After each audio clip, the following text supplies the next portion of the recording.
Так, продолжаю я задания эти делать.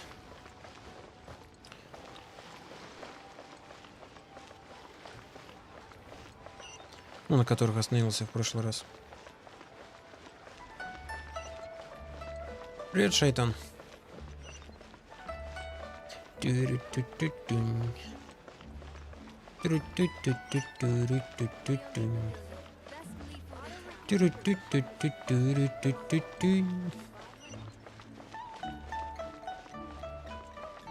там хотел вообще доп. Квест один выполнять, но я не могу его продолжить, пока не сделаю, вот, кажется, вот этот сюжетный.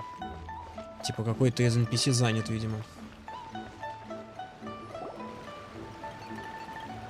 Да я нормально, чё, живой. Well, will you look at that, ma'am? Nowhere left to run. Она, кстати, игровой герой, раз у нее эта штука висит с указанием этого стихии. Don't worry, we're not bad guys. You give us some mora, we give you a little info. Everybody's a winner.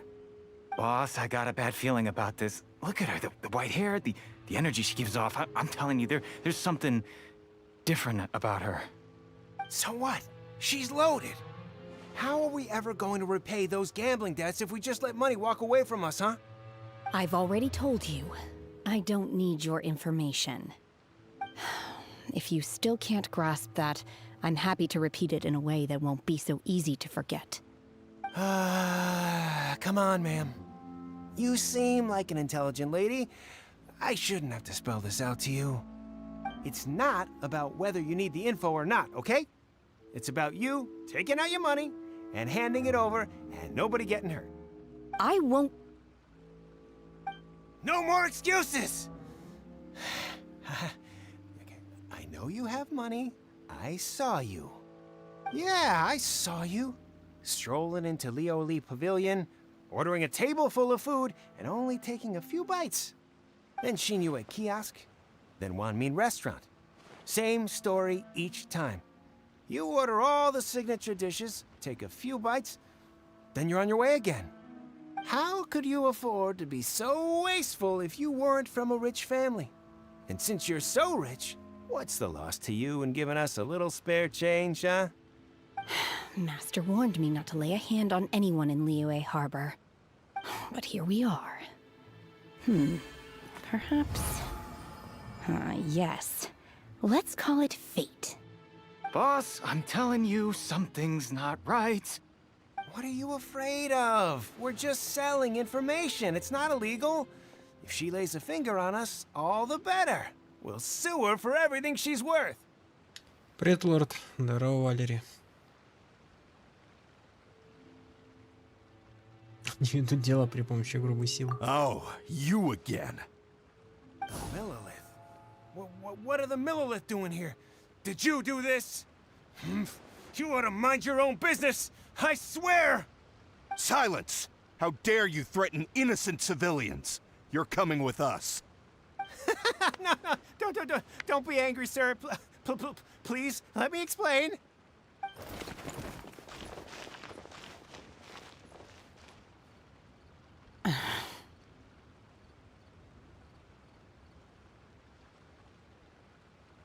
Shenhe, Shenhe? my name. Oh, so your name's Shenhe. Paimon's name is, well, Paimon. And this is Paimon's travel buddy. Oh, I've heard about you two before. Thank you for helping to defuse the situation. I could have dealt with it myself, though. I suspect smashing his head against the ground a handful of times is all it would have taken to get him to surrender. You can't do that. That's way too violent. This is Liyue Harbor. There are laws against that kind of stuff, you know. Laws? Да пофиг, конечно, сами напросились. Насилие решает все проблемы. No.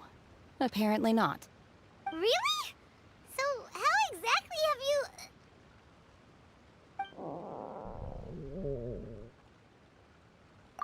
That would be my stomach growling. I haven't eaten enough. She's so honest. Wait, that's right. They said you went around all the restaurants ordering this and that and the other, but only took a small bite of each dish.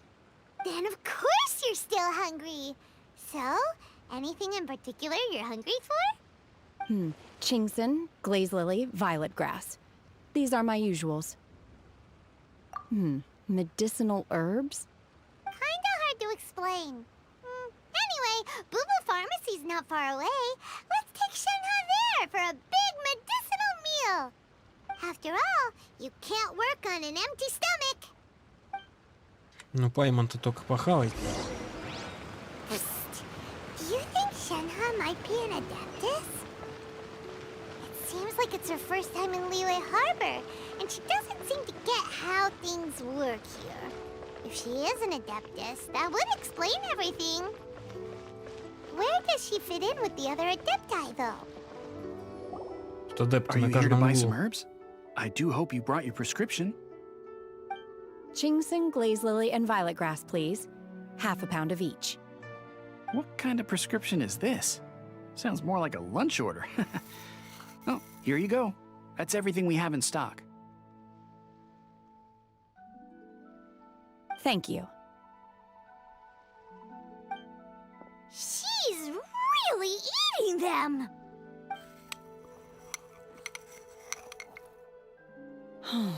My hunger has now abated. Thank you. Rather awful. Though they were not completely devoid of sweet fragrance. After consuming a large quantity of them, bitterness is all that remains. So, how come you chow down on these and barely touch the restaurant food? If Paimon had enough Mora, Paimon would go to the fanciest restaurant in town and order a whole table of food and eat it all in one go. Because I'm not sure whether I will remain here in the future. The food of the mortal realm is most delicious, but should I return to the mountains, yearning for the food here shall only pose an obstacle to my continued spiritual development. Sampling each dish in order to appreciate its taste is enough. Return to the mountains. That proves it. Paimon knew she was an adeptus. Enough about me. What are your plans from here? Oh, right! Paimon almost forgot! We came out to take part in the Rebuild the Jade Chamber competition! And now we're probably super behind because we've been held up for so long. I see. I heard something about the contest when I was passing by. Yep! You get to ask Ningguang any question you want if you win! Were you interested in the contest too, Shenhe? I came for the rebuilding of the Jade Chamber, but until this point I had no intention of joining a contest. However, you have shown me your kindness, and I would now like to lend you my assistance. Oh, don't worry. I ask for nothing in return. Wow! You really don't have to. But having an Adeptus help out will make things a whole lot easier, so... Then let's not delay. I have a plan. Great! Paimon bets this is gonna be the awesomest plan ever! Надеюсь, он надежный. I am not sure whether or to what extent this plan can be classified as awesome. I do, however, believe it will be highly effective. We simply need to dispose of everyone who is currently ahead of us. Then, we alone shall become the victors. Veto! That is not acceptable! Not by a long shot! Really? But I hear that competition is in essence about conflict and one-upmanship. Look, we want to win this competition fair and square, okay? Sunset Vermilionite, Wonder Cores, and Adepti Sigils. Let's start at the top of the list and work down. So, for Plustrite... I was wondering who I could hear arguing over there. So, it's you. Baishu, what are you doing out here? Lady Ningguang wishes to purchase a large batch of wound dressing. We're running low at the store, so I came out to fetch the ingredients personally. Huh? How come Lady Ningguang needs so much wound dressing all of a sudden? I'm not too sure. I did hear she's looking to rebuild the Jade Chamber. Maybe for its first aid on site? I didn't ask, though. Far be it from me to pry into my customers' personal affairs. Oh, and she also borrowed Chi-Chi. Meaning Boo Boo Pharmacy is very short-handed right now. I don't suppose any of you are looking for part-time work by any chance? No, we've got other stuff to do. While you're here, though, you seem to know a lot. Have you ever heard of something called Sunset Vermilionite? Ah, the variety of plostrite used in the Jade Chamber, yes? There is some mention of it in the Seven Mountain Treatises. When activated, Sunset Vermilionite rises up all the way into the clouds. It's very rare indeed. As far as the records show, virtually all Sunset Vermilionite in existence has been mined and taken possession of. But the Feiyun Commerce Guild would know far more about this than I do. Okay then, let's go ask at the Feiyun Commerce Guild. Thanks, Baiju. You're quite welcome. Good luck to you all. And if there's anything further you need from me, just come to the Boo Boo Pharmacy. Привет, Артём.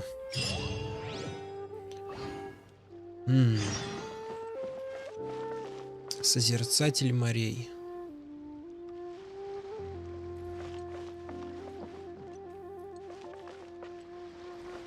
Он тоже игровой герой. Ну, пойдем.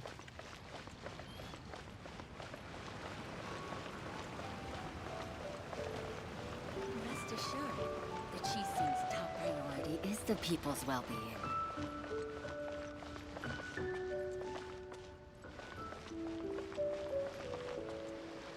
Это искусственные кувшинки, да? А, ну да, да. Красиво. 2000 с чем-то. 2700 и 10 этих шаров.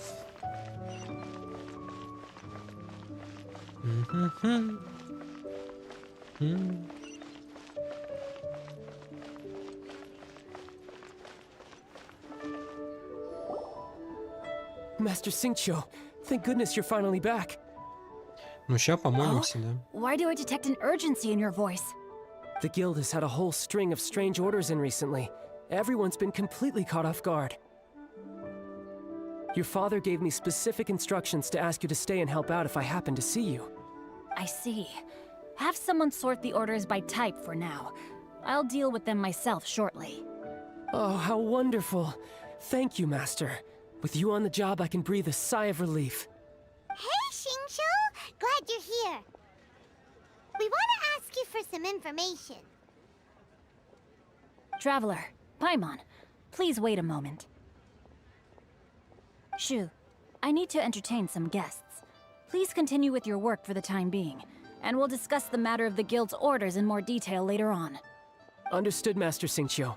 Then I will leave you in peace.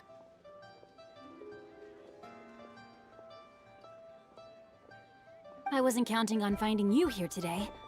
What's going on? And how, pray tell, may I be of service? Xingqiu, have you ever heard of Sunset Vermilionite? Oh, I see. So you've entered Lady Ningguang's contest as well. As well? Do you mean... The truth is, the Feiyun Commerce Guild is in possession of some Sunset Vermilionite, but only one piece. We are holding it on behalf of someone who has asked us to put it up for auction, and a lot of interested parties have already come to us inquiring about the price. At the end of the day, it all comes down to supply and demand. In this case, I'm guessing the final transaction price may be in excess of 500 million mora. 500 million?! Посох. Ну, поздравляю, чё. Это что, легендарный типа посох, да? Да что ж такое? Кстати, в игре же есть, наверное, эти огненный куб. Ну, гиперкуб. Как они там называются-то? Ну, короче, неважно. Не знаешь, где он находится? Если он есть. Папоротник есть огненный у меня тут в Лио, а где находится огненный вот этот кубик? Ну, за который камешки дают. В Лио, я так понимаю, вообще нет. Я, кстати, открыл последний регион Лио, разлом, собственно. Там вроде нет его. Honestly, I would recommend that you don't bother bidding on this one. The price is greatly inflated, and it's just not worth it. But without any sunset vermilionite... Don't panic. I don't suppose you ever heard of Sea Gazer? Who? Sea Gazer was once very close to Mountain Shaper, but if I am not mistaken, he has already passed away. Yes, precisely. I didn't know anyone else knew about him. According to records of drifting clouds, Sea Gazer once built an abode to store his rarest and most exquisite treasures, among which was some sunset vermilionite. After Sea Gazer passed, the abode was abandoned, and its location was lost to time. Luckily, I came into possession of a stack of folk history books just recently. They make some oblique references to this lost abode, and after cross-referencing them against each other, I'm now fairly certain that it is situated in the Lisha area. That's great! But is it really okay for us to just go and take his treasure? Wouldn't it be a little, you know, disrespectful? With him being an Adeptus? You needn't worry. As far as I understand, Sea Gazer was very open-minded. Even while he was alive, he wouldn't have let something like this bother him. Open-minded? I have not heard of Sea Gazer being described in this way before. May I ask where you read that? Just a rumor I heard out in the mountains. All right then, let's go.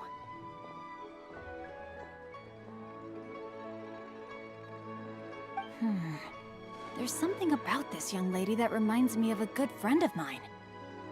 Oh, I almost forgot. Adepti abodes tend to have very ingenious designs, especially when it comes to their defense mechanisms.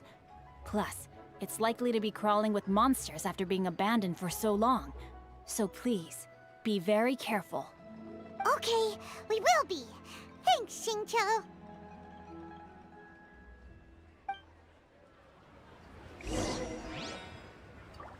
В Надзуме, понял. Спасибо.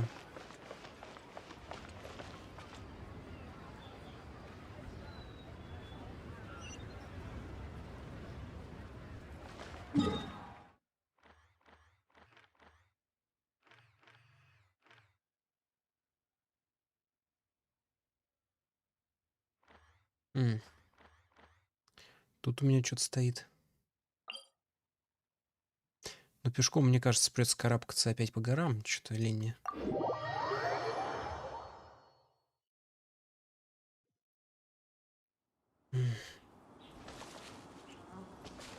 Молиться.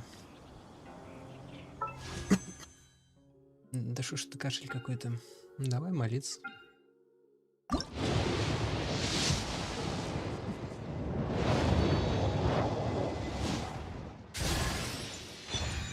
Ой, это уже какой четвертый синсу.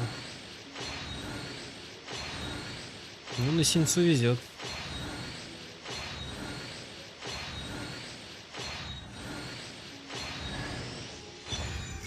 Драконий рык, что-то знакомое.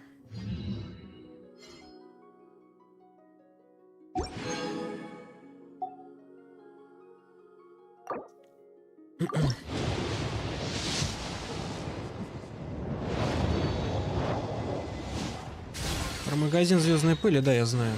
Но я, собственно, и затарился там. Давайте еще синцу. Ну, хоть так.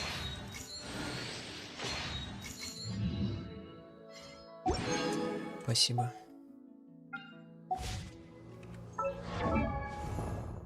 Блин, на всех книжек не хватит.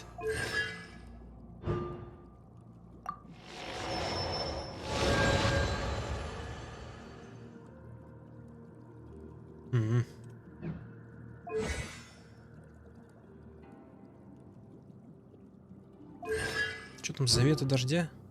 А, ну да. Типа усиливает навык под ультой.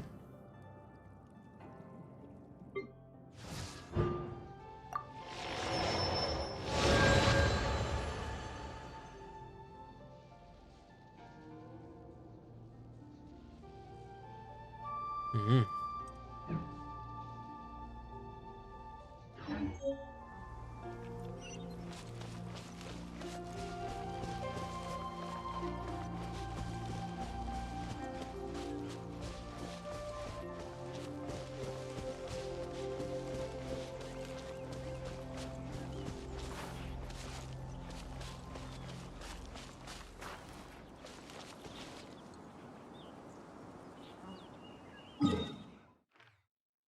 Так вот, кстати, я же открыл разлом, и я где-то здесь прям по границе вот так бегал, и тут Сумеру увидел.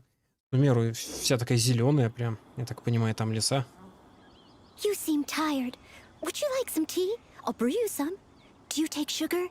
1 cube or 2?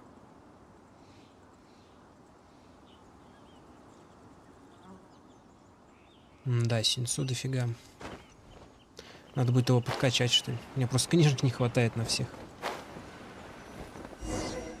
Нужно где-то 2 тонны книг. Let's see. Shincho said it should be around here, but Paimon doesn't see anything.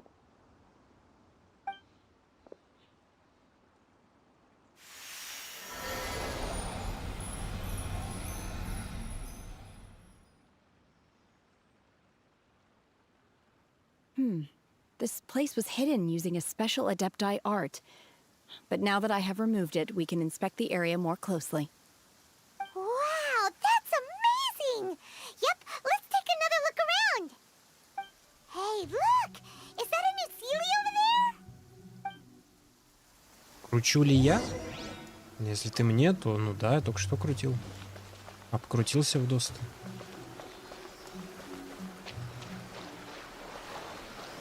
Что делать, если не крутить? Опс. Кручу-верчу.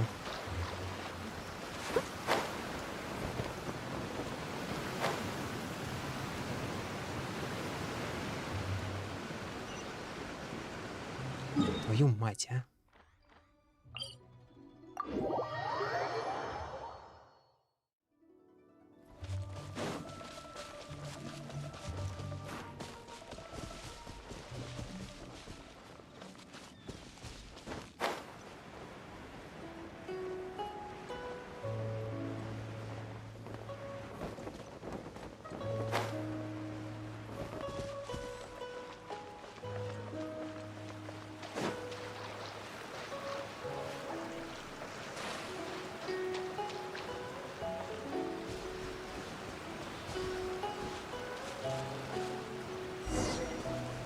The Sealy got to here and then disappeared. Should we go over and take a look?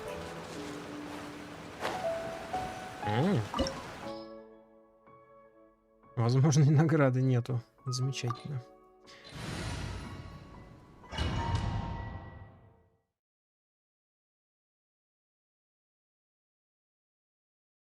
Да мне уже все, наверное, показали, на что Хутао способна. Weren't we at a waterfall just now? How did we suddenly end up here? Oh, so many clouds. It feels like we're high up in the sky. I believe this is the abode of that Adeptus. With any luck, the sunset Vermilionite we're looking for should be in here. Really? Let Paimon see. Huh? Isn't that the Sealy from before? Look, it's gone and snuck beneath the clouds. And now that Paimon takes a closer look, the rocks and trees here don't seem complete. Oh, could there be something below the clouds? These are not real clouds. They are the product of an Adepti art used for spatial partitioning. If we want to go down, we must first destroy the mechanism that is maintaining the Adepti art. All right, then let's do it. I sense the presence of monsters in this place. I don't know where they are hiding, so we'd better be careful. По крайней мере, все утверждают, что Хутао просто невероятно крутая и все такое.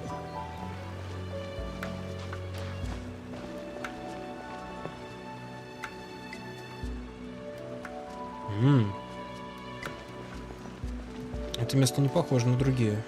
А там идти-то можно или что?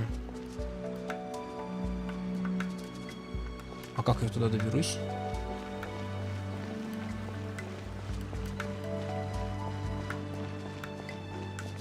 А.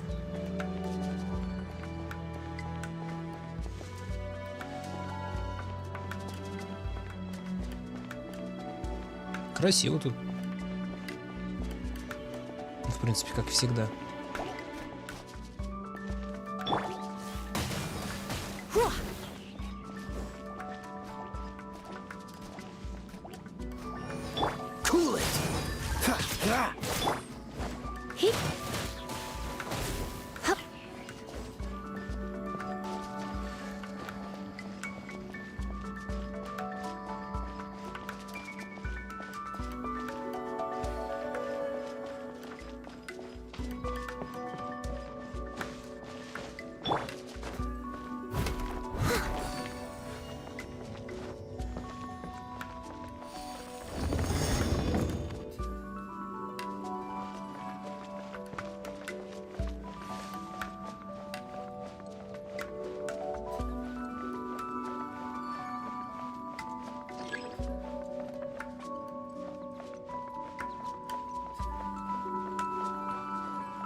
Dodge this.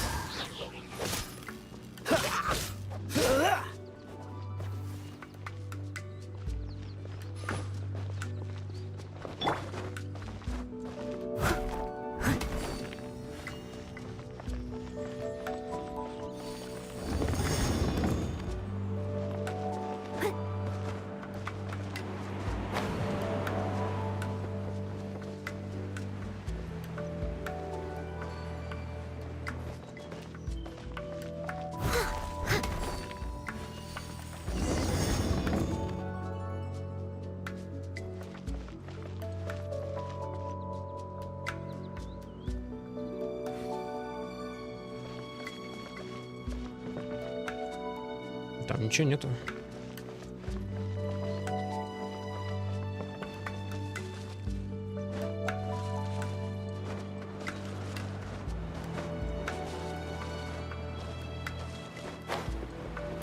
Да блин, а как тут прыгнуть-то? Она не раскрывает. О. А это зачем? Просто так?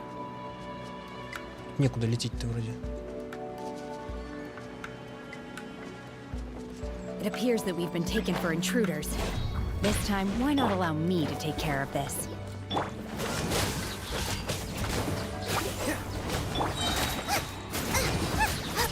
Cool it.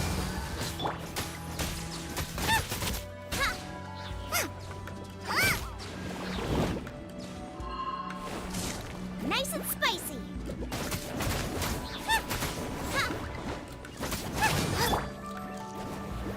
Freeze.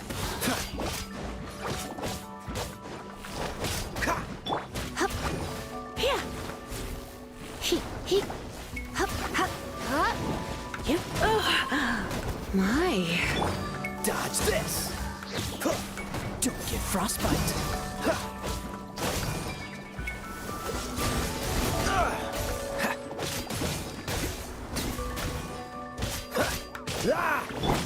Let's spark things up a little.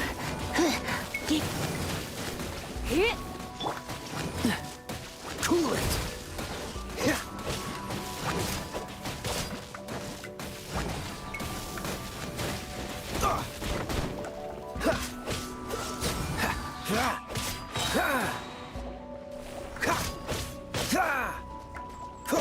Dodge this.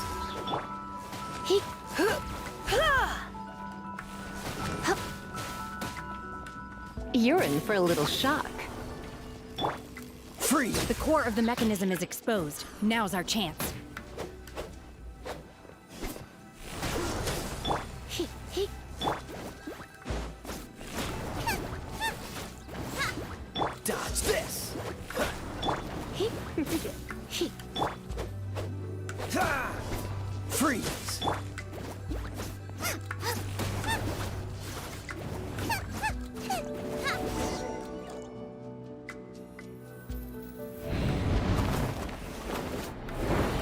Привет, Скилл. Whoa! We're gonna fall!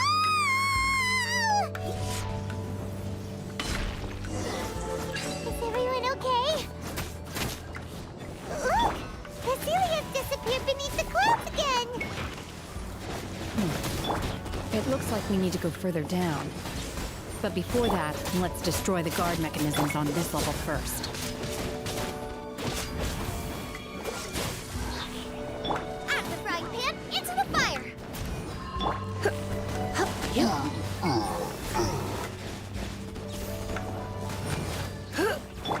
Freeze!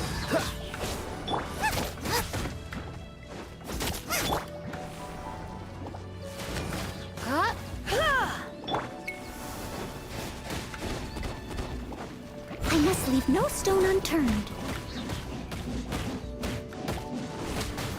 I'll catch up. Someone needs to...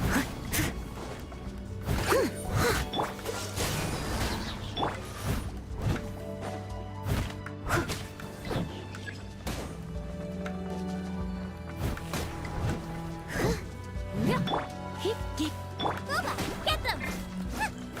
Cool it!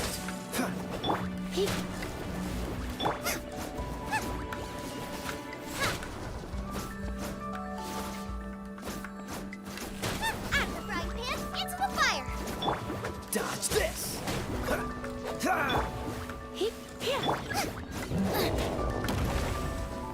Ой.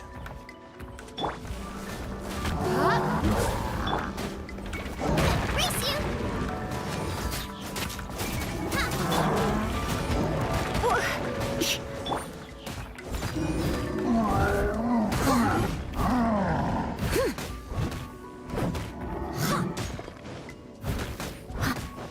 Boba, get them!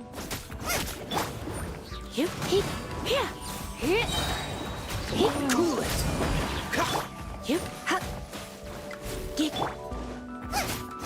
Out of the frying pan, into the fire! Help! Dodge this! Cool it!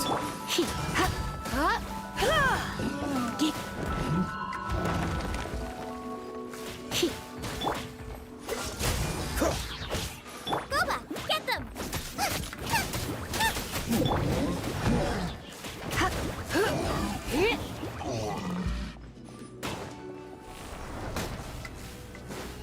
Out of the frying pan, into the fire! Dodge this!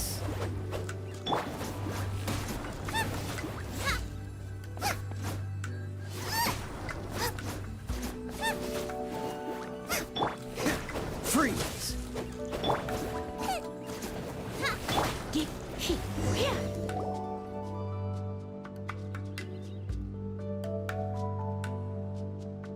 Ваньхэ, оно у меня в отряде, да? Я не обратил внимания.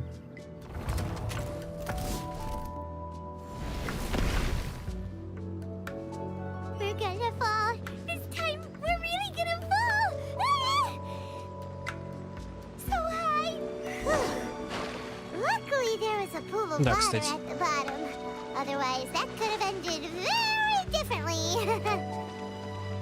Я даже не заметил. Hey, that series on the move again. Let's catch up with it. Да, тут еще лазеры, блин. Я уже где-то встречал их в игре.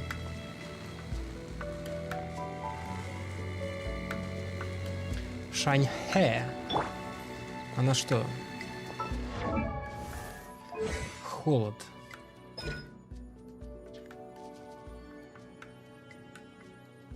Иней застывшего серебра изгоняет всех демонов. На всех окружающих членов отряда. Мне наносит разное количество криоурона.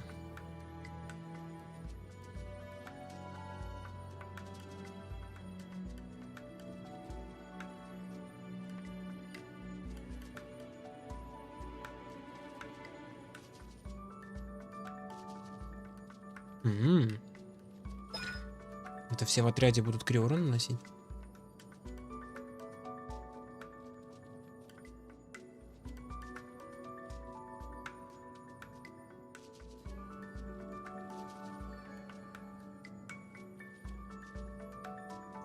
Дух талисмана создает поле, внутри которого снижается криосопротивление и физ-сопротивление противников, а также периодически наносит, собственно, криоурон.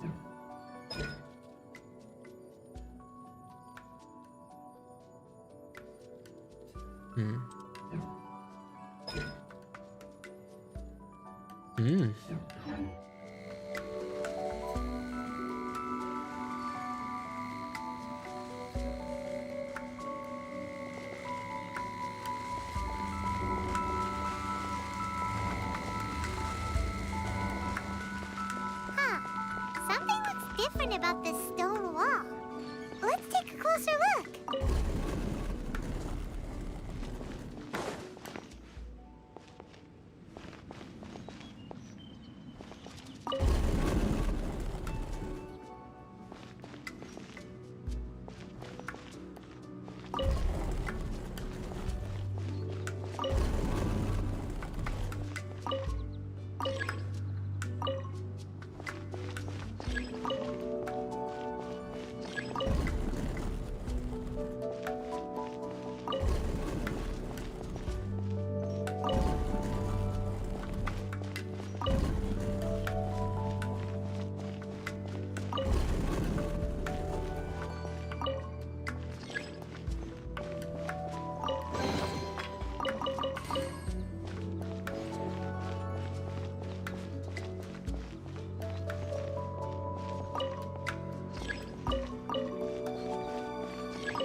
Такая музыка всегда приятная. Расслабляющая. Хоть расслаблением тут и не пахнет, да?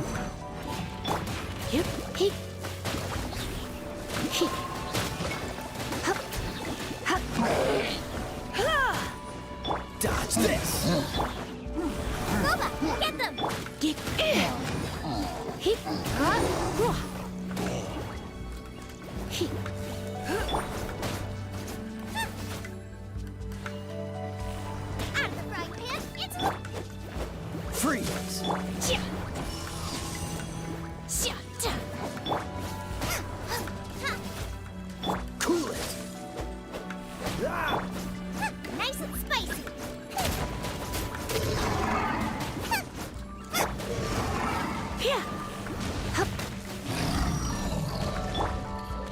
Leave it all to me.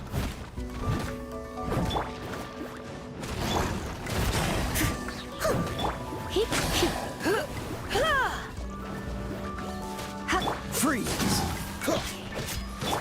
My will embodied. Boba, get them.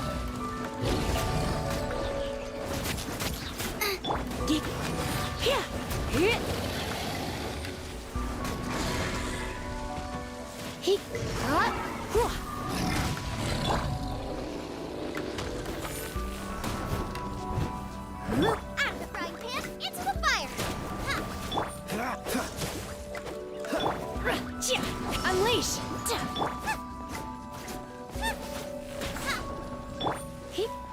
You're in for a little. Nice and spicy. Dodge this!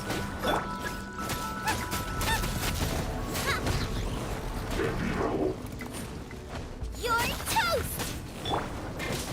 Freeze! I have some for you too. I must leave no stone unturned.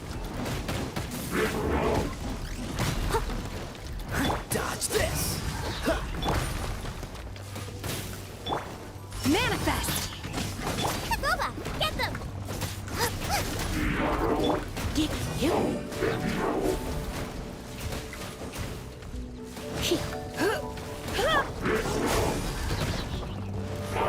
So sorry. Nice and spicy. Cool it!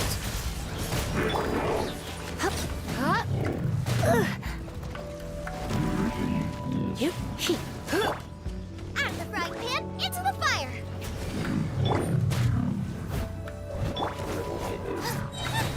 Freeze! Boba, get them.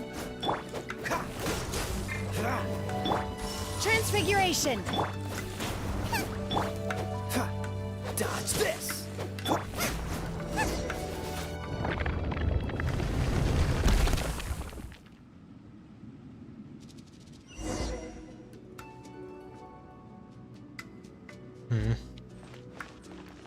Вон-то фея, да?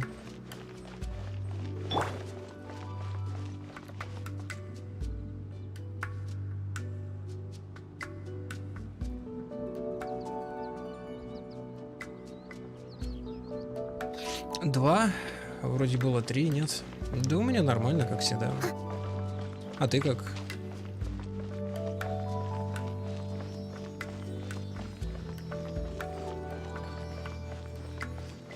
Look, over there!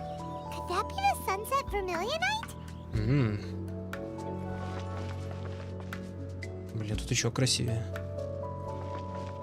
Тут контраст сильный. Вроде такая пещерка темная. И золотое дерево стоит. Весьма неплохо. Ну хорошо, что? Хорошо, когда все хорошо.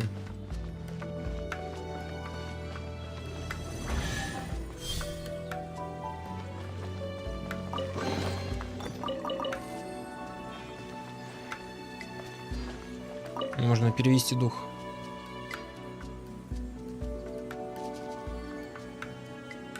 Да, здорово, Жень.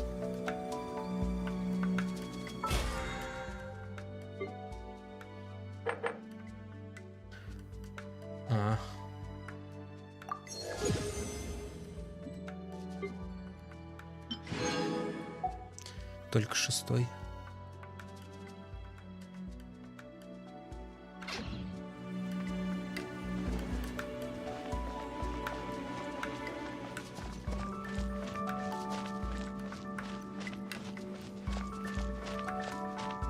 Что-то знакомое, где-то я такое уже видел. Дерево. В другой игре какой-то.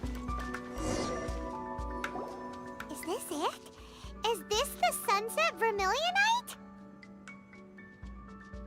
It's so huge!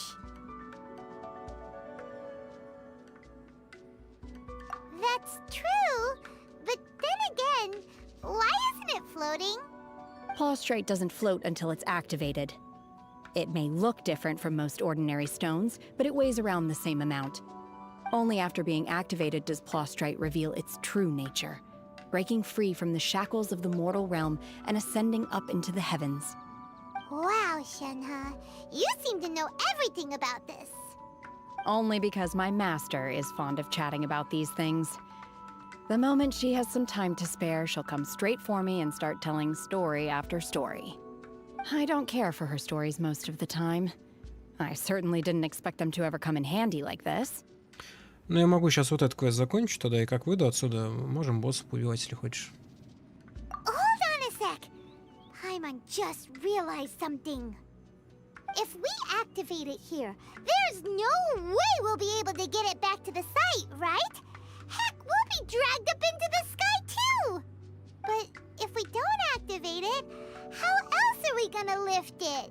This rock must weigh well over 1,000 pounds, surely! Don't worry. I can handle the weight quite easily. Are you sure? Be careful!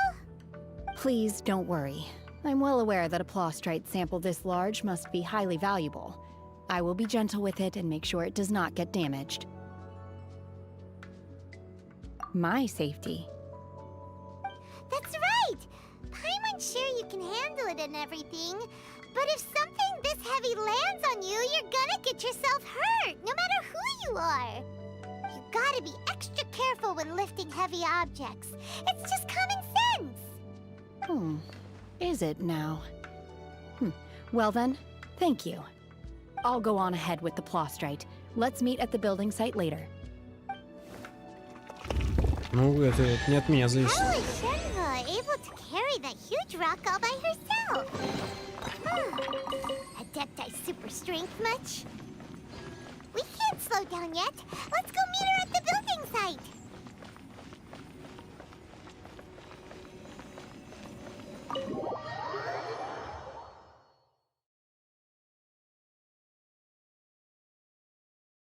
Смотря насколько квест длинный. Ну в принципе, совместный режим-то уже открыт, так что уже можно. Ты вообще где?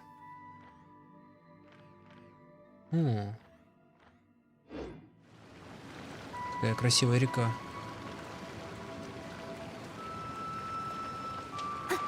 По крайней мере, в это время суток. Да, да не спеши.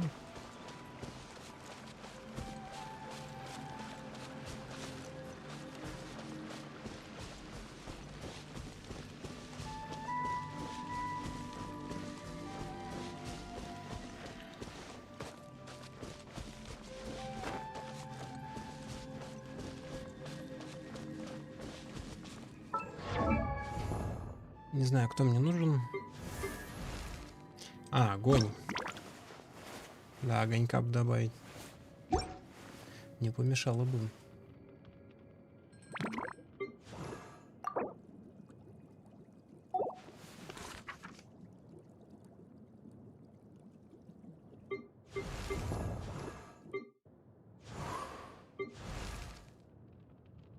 Да в любом случае всех подряд.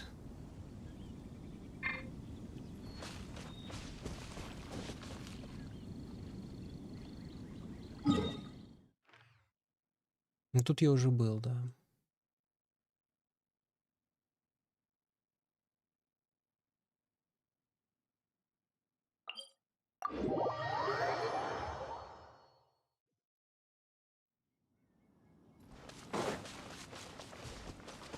Сейчас я посмотрю, что я за маркер тут поставил.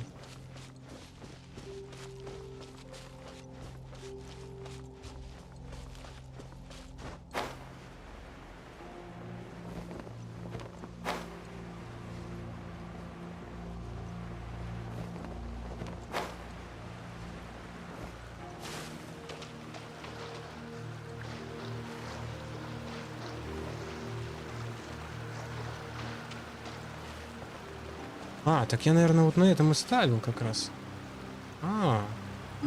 Получается, я нашел это место даже без меток каких-либо. Понятно.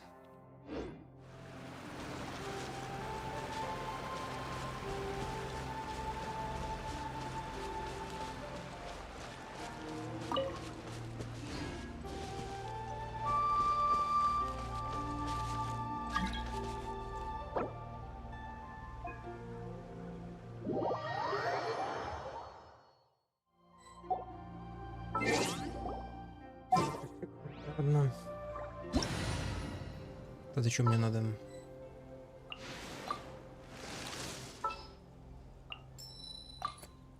Или хотя лучше...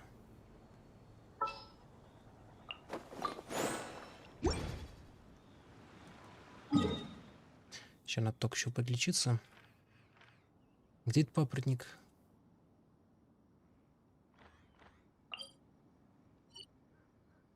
Также известная как орхидея.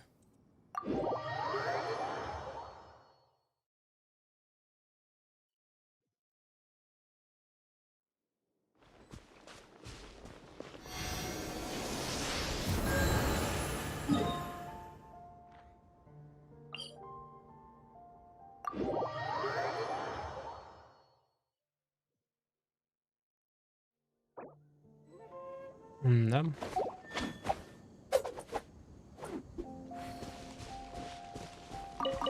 Если чё, жду на месте. Ну не слышит же.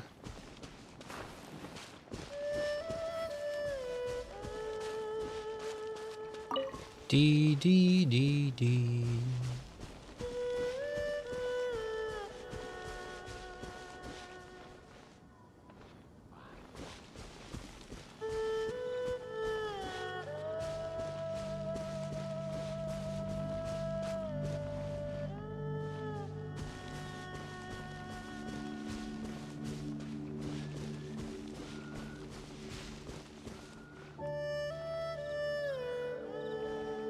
Да ты раньше времени проснулась. Нет, не раньше времени.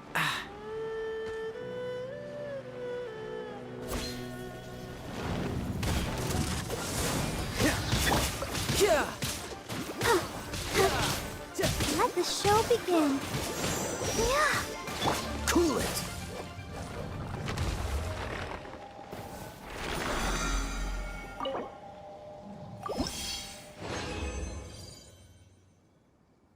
О, сразу два, обалдежно. Мне бы еще красных камней, но тут дурацкий, как его там, пирокубик в Инадзуме находится. Поэтому...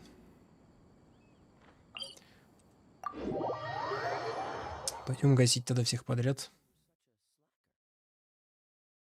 Волчара появится только завтра.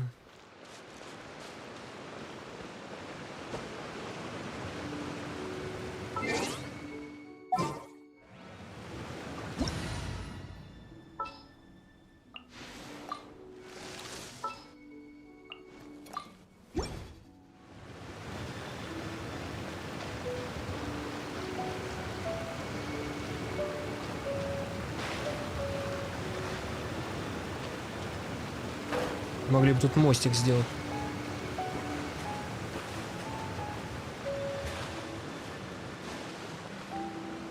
Блин, Лиза еще раненая. Что тут есть похавать? Восстанавливает урну. О, Perfect weather for sipping a cup of tea while gazing out the window.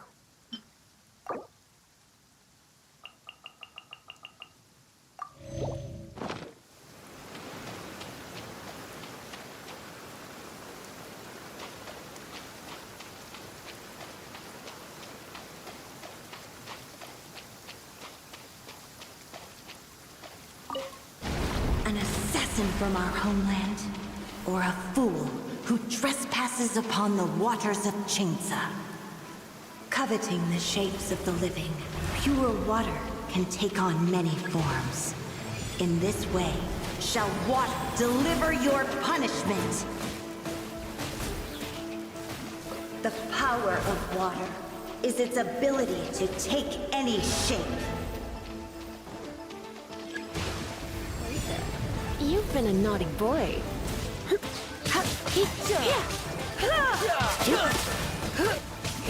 Bring it on.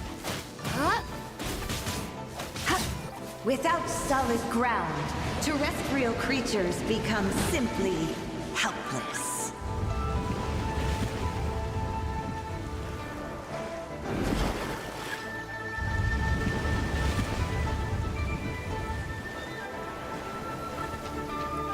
The power of water is its ability to take any shape.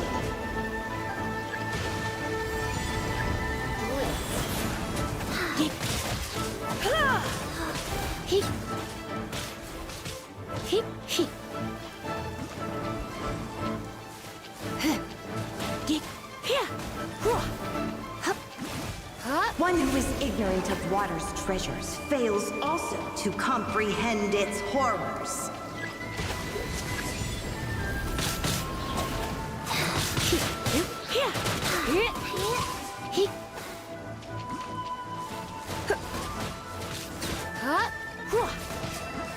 Let's see what happens when you lose your foothold.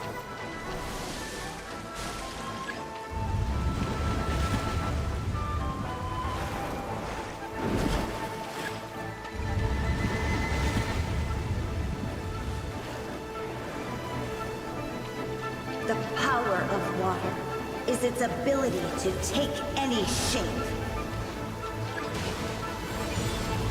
You've been a naughty boy.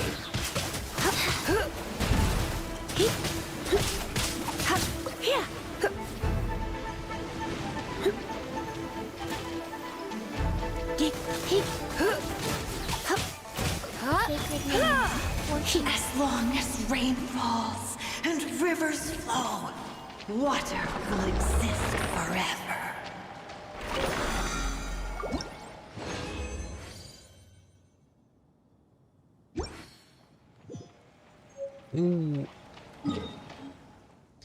А вот теперь...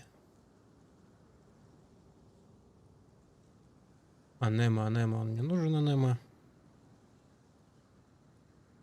Да, можно, наверное, чего бы нет.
Да уж, это было быстро.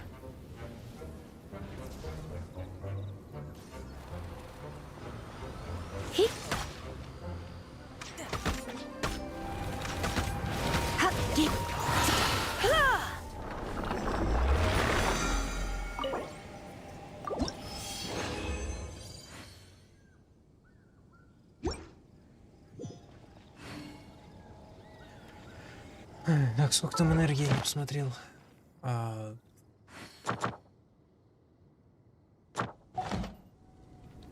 Ну, еще на что-нибудь хватит. Папоротник. Или электроштуку взять. Да, наверное, электроштуку лучше.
If there's nothing better to do, we could go foraging for ingredients.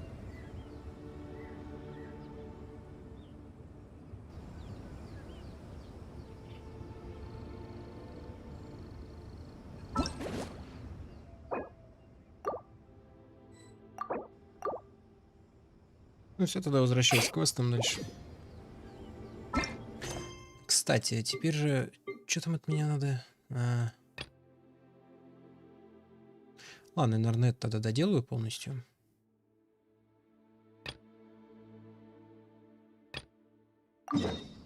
А потом вернусь к другому доп-квесту, который там был про этот чайник. Там бабулька хотела мне чайничек дать, но ей чего-то не хватало. А, этого нефрита. Изумрудный нефрит, что ли? Как-то так.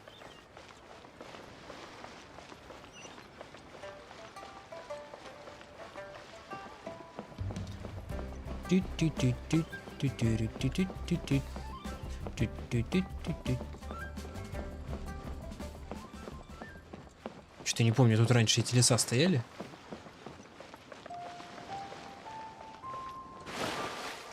Опс. Я отвлекся. Что-то я их не помню здесь.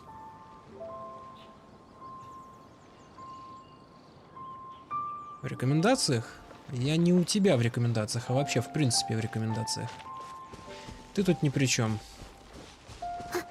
Что я делаю в рекомендациях, это у Ютуба спрашиваю, я тут при чем. А ты кто? Что ты делаешь у меня тут?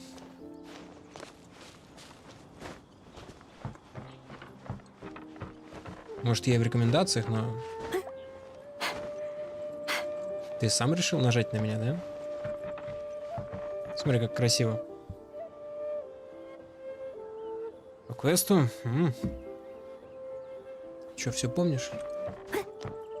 Наизусть?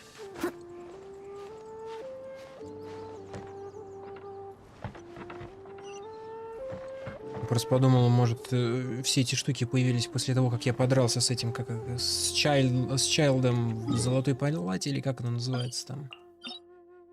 Да, Золотая Палата. Ну нет, что-то у них тут свое. Потому что Золотую Палату он так смачно разнес. Oh my god, I can't believe my eyes. How can she lift that massive rock all by herself? She's got to be one of those adepti, surely. Oh, mighty Adeptus, please give me your blessing, so that in the coming year I may reap a more bountiful salary. This is top tier in size and quality, and the condition it's in is quite simply immaculate. Congratulations, this item is approved for submission. I'm going to award you full marks for the Sunset Vermilionite item. May I take your name? My name isn't important. I'm not even here to compete. I was just delivering this for some other people. They should be here any minute now. Shenhe, and Ningguang's little helper. Ah, so you're the ones behind this. No wonder. The rarest talent turns in the rarest Plostrite specimen. But I have to correct you on one point. It's not helper, it's secretary. Okay then, Miss Secretary, what do you think of the rock we found? Pretty amazing, right? In truth, it is the finest piece of Plostrite we have received so far. If everything goes according to plan, we will use this piece in the foundation of the Jade Chamber, which will enable us to proceed to the next stage of construction. As a side note, Lady Ningguang has rented some dwellings in the nearby area to serve as accommodations for the contestants. If you need a place to rest, you are welcome to stay there. Now, please excuse me. As you can see, there is still a lot of work to do on the building site. Shenhe, just now on the way over, pretty much everyone was singing your praises. Oh, really? What kind of reaction is that? So strange. Aren't you happy about it? Whenever Paimon gets praised, Paimon can't help but hold their head up high and break into a big smug smile. I've had similar compliments before. They call me an Adeptus, treat me with great deference and respect, as if I'm set apart from the common folk. Yeah, 'cause that's how Adepti are. At least the ones we've met are pretty unique and reclusive, too. Way different than normal people. But I am not... Shenhe?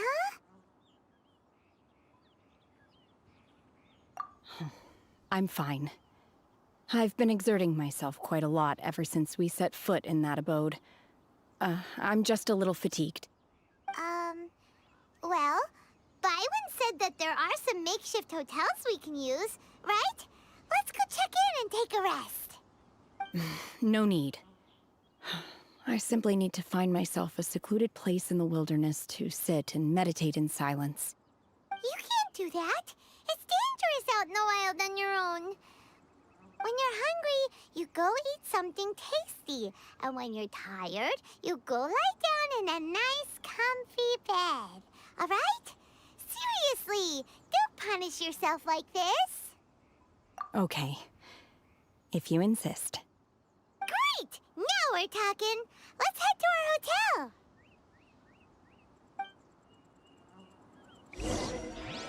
Да. Меня тоже зовут Максим. Какое совпадение, да? Привет, Гик-Ник. Да нормально, как всегда все. А, и тут это гостиница-то. Домик соседний.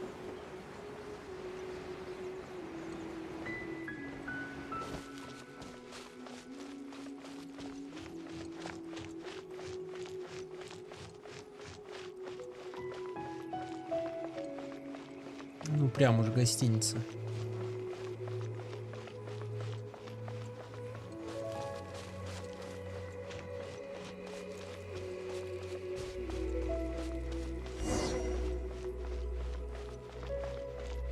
Тут это гостиница? Или вон там? Или вот это?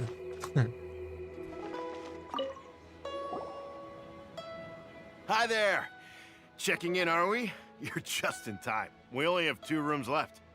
Since this was chosen as the building site for the new Jade Chamber, we've had a constant stream of people in this area. And not just workers either. Visitors, business people, tea sellers, all sorts. So, business is booming for me today. Very few vacancies. You're lucky you got here when you did. Great! One of your rooms is still being cleaned. I guess it should be ready within the hour. The other room is just to the door on the left. Here are your keys. All right. Hope you enjoy your stay. Please excuse me, I'll leave you to it. Shenhe, you should go get some rest. We'll hang around outside until the other room's ready. Paimon's gonna go see if there's anything good to eat around here. Paimon couldn't help but notice one of the guests walk in with a huge grilled chicken drumstick before. Let's buy one for Shenhe too. She can have it as a midnight snack. Or save it for breakfast tomorrow. All right. I will head to my room for now. If you need anything, don't hesitate to disturb me. I'm a light sleeper. I will hear if you knock on the door. See you tomorrow.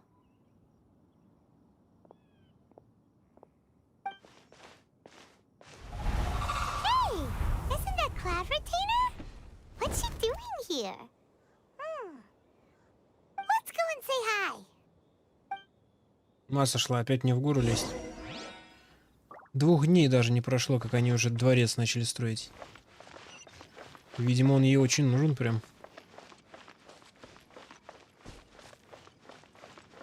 Некуда деньги девать.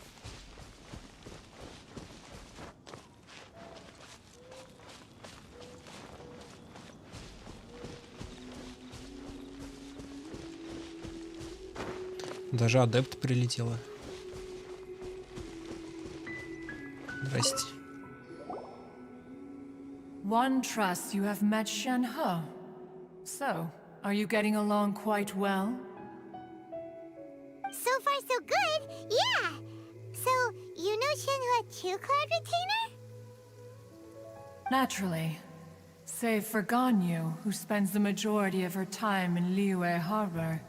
All the Adepti living today are acquainted with Shenhe to some degree.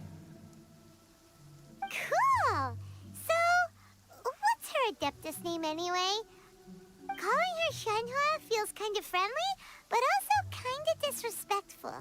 So Paimon's thinking maybe it'd be better if we called her by her Adeptus name instead. Her Adeptus name? Why, pray tell, would Shenhe have an Adeptus name? Don't all Adepti have a special title they go by? On this latter point, you are correct. However, Shenhe is human. Oh, right. Wait, what? What? You knew already? So is Paimon the only one who didn't know? Do you mean to say that she presents differently from ordinary human beings? Well, to start with, her problem-solving methods are extremely direct. Ah, yes. She was like this all those years ago when one first met her. In this respect, she has not changed. One first found Shenhe by chance in a cave. One was passing by and sensed the presence of a god's remains. Being of an ever-vigilant disposition, one entered immediately to inspect the scene. Inside was Shenhe, then aged around 6 years old. In her hand, she held a dagger with which she was confronting a monster that was the god's remains incarnate. That sounds so dangerous. When one arrived, she had already been locked in confrontation with this monster for several days. Most mortal children are fragile, both physically and mentally, and are highly reliant on their parents for survival. But not so her. That she was able to endure such terrible danger was due not only to her strong willpower, but also to the bloodlust and homicidal instinct with which she was born. One dealt with the monster, yet she still refused to lower her guard. She even pointed her dagger in one's direction and remained ready to strike. Only after she was satisfied that one had no intention to cause her harm did she finally relent. She then passed out without uttering a single word. In other words, if you hadn't passed by that day, Shenhe might have... Not necessarily. Upon one's arrival, one could sense that the god's wrath was gradually receding. Even had the stalemate continued, one suspects that Shenhe may have still emerged the victor of the confrontation. That's still so dangerous, though. Why was a tiny little kid battling against the wrath of a god in the first place? Alas, the mortal world is rife with suffering of every kind. And she had experienced her fair share of this, even at a tender age. Seeing that she was homeless, one decided to adopt her. Да, давай, Лора, спокойной ночи, спасибо. Indeed, it is one to whom she refers. Shenhe has an extraordinary constitution, making her well adapted to practicing the Adepti arts. All the Adepti cherished her talents, and so we were willing to train her. However, her homicidal urges did not subside with age. Rather, they grew stronger day by day. Mooncarver once performed a divination for her. He declared that her fate is to bear the curse of calamity. Consumed by malevolent energy, she is prone to bring harm to those around her. Such is the magnitude of the danger this poses, that her soul must be bound with red ropes to keep her homicidal instinct at bay. The red ropes have indeed served to keep her calmer and more content. They also seem to have rendered her somewhat inexpressive. Perhaps the red ropes are so powerful that they have suppressed some of her other emotions as well.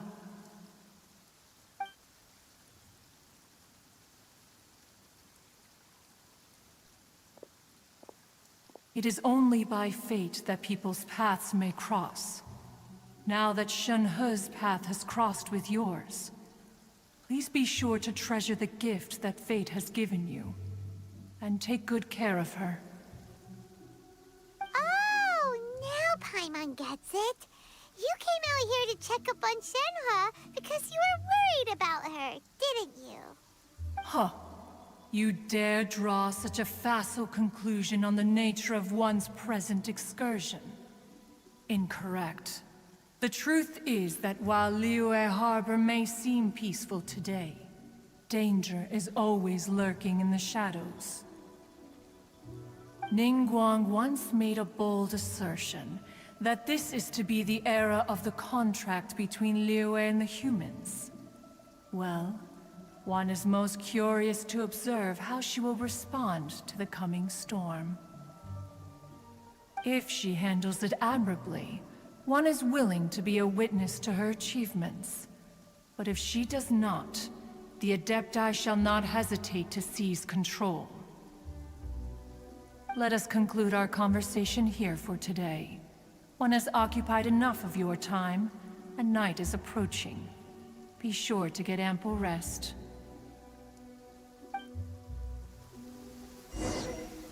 Действительно. So, Shenhua isn't an Adeptus after all.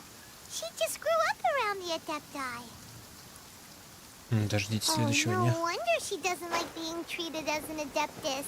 Having everyone falling over themselves to show their respect all the time must be kind of hard to deal with. Ну тут я отдыхать не могу, да? Он же говорил, 2 комнаты. Где моя тогда? Что ж мне на улице стоять? Под дождем? Это дверь? Что это? Эх. С 8 до 12. 20-го стрима, наверное, он заблокирован из-за музыки. Какие-то там стримы были заблочены, поэтому... Только не помню, 1 или 2. Я ж там пока бродил и всякой ерундой занимался, я еще какие-то песенки включал на заднем плане. Если не ошибаюсь, за Матрицу. Там трек из Матрицы заиграл. Привет, Тоторо. Да я знаю, что время мотать можно. Ой, да что ж такое? День да нормально, как всегда все. 8:01.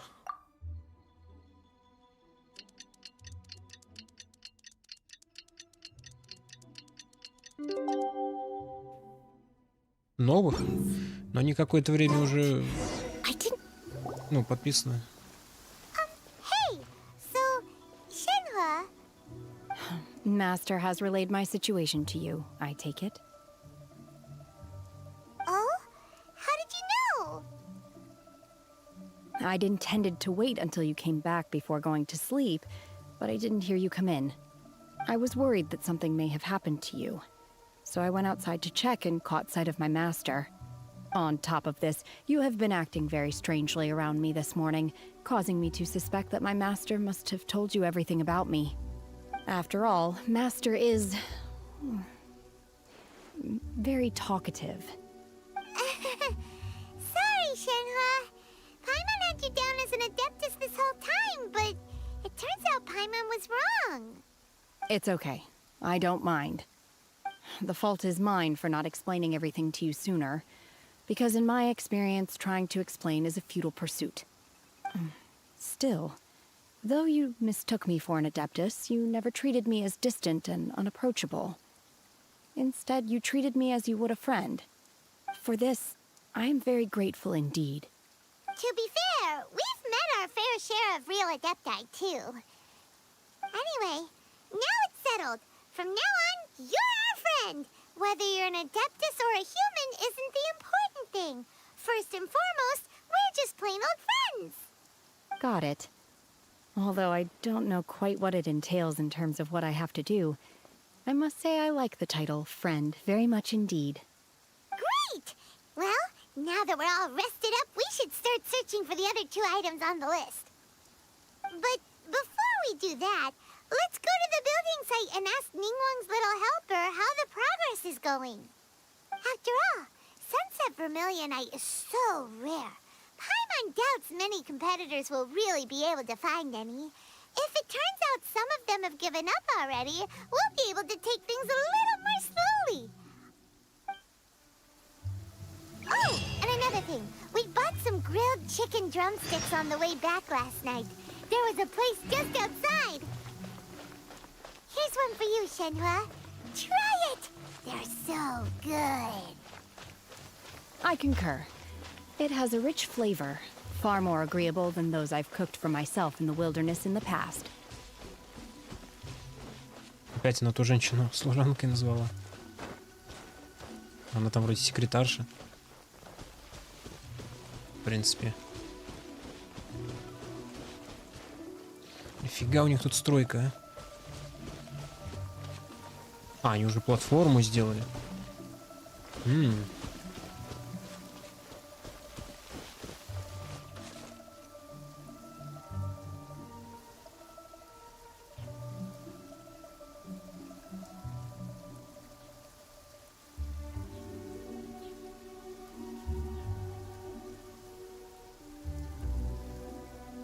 Женщина, да, нормальная вроде.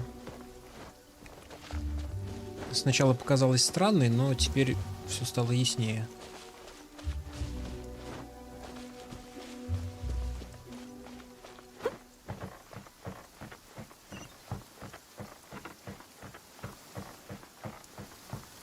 Но я там делал квест с чайником. Бабанька хотела мне чайник дать, но этот квест... Вот этот квест, который я сейчас сделаю, перекрыл тот. Поэтому я взялся за этот. Ну, я думаю, наверное, до конца его доведу теперь. Look! Look! The Jade Chamber is floating into the sky! But it seems to be tied down by something. That's because it's not finished. Hey, Byron! And hey! People Paimon doesn't know? Ой, это Бэйдоу.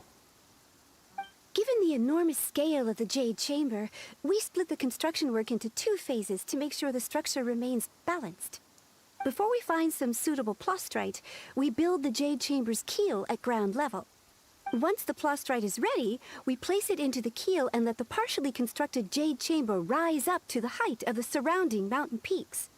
The remainder of the construction work is then carried out at that altitude. Once everything is ready, we release the iron tethers and allow the Jade Chamber to rise to its target altitude. Miss Bywin, we've brought some new materials to submit. One moment, I'll be right there. The construction work has only been able to progress this rapidly thanks to the plastrite provided by you. Lady Ningguang is most grateful and looks forward to seeing more of your work. Wow, can't believe you sourced the plastrite so quickly. It's the key piece of the puzzle. Looks like you beat us to the punch. Wait, I know you. You're the one who fought against the Vatuian Osile, right? Oh, sure enough, your reputation precedes you. Pleased to meet you. I'm Beidou, captain of the Crux. Beidou? Are you here to join the Jade Chamber contest too? Sure am. I happened to get my hands on a chunk of sunset vermilionite on a voyage a while back, so I figured I'd bring it over. Huh. So even though it's rare, we're not the only ones who managed to get a hold Да, of но it. у нас-то больше. Oh, I've got some introductions to do. This is the renowned Miss Yun, or Yunjin, probably the most famous figure in the Liyue opera scene. Greetings. These two are Paimon and the Traveler. I'm sure you've heard of them before. And this is... sorry, I'm not sure we've met. Shenhua. I am their... friend. Good to meet ya. Well, from today on, I guess all of us are friends. Miss Yun is also here for the contest. Turns out she needed to borrow a boat, so we came together.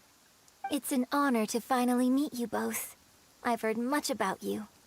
Miss Shenhe, though we are only meeting for the first time, I have a feeling that we will get along very well indeed.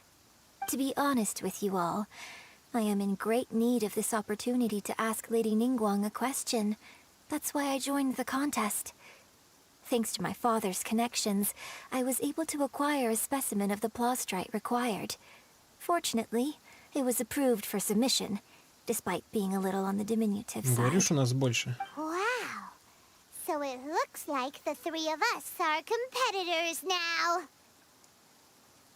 Excuse me for prying, Miss Shenhe, but are you competing as well? No, I don't have any questions for Ningguang. I just wanted to help him win. In that case, I have a proposal to make. Lady Ningguang said that the first 3 contestants to procure all 3 materials will be awarded the chance to ask a question. Well, there are 3 teams here. We can split the prize between us. Instead of competing against each other, we could work together to secure the top 3 places between us. What do you think? Sounds great, but how does it change things exactly? I think I see where you're going with this, Miss Yoon. The plastrite was the most difficult item to source by a long shot. Luckily, all 3 of us managed to get our hands on it. The 2 remaining items aren't quite so rare, so as long as one of us finds a way to source it, the other 2 can hop on the bandwagon. How'd I do? Is that what you had in mind? Precisely. Huh. Interesting approach. Okay then. All right, I'll go first. I have some leads on these wonder cores. From what I've heard, the core itself is really not that difficult to make. The hard part is getting hold of the ore used as raw materials. I'm gonna head back to the ship and ask Suling if he's heard of them. You guys... We will head into town and seek advice from Master Zhang of Hanfeng's Ironmongers. Thoughts? Wonderful. We'll split into teams then, and whoever makes progress first brings all of us a step closer to victory. I'm gonna take off. See you later. Okay, let's go! By the way, what question are you gonna ask Ningguang, Yunjin? I'm looking for a venue to host the performance of our new opera. Lady Ningguang has excellent judgment, so I would like to hear her opinion. Ooh, what's the opera called? Paimon wants to go see it. The opera is a labor of love by my father. He wrote it based on a popular urban legend about an evil spirit and an adeptus. It's called The Divine Damsel of Devastation. Какая она хитрая. Ну, вроде как мне больше одного вопроса-то и не надо.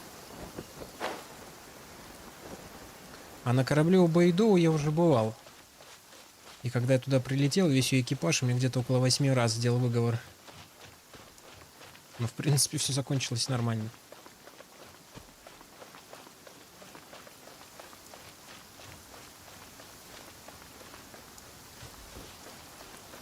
Собственно, оттуда я и знаю ее. Просто ее экипаж упоминал, что она капитан.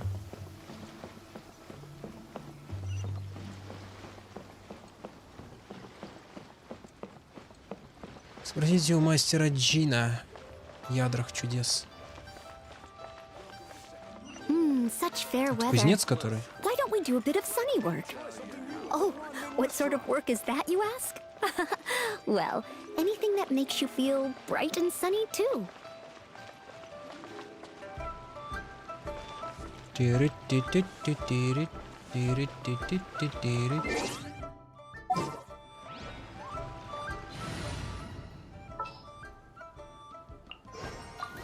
This world is full of unsolved mysteries. I'll take care of it.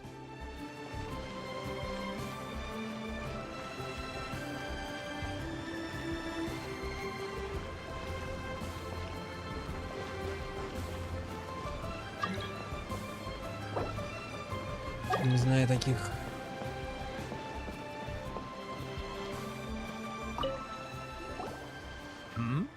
Ah, hello. Are you here for something off the shelf, or do you need something forged? Excuse me, Master Zhang. We were wondering if you'd heard of something called a Wonder Core. Of course I have.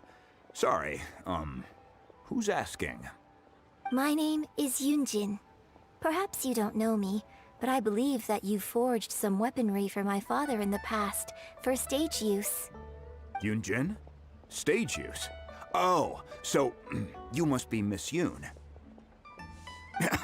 Sorry. My brain's finally caught up. It's not used to doing much beyond bashing a hammer all day. Everyone's heard of you, Miss Yoon. Even folks who don't make it to the opera all that often. Like myself. So, you're here to ask about wonder cores, huh? As it happens, I do know how to make them. Matter of fact, I made some for Lady Ningguang back when she was building the original Jade Chamber. The types of ore needed to make wonder cores are a little hard to come by. Lady Ningguang supplied them herself last time. I don't suppose you've brought any yourselves? No, we were gonna ask you what kinds of ore we need. Sure. Well, you'll need two kinds. Star Splinter Iron and Subrosium. If I remember correctly, Lady Ningguang sourced her Star Splinter Iron from the Mount Tianheng area. They say it resonates with visions.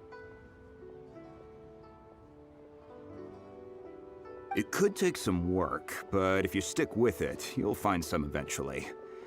As for the Subrosium, though, that's trickier. It's all but unheard of on the market. I'm really not sure. Sorry. What I've heard is that the people around Mount Tianheng have some sort of magic trick that can pinpoint the location of the stuff. Of course, it's probably just hearsay. If you want my advice, start by looking for Star Splinter Iron around Mount Tianheng. And if you run into any locals, ask them a few questions about Subrosium. Mount Tianheng. Interestingly enough, the story of the divine damsel of devastation also takes place on that mountain. I hear the view there is quite spectacular. A favorite destination of the Adepti, in fact. Perhaps it can give me some inspiration. Let's not delay. We should head straight there. Привет, Анубис. Да где эта ваша гора находится? Я уже в который раз про нее слышу. Но я был... А, вот эта гора? Или вот эта гора? Я уже про нее слышал, но что-то не задумался никогда, что из этого гора. Тяньхэн. Тань.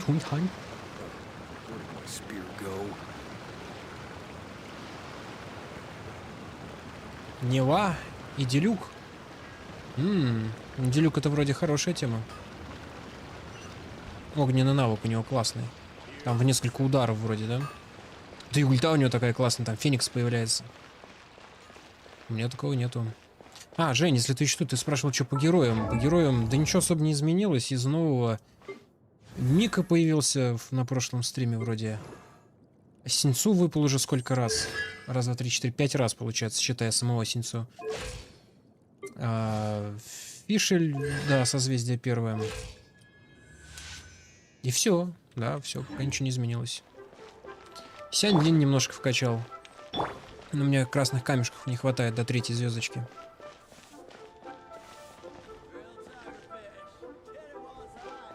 Ну тогда играй на другом аккаунте, где не выпали, не?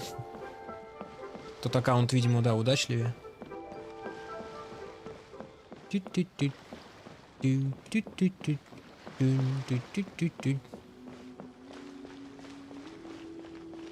Какой ранг у стримера? 35-й. Но я могу повысить, но я этого не делал пока. Там, наверное, уже подкачать все надо. Во-первых, я хотел всех героев подкачать. Ну, не всех уж прямо, а те, кто мне прям нужнее всего, до 3 звезд 60 уровня. Оружие, артефакты, наверное, немножко подкачать.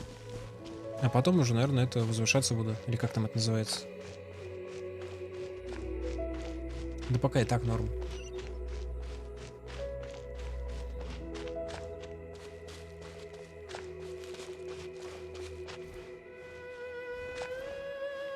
Вот такая луна большая.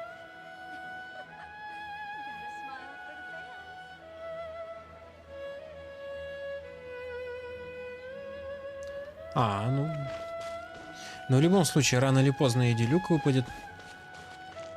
И Нева. Я не знаю, правда, кто это. Делюк только знаю.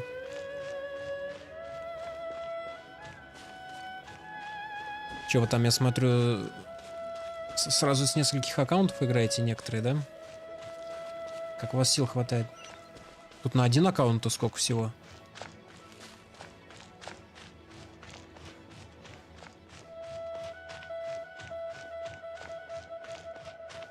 Блин, даже хочется уже это пойти в Анадзуму или Сумеру. Я уже говорил, я когда разлом открыл, ну вот здесь последний участок, которого у меня не было, вот примерно с этих гор, я помню, вот сюда шел, к статуе Архонта. Тут такой каменюка здоровый, потому что, ну, разлом он такой как бы по окружности. Я даже не знаю, как это назвать. Как будто его так ложкой размешали в одну сторону. Ну так вот, и оттуда открывался вид вот здесь на Сумеру. Довольно красивый. А Инадзуму я не видел. Инадзуму отсюда не видать. Он где-то за 3-9 морей.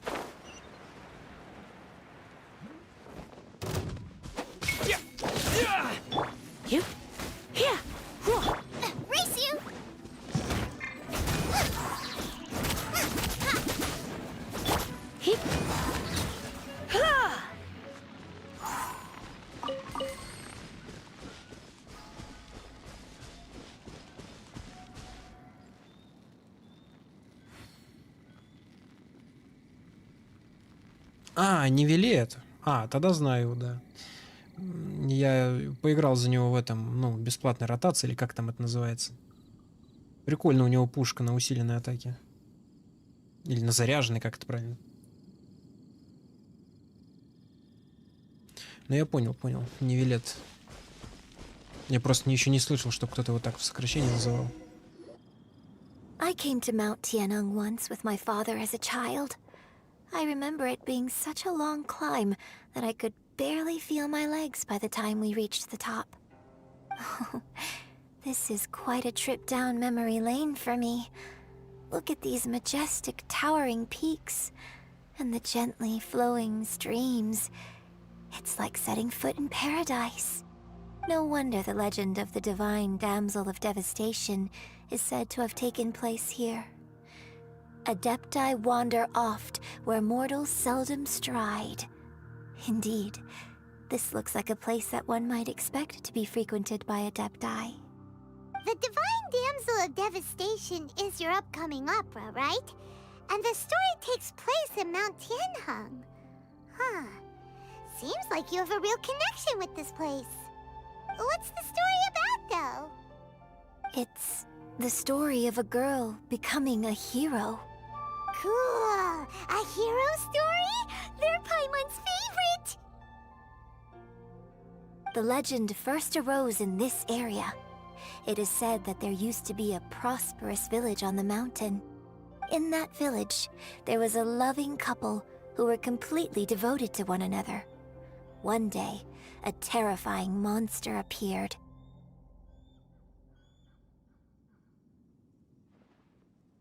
The wife was out collecting herbs and was captured by the monster. Her husband was so distraught at the news that it broke his spirit and drove him to madness. The vile and vicious monster told the villagers, "If you want to live, you must sacrifice a child to me." What a nasty piece of work! Paimon sure hopes this monster gets put in its place! But the monster was so terrible and so strong that all within the village were terrified of it. They had no choice but to give in to the monster's demand. Just while they were discussing whose child would be given over to the monster, a little girl suddenly stood up and came forward. No! Don't do it, little girl! Unbeknownst to anybody else, she was concealing an exorcist's blade. She approached the monster's lair, feigning fear and trepidation. When she finally arrived, she courageously drew her sword and entered into a fierce struggle with the monster, from which she eventually emerged as the victor. Her extraordinary abilities drew the attention of the Adepti, and they took her as one of their own. Her story became the stuff of legends. But alas, the paths of mortals and Adepti seldom cross, and she would never again re-enter the mortal world. And so, destined to grace the mortal realm for but a brief moment, she vanished like a wisp of smoke into thin air. Спасибо, Аномис. That's how the opera ends. Тебе тоже там успехов.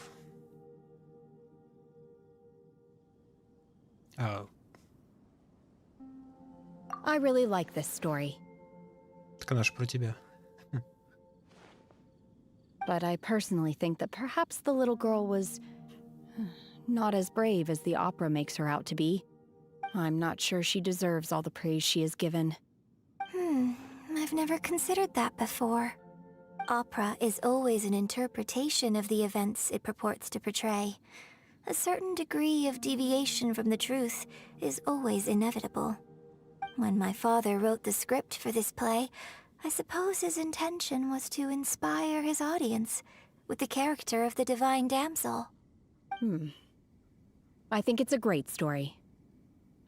The ideal story. Well, it sure inspired Paimon! Let's go get ourselves some Star Splinter Iron! Yeah! Ну, видишь, скилл, как прогресс пошел. Геншин мощная тема, да? Как оказалось.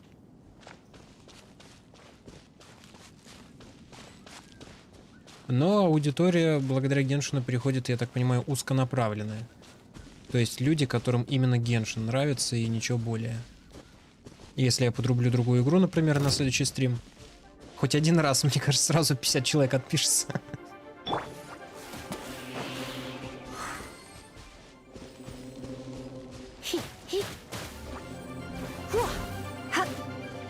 В Rocket League пойдем как-нибудь играть, сразу это 200 человек ливнет. Ай.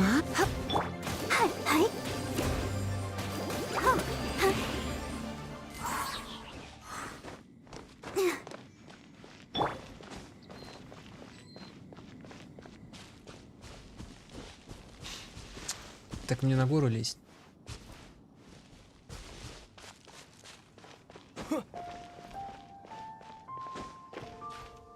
С помощью глаза бога. Что такое глаз бога? Могу только вот так сделать. Мне по-любому на гору лезть. Иначе это было бы слишком просто. —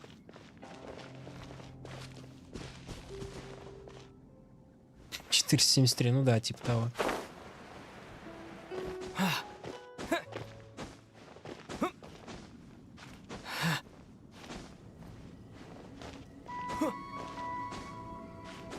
Хотя, возможно, такое происходит с любой игрой, ну, чтоб ты там играть не начал.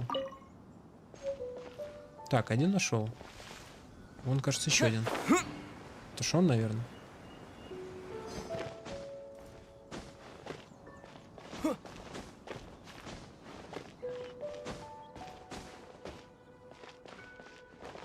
There should be enough Star Splinter Iron. Now we just need to find that Subrosium. I think I saw a village on our way here. Master Zhong said we should ask the locals for help. Why don't we try there?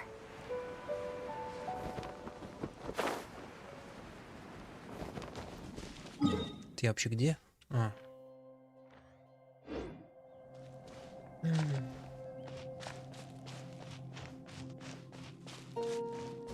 О, вот ваша тема-то.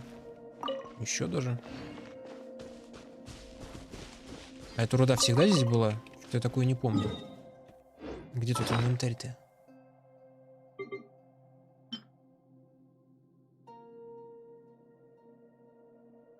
Чего?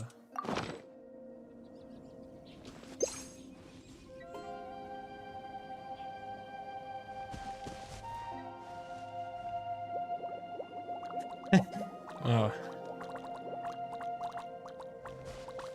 Фига себе. Это я понимаю. В какой игре такое еще есть?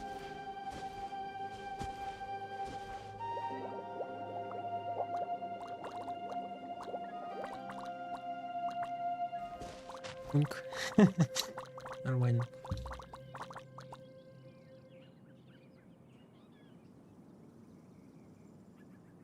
Да, я слышал эту фигню, типа некоторые советчики говорят, мол, если у тебя там что-то залетает, да, в рекомендациях хорошо себя показывает, то вроде как вот и продолжай делать в том же духе. Узконаправленный контент. Может быть, да.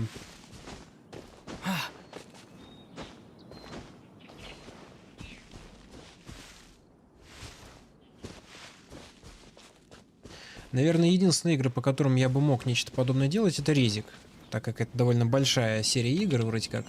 Или Silent Hill, но все-таки больше Resident. Но меня интересуют вроде как и другие игрульки.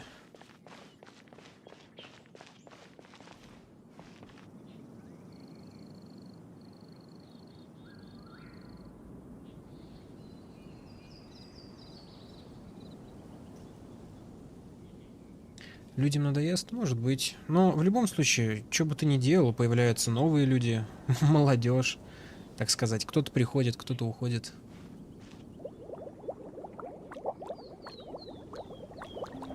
Интересно, он урон наносит какой-нибудь?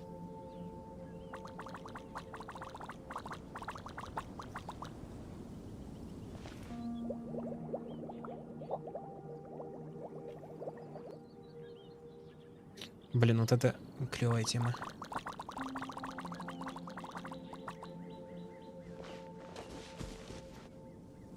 Hey, there really is someone here. Yunjin, looks like you were right. Excuse us, sir. Can we ask you something?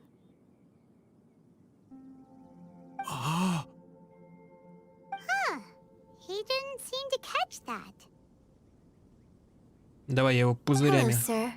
We were just passing by and wanted to ask if you happen to know anything about Subrosium. Здорово, Хе. Да вот, потихоньку. Is he trying to tell us to look for clues in the village? Well, whatever. Guess we're on our own here. Shenhua, Yunjin, let's have a look around. Sorry, you can go ahead without me. I'd like to have a word with this gentleman. If that's okay with you, Uncle Mingjin. It's... Shenhe. Shenhe. You're alive. The rumors were true. So, all these years? I'm sorry, I don't know how to find Subrosium. But I think you can find some information in the village. This place is deserted now. No one ever comes here. So you can rummage around all you want. Huh? You know this guy, Shenhua? Thank you, kind sir. We'll go and take a look around. Don't worry. Mingjin has no ill intention towards Miss Shenhe. She'll be quite safe. Okay, then let's see what we can find in this village. Я, походу, единственный, кто вообще не понимает, что, куда, кого. Я это собираю ресурсы для нефритового дворца Нингуан. Там они уже платформу даже сделали. На, мужик.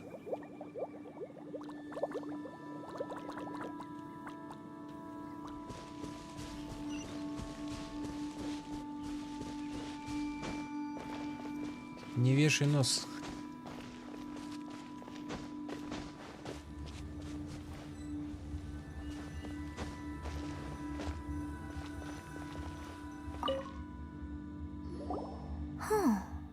What's this? Оу, потрепанный дневник. Врач сказал, что ты тяжело болеешь. Не волнуйся, я отдам все, что у меня есть, чтобы спасти тебя. Мое сердце обливается кровью всякий раз, когда я вижу, как твоя слабость становится все сильнее. Твоя болезнь не поддается лечению. Но почему я не могу терпеть эту боль за тебя?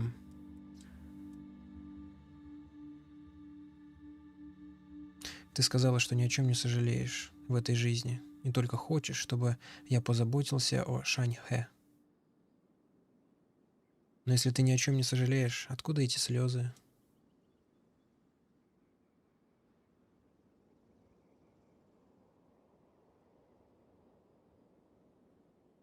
Миньцзунь. У него нашлась книга, которая могла бы спасти тебя. Я забрал и последовал инструкциям, чтобы призывать божество и предложить ему жертву даже.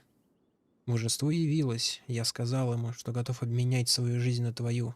Он промолчал и только указал на нашу дочь, Шэньхэ. Так вот. Божество сказало, что ее судьба — приносить беды, и что она может только причинять вред своим близким. Божество также сказало, что она, возможно, даже была причиной твоей смерти. И я решил, что должен это сделать. Я оставил ее в пещере. А, вот как это произошло. Я оставил ее в пещере, о которой упоминало божество. Прошло 3 дня, а новостей все еще нет. Я становлюсь беспокойным от ожидания. Меня охватывает зловещее чувство.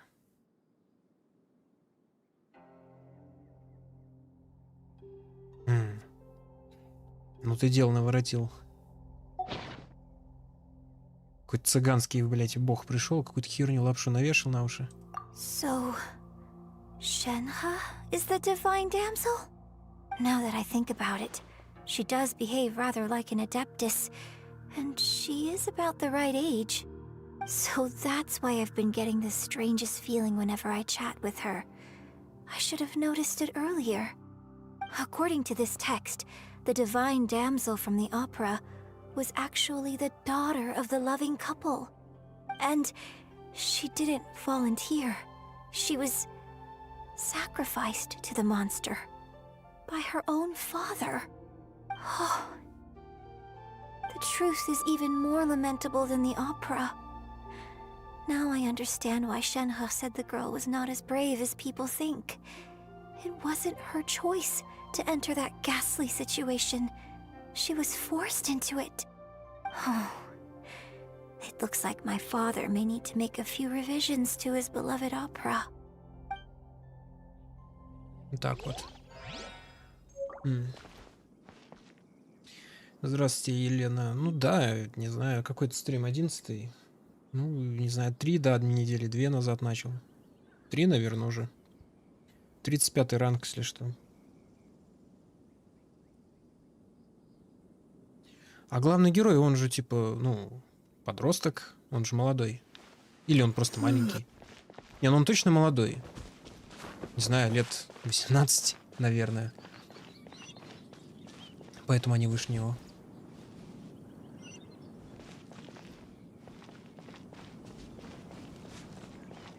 Ой, надо еще записи отыскать.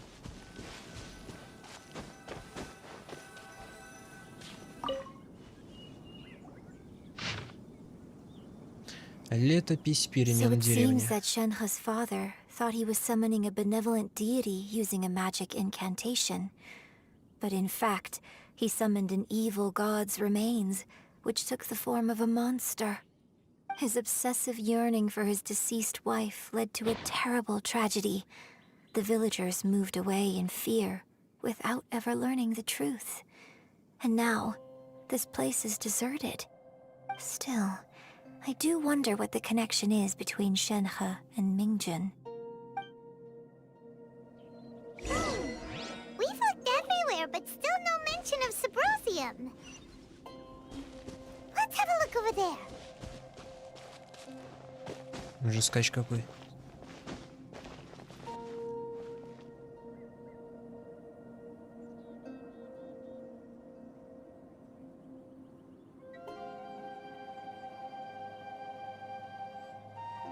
В смысле, главный герой кто? Вот он. Итера его, кажется, зовут. Или Итен, как-то так. Кто-то писал. Ну, нет, его, по идее, наверное, зовут так, как игрок его назовет, но, так сказать, по канону или типа того. Чуть не помер.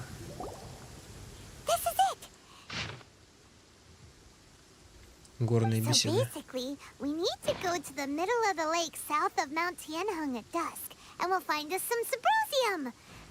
Let's go back and tell Shenhe the news.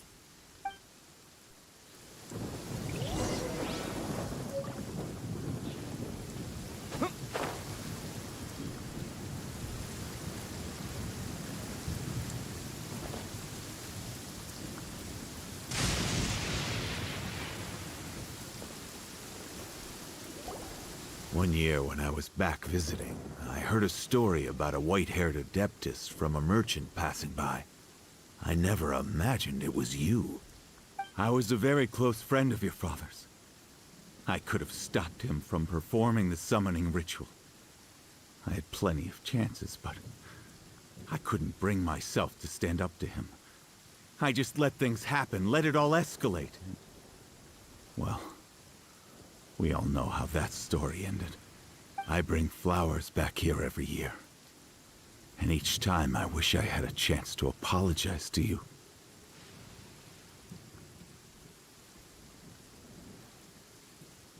Apologize for what? If you'd stopped him, he'd only have found another way.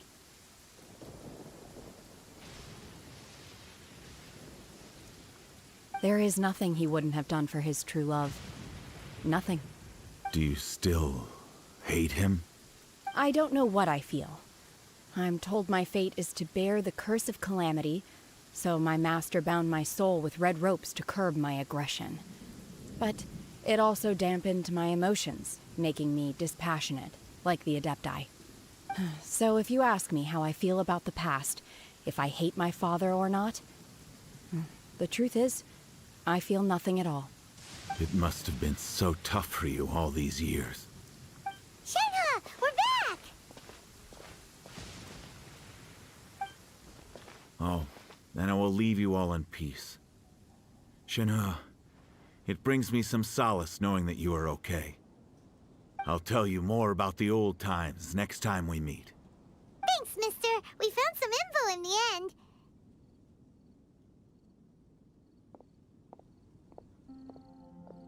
Shenhe, look! This tells us how to find Subrosium. All we gotta do is go to the middle of that lake! Let's go then.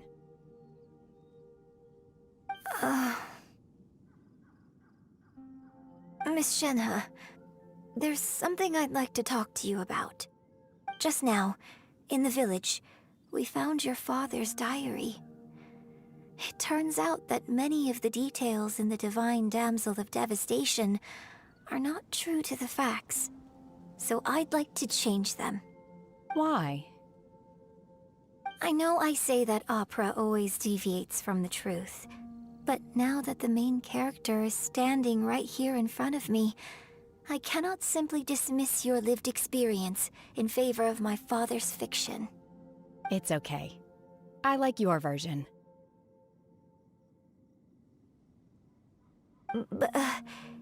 Huh? My master once said that the day I learn how to use my strength for the good of others is the day that I can truly become part of human society. So, I hope that one day I might be brave enough to stand up and protect others, just like the girl in the opera. But I've never thought this way before, and I wonder whether I will continue to think in this way. Don't worry. I believe you will. In fact, I think maybe you've already started to become the person you aspire to be. You just haven't had the opportunity to see it for yourself yet. Shenhe! Yunjin! Cut the chit-chat! Let's go!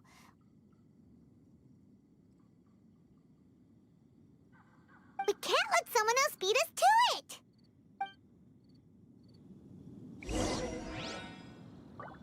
Ну да, жестко с ней. У нее батя какой-то шизоид. Я, конечно, все понимаю, но так тоже нельзя было. И, кстати, скилл, думаю, ты не прав. Как раз таки 80% людей, которые играют в Genshin, это на самом деле брутальные мужики. Других здесь нету. Мужики, которые после тяжелого трудового дня на какой-нибудь угольной шахте и после 5-часовой качалки приходят домой расслабиться в Геншине. Ну, прямо как я, короче. Так что 80% здесь наоборот.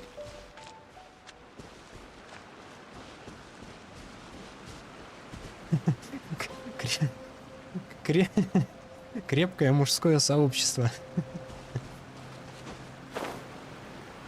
Или неужели... Ой, ты думаешь, мужчина не умеет тоже умиляться всякому?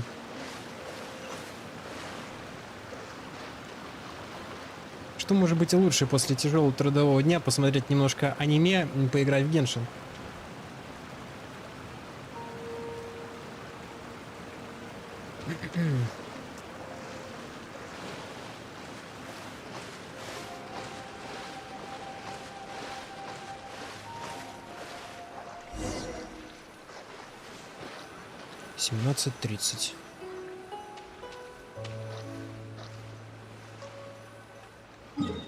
какое озеро? А, ну да, я тут бывал. 17:30. И сколько мне ждать?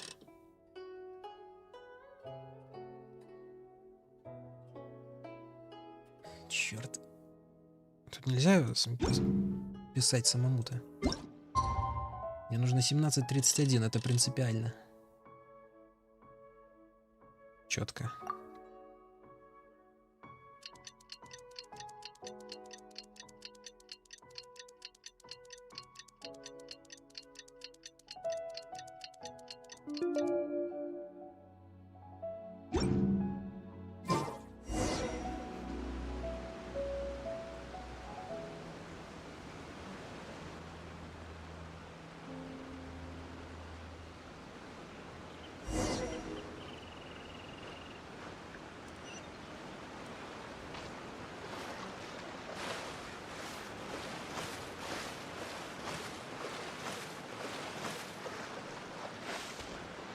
Суброзий.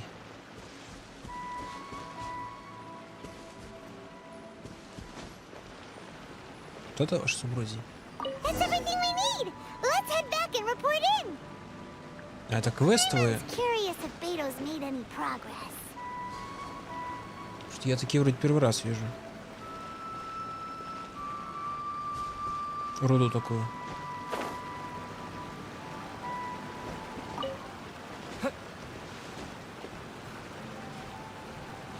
Красивое озеро.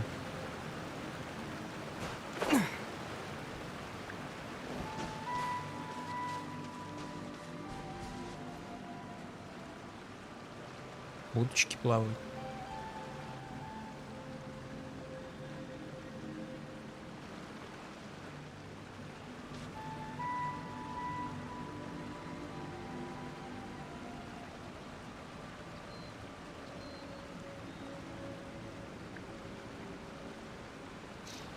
Ну, видишь, как ты ошибся жестко.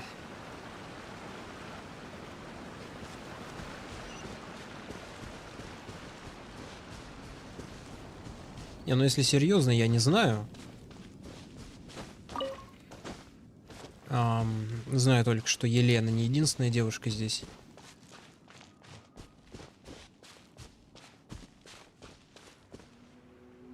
Ну, которая на Геншин пришла.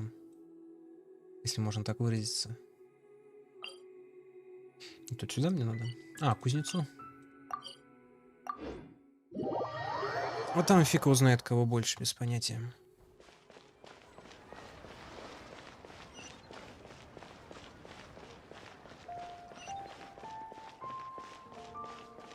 А что он мне вот так показывает? Тут вроде нельзя спуститься. А. Oh, yes, yes.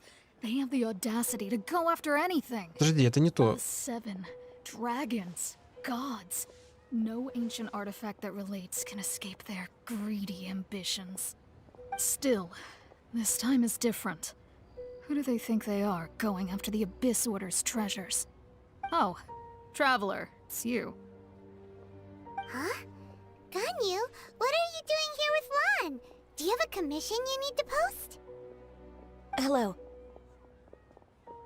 We were just discussing the treasure hoarders. Yes.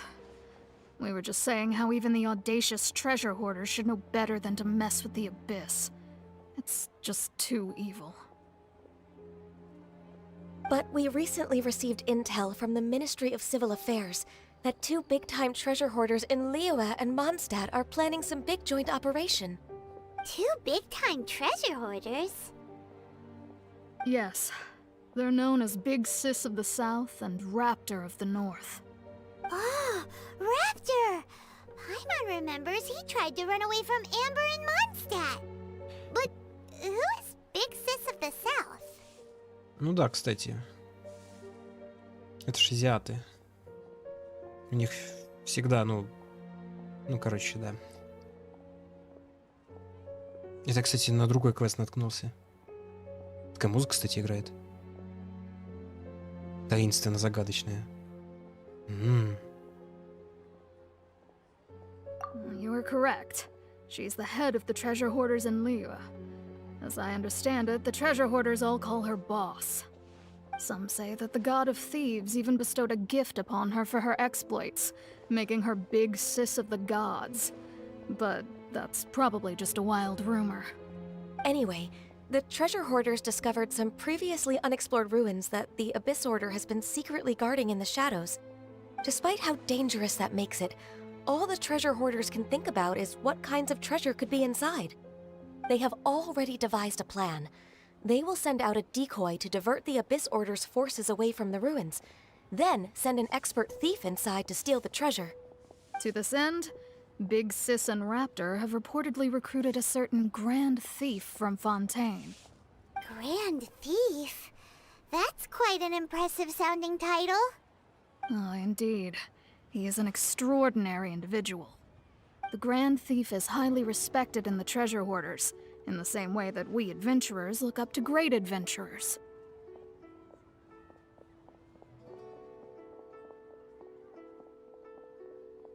Ah, so you're familiar with the author of the Tevat Travel Guide, then? Correct. The Grand Thief is someone as renowned as her. So, despite being relative big-timers in Liyue and Mondstadt, Big Sis and Raptor had to put in a lot of work to convince a thief of his status to come and personally oversee this operation. With the major changes in Liyue recently, the Ministry of Civil Affairs and the Millelith already have their hands full. They don't have any time to investigate rumors about treasure hoarder activity. But anything related to the Abyss makes me feel like there is some unknown danger lurking beneath the surface. So I decided to come to the Adventurers Guild to post a commission. Ну да, кстати, буквально я просто мимо шел. Я даже это... Не думал, что кат-сцена про ним прям начнется. Я шел к кузнецу. Leave this commission to us. Oh, thank you so much. Good to see this in the hands of a reliable guild member. Well then, good luck. The guild will take care of the details of this commission.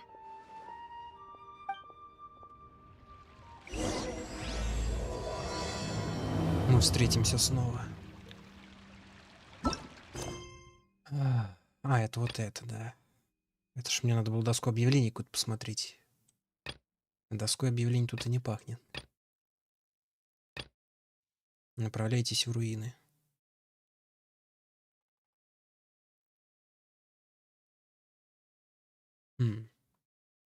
Похитителям, мать их, сокровищ. Придурковатые эти чуваки.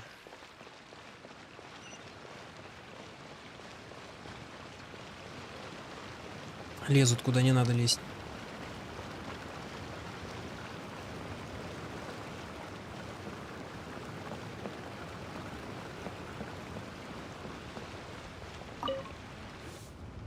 Oh, goodness. So, are they okay? This is some top quality ore you found. I think I'll get a good end product out of these. Guess now it's my time to shine. Hey everyone, how's the A-team doing? I ran into a bit of a brick wall on my end. Suling's never seen a Wonder Core before, and says it'd take a lot of research for him to get up to speed. Leave the Wonder Cores to me. I'll work on them while you go about your business. Don't worry. It won't take me too long. Much obliged, Master Zhang. We should look into the Adepti sigils next. But where should we find items relating to the Adepti? I'll sort that out. Oh? You got this then? Yes.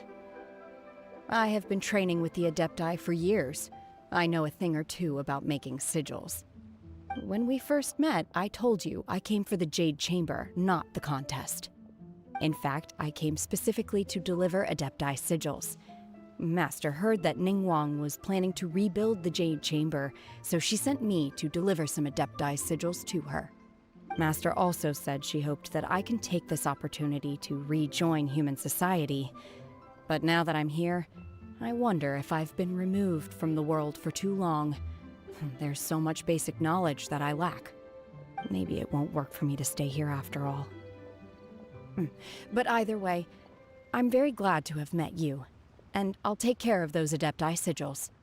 Without knowing the ins and outs of your situation, I can't say whether you should stay or not. But now that our paths have crossed, we'll always have a connection. So if you're ever feeling down, come find me on my ship. There'll be a drink waiting for you. Thank you. So, Master Zhang, I'll need to use your facilities to make the sigils. Fine by me. I'm actually curious to see how the Adepti arts work. Maybe I'll learn something.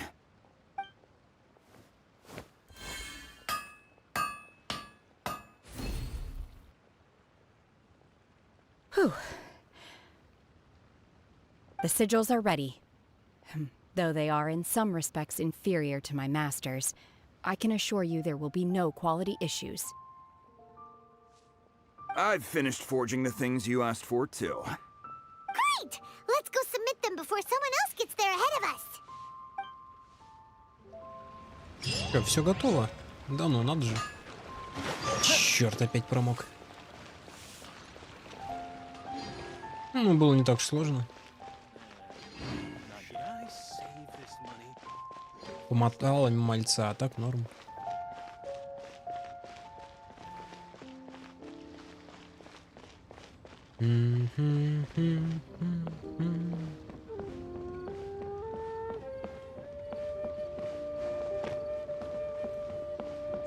Тут сейчас музыка должна смениться. Да.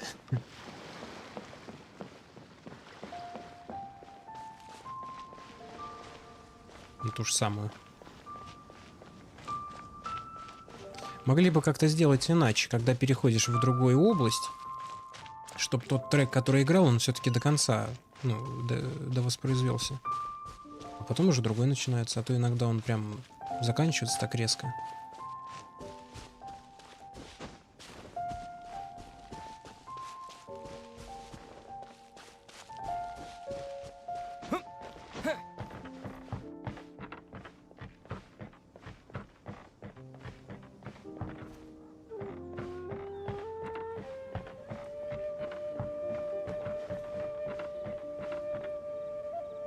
О, он же светится.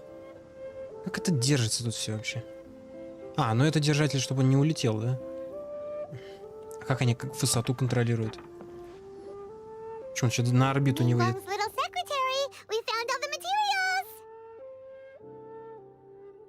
Oh, already? All three of you found them together. Okay, I see.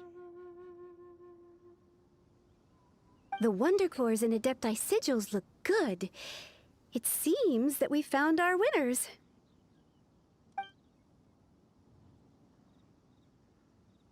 I hereby announce that the winners of this material procurement contest are the Traveler, Yunjin, and Beidou. What? It's over already? I haven't even found the Prostrate yet! I can't believe it. So close, but so far. I'd like to invite our three winners to please proceed to the Jade Chamber, where Lady Ningguang is waiting for you. Huh? Where's Beidou? She was right here! Captain Beidou has some business to attend to. She will join later. Please come with me for now. Alright then, guess we'll head on up to the Jade Chamber first. This has been a long time coming. The last time we went up to the Jade Chamber was ages ago.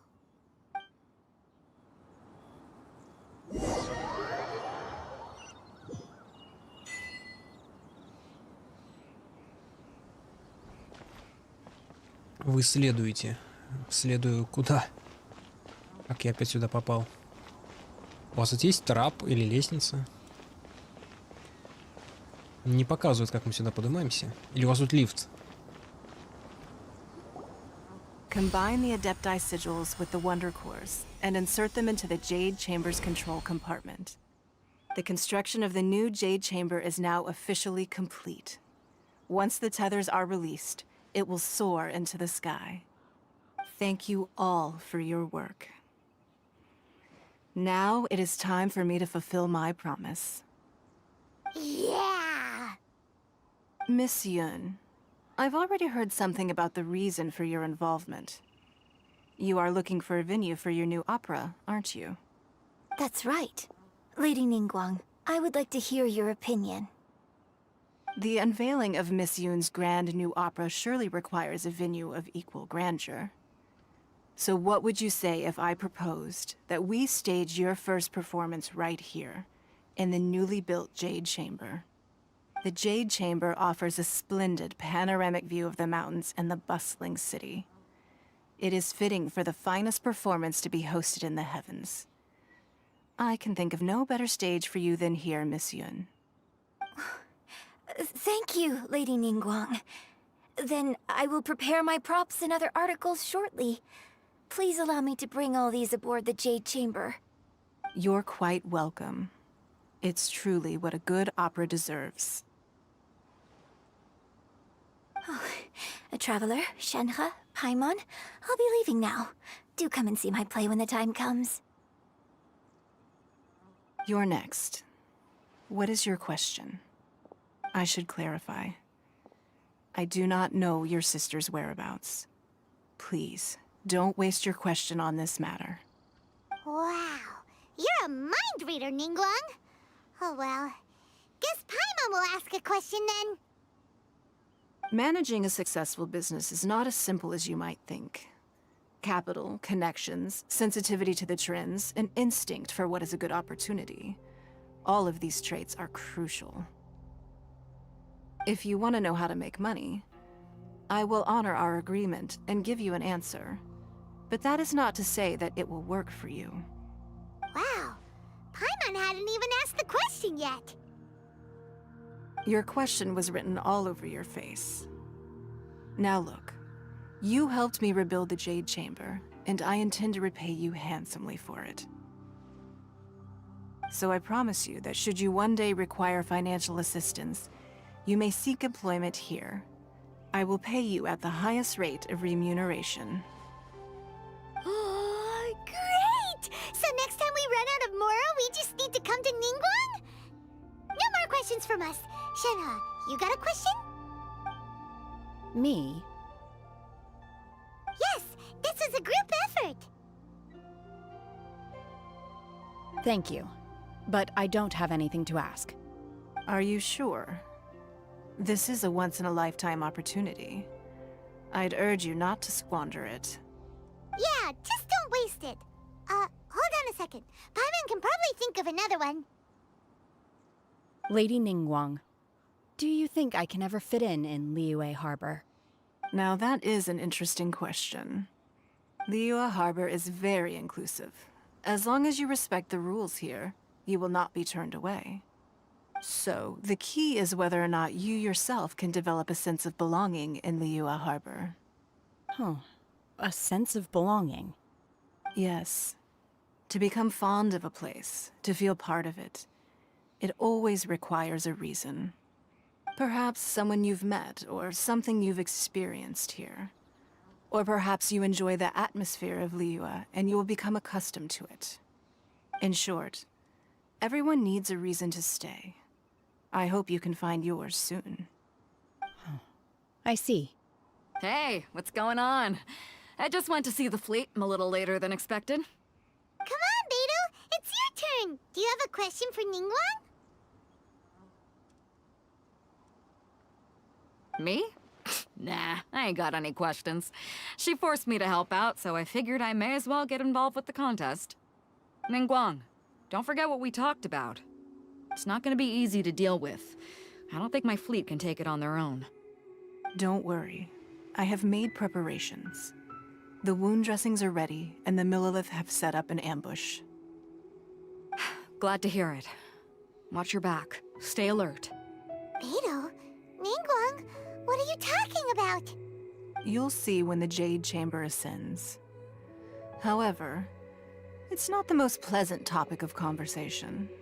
Maybe it's better that you don't know.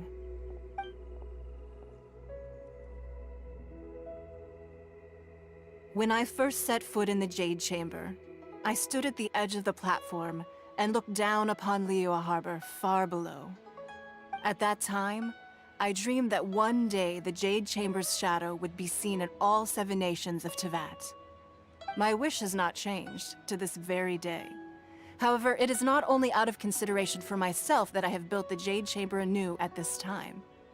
I hope the Jade Chamber will always float in the skies above Liyue Harbor, bearing witness to the prosperity and peace of the human world. And I hope that you can all witness it with me. Let the Ascension ceremony commence!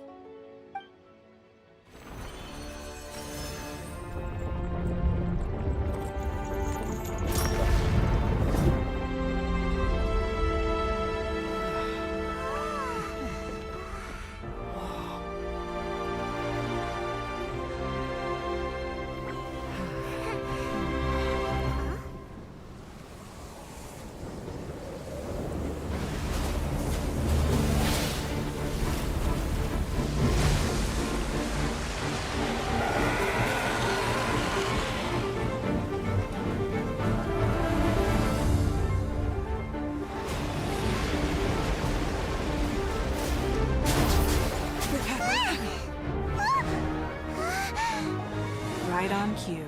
The Avenger of the Vortex, Beisht. Who is that? Osial's wife. Final follower of the Overlord of the Vortex.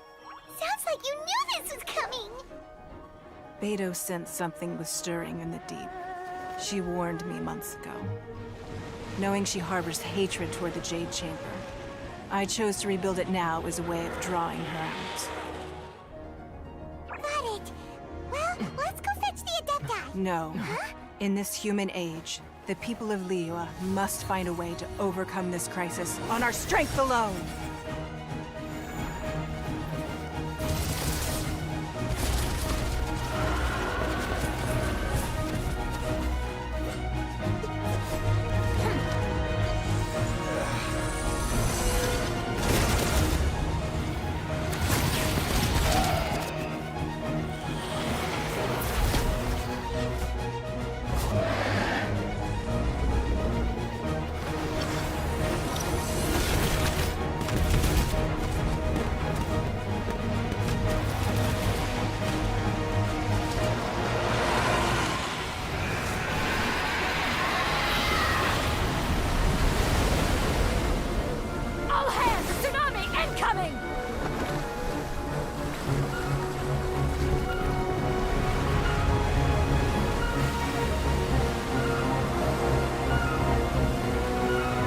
What's that?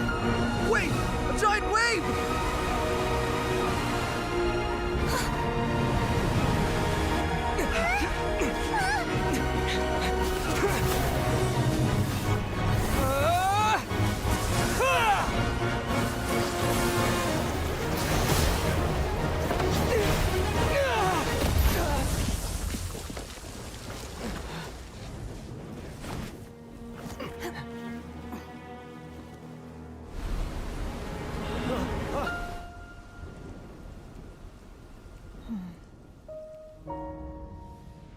You are a cursed child. Your life brings nothing but disaster to us all. At least if you die, I can bring her back. The day you learn how to use your strength for the good of others is the day that you can truly become part of human society.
What are you doing here? О. I can't let you be the only one taking this risk. I hardly see this as a great risk. The people of Liyue Harbor are well prepared, and she is already badly injured. Only sheer willpower is keeping Чем her его alive. атаковать-то он высоко? I may be nearing the end of my stamina, but in a fight to the death, I think I have the upper hand. We'll help too. Это прям босс такой. Ну тут катсцены вообще регулярно бывают такие крутые. На прошлом стриме под финал там тоже была очень мощная катсцена.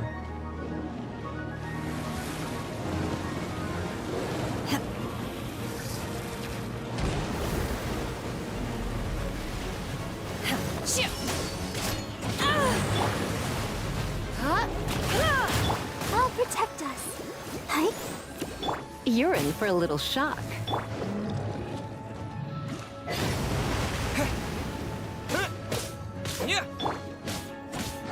Obey!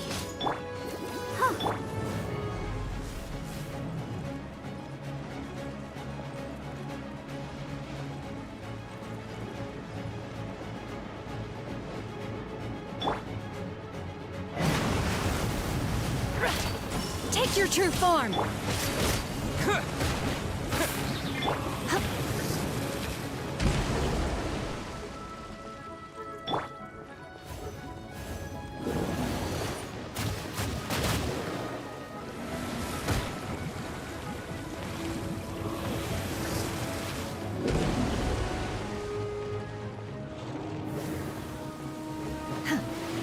Transfiguration!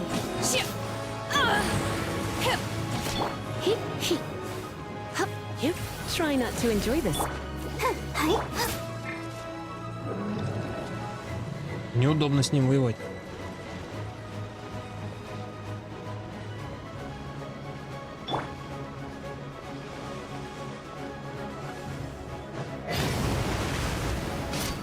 My will embodied!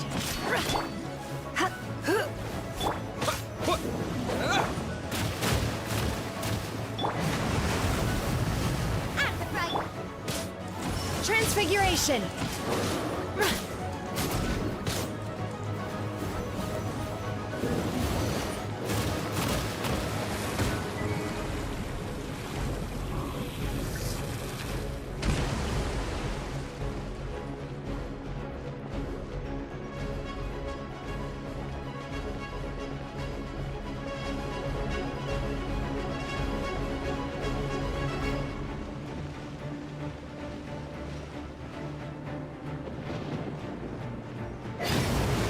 Unleash!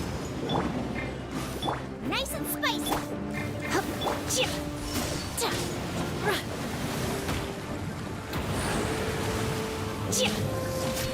By ordinance divine, manifest!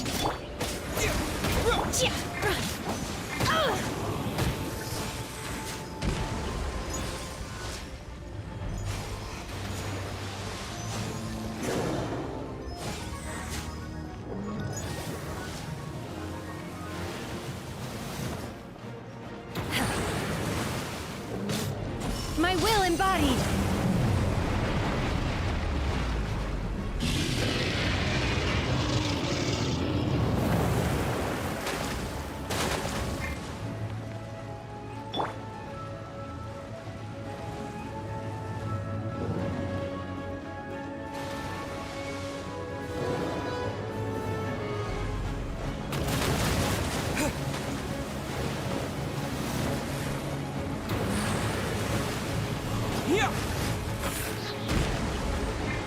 Obey! She's getting away! Shouldn't we go after her? This place is unstable. It is too risky to continue pursuing her. If the place collapsed, the consequences would be disastrous. Let's head back. Интересно, это теперь считается боссом? Ну, который можно перепроходить потом. Ну, у него же типа 3 головы. Как у этой, как его. Я уже думал, что-нибудь случится страшное. Не, ну все нормально. I'm just a little exhausted. Otherwise, fine. I wanted to deal with it myself. I didn't expect you to follow me. Don't worry. She's not coming back anytime soon. After an injury like that, she'll likely seek refuge somewhere else. How did things go underwater? It's been dealt with. She was injured before entering the water. It didn't take too much effort to finish the job. Good. So the crisis has been safely averted. When you visit the Jade Chamber in the future, you will be afforded generous treatment. Lady Ningguang, the fleet reports that the sea monster has left Guyan Stone Forest and the surrounding waters have returned to normal. Thank you. How are the Millilith? Thanks to the medical supplies you prepared and Lady Keqing's command, our losses were minimal. Of course, we owe huge thanks to this young lady for her help. On behalf of the entire Millilith, thank you for your service.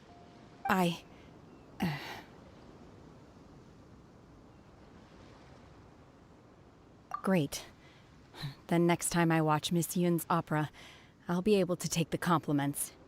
I wasn't trying to be a hero, though. I just wanted to protect you. Let the soldiers recuperate, but don't let your guard down.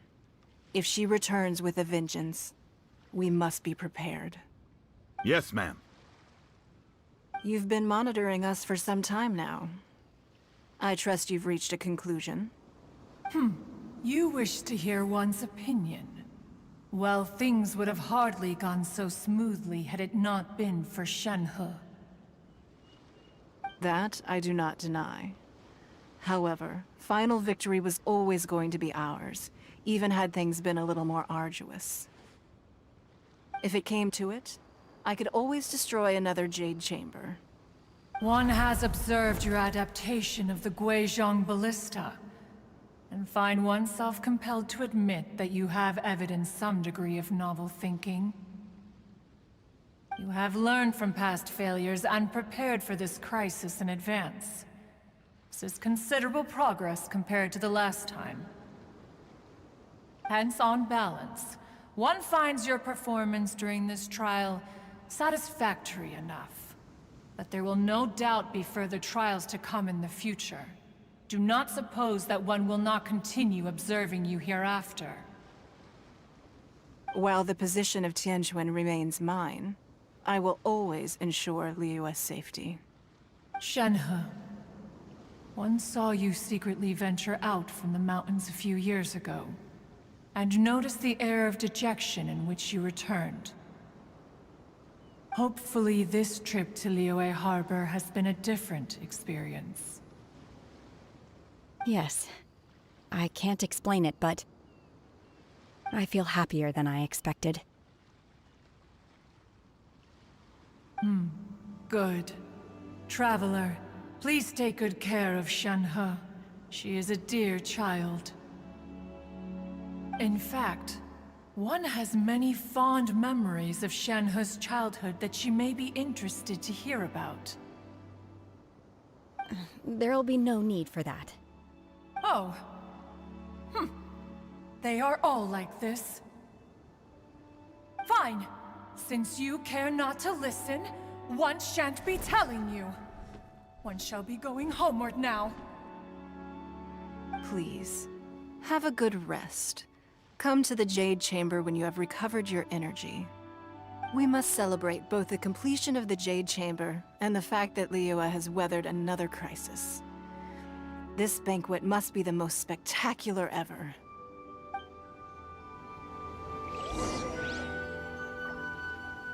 О, активна новая точка. Нефритовый дворец, да?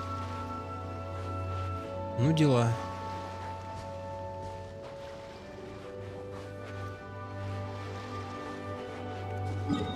Это я где? Вот корабль Бэйдоу. Кстати, вот на этот островок я еще не сходил. Там стоит это... Забыл, как называется. Но и только при условии, что у меня ключик есть для нее. Да, есть. Можно слетать туда. Только задолбаешься лететь.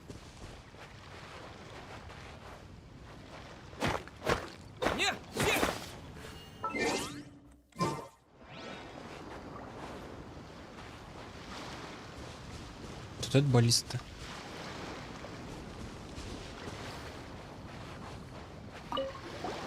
The Millilith's casualties are within the range we expected. But in hindsight, there were still flaws with our plan. If we'd had more time, we could have built a barrier here to absorb the impact of the waves. We must learn from this experience and never repeat the same mistakes again. We were fortunate to have your assistance this time. Thank you. Да. Ну, весело у них тут, как будто с ними каждый день что-то подобное происходит. Я уже задолбался. Кошмар какой-то. As you wish.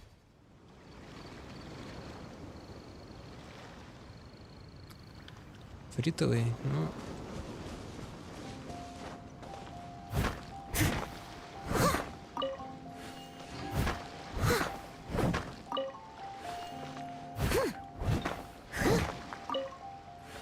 Не так разоряться каждый раз его отстраивать.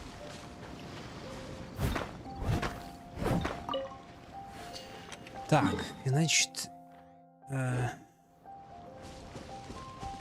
Подожди, это я куда смотрю? А, вон этот остров. Только я не помню, с какой горы я прыгал. Наверное, с этой. Она вроде ближе, да, к острову. Но в этот раз у меня выносливости больше, чем в тот раз. Если я в тот раз смог долететь с горем пополам, чуть не утонул, но долетел. Значит, и в этом смогу. Наверное, я отсюда прыгал. Хотя вон там скала-то повыше, наверное. Но это ближе, кажется, островок. Единственное, надо только в отряд взять Фремини, во-первых, потому что он уменьшает выносливость во время плавания, насколько я понимаю. И Эмбер, потому что она уменьшает потребление выносливости во время полетов.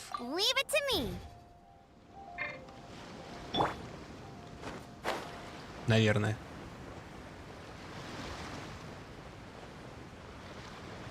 Ну да, наверное, в прошлый раз я вон оттуда прыгал.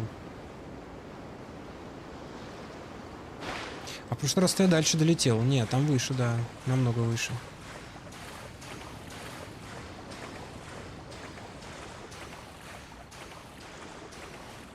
Блин, я так, наверное, не доплыву. Если только тут не мелководье. Нет, здесь не мелководье. Да что ж такое? Зачем его ставить настолько далеко? Что ж вы как козлы-то, а? Как же я в тот раз долетел? Ну, не настолько выше. Но есть план Б, конечно. Он дольше. Он дольше и чуть сложнее. Ну, не сложнее, ладно, но дольше.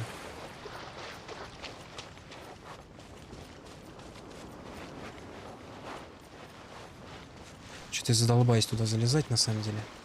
Может, сразу за план Б тогда? А, не могли они поближе поставить, да? Зачем так это усложнять все?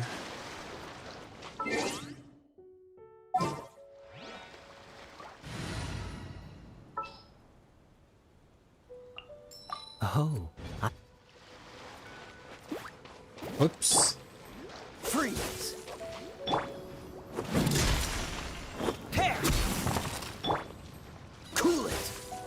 Ну, таким макаром.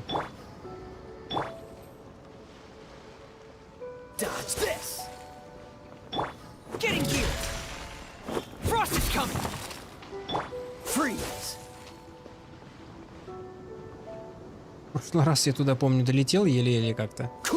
А ключа у меня не оказалось. Да. Надо было это заранее проверить.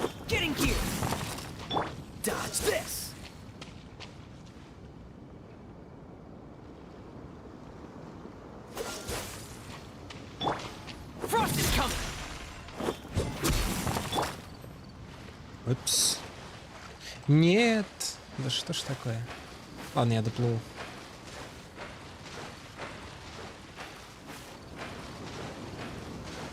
Примерно так же я добирался до другого там островка. Только там остров был намного дальше, чем этот. Прям намного.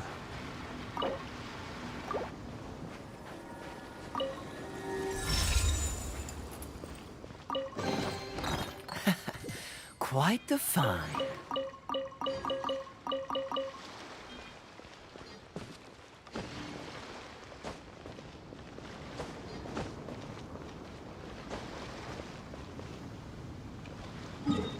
А и Надзума получается где-то там. Ее даже не видно на горизонте.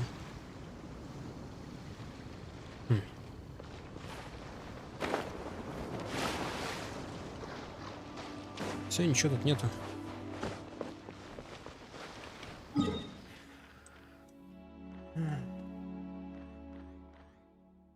Да, даже значочек появился нефритового дворца. Ну и телепорт, клево.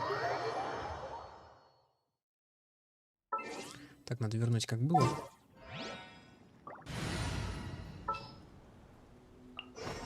Just what will we come across this time? I'll take care of it. I'll bring my season. Так, еще отойду на минутку. Блин, ну ладно. Wow, everyone's already seated. It's Paimon's first time attending a banquet in the Jade Chamber. The food here looks amazing. All of you here are my distinguished guests. I am determined that each of you thoroughly enjoys yourself. Those who don't drink alcohol, please, help yourself to other beverages. Fine wine is a delight to the senses, but it is far from the only one. I trust you will find the marvelous view from the Jade Chamber to be an equally gratifying indulgence. Have you heard? Miss Yun's going to be performing today. Sure have. Honestly, it's the main reason I'm here. I've never missed any of Miss Yun's performances, and I don't intend to start now. I hear she's going to perform The Divine Damsel of Devastation today, the one written by her father. I've been so excited that I've barely slept the last few nights. Hey, look! Miss Yun is going on stage!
神女劈冠到这里本该接近尾声，但今日我再添一笔，唱与诸位听。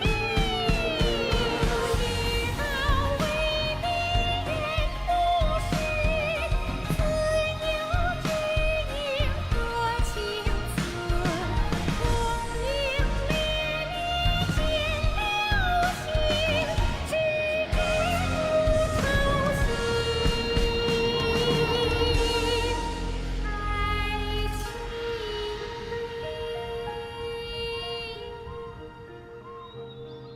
彼时鹤归，茫茫天地无依靠，孤身离去。今日再会，新朋旧友坐满堂，共聚此时。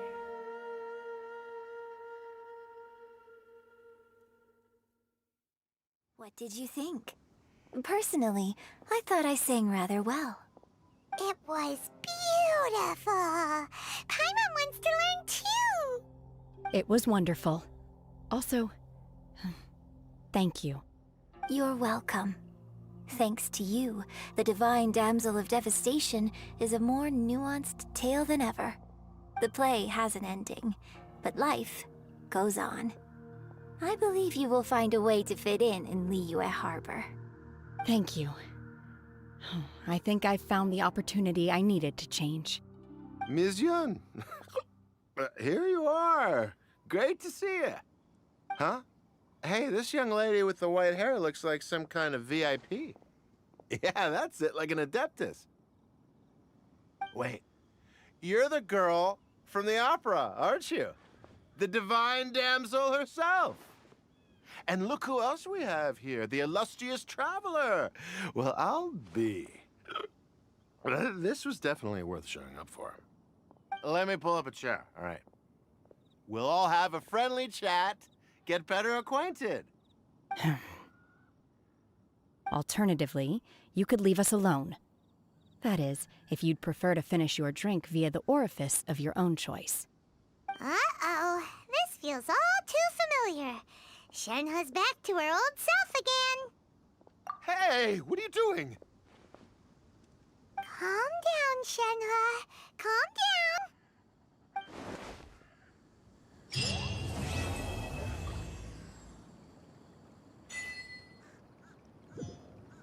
Ну, это было 10 из 10. 12 из 10, господи.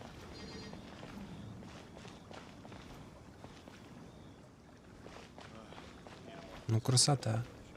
Правильно, что они не перевели это, ну, на другой язык, так и оставили на китайском.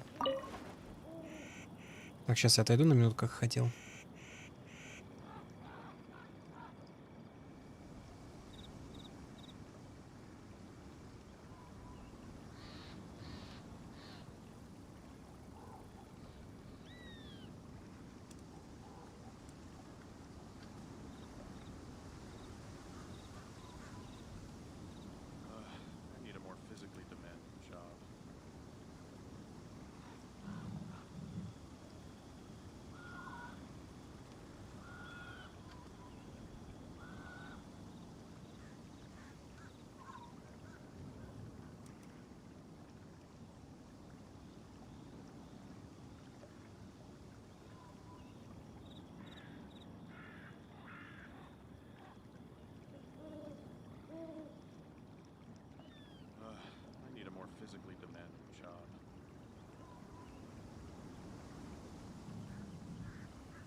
Now that I think about it, I'm glad Master sent me here to deliver the sigils. Otherwise, I wouldn't have had the chance to meet you. I'm sure I have much to learn from you in the future.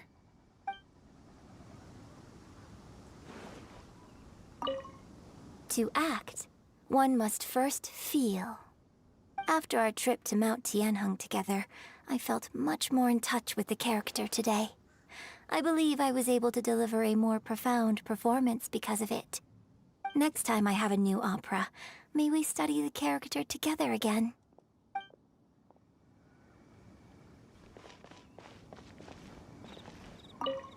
You've made an exceptional contribution toward the building of the new Jade Chamber.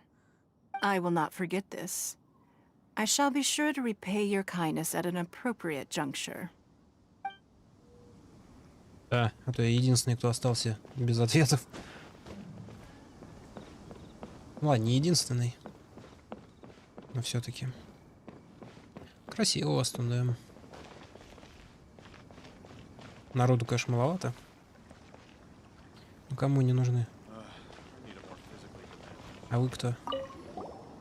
Drinking and watching opera in the Jade Chamber. A rare and exquisite pleasure.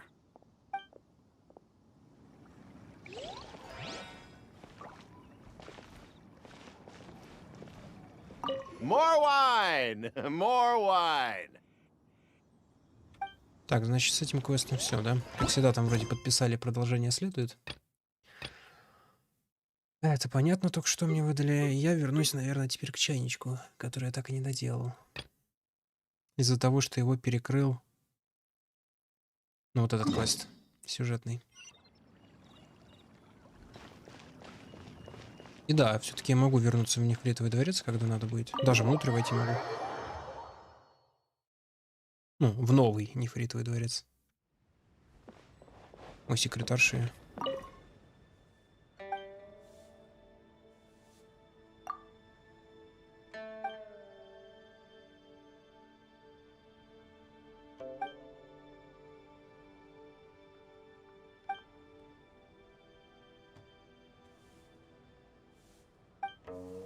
Да ладно, не напрягайся так. Просто зайти посмотреть зашел.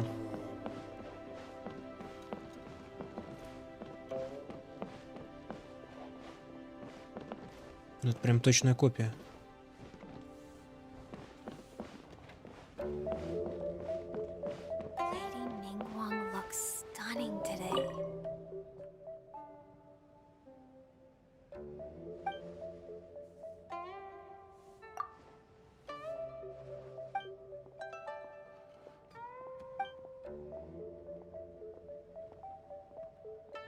Извиняюсь.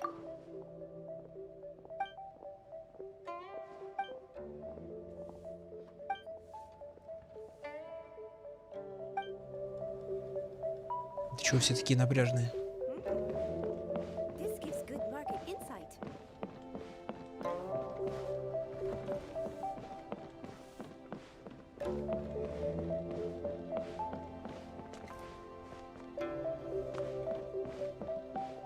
У нее тут много секретарей.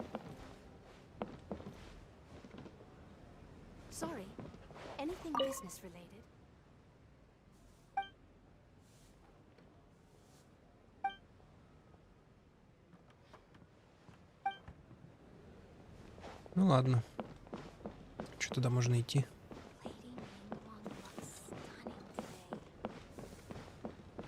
Резко свет включили.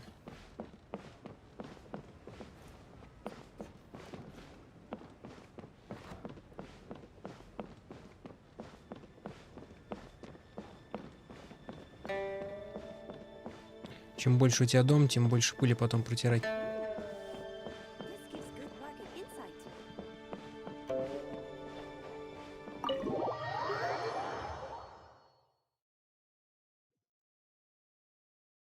Все уже разошлись.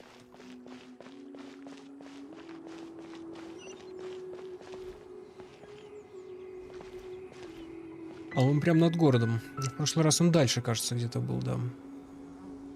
Надеюсь, он не упадет. Хотя, в принципе, мне че. Бахнет знатно. Надо еще, кстати, зайти в эту золотую палату.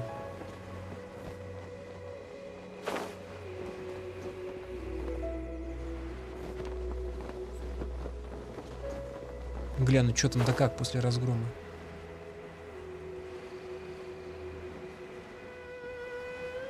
Подожди, это не золотая палата, где она вообще? А, вот она.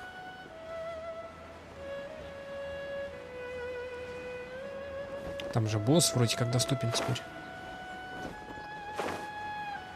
И нет, а вот тот босс, с которым я только что дрался по квесту, нет. Повторного не будет. Ну, как, например, с этим. Ну да, доступен он теперь, этот как его. Тортилья.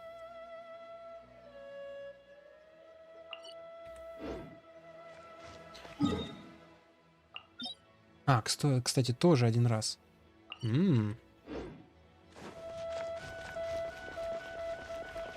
Здрасте.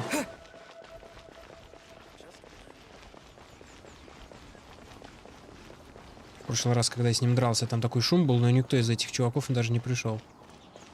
Ну, возможно, им было чем заняться, конечно. Но все-таки столько народу. 60-е, о. 60 это многовато. Да мне энергии-то нету. Да. Какие там еще? 70-е, 79-е, ну да. Жестко. Куда мне до вас?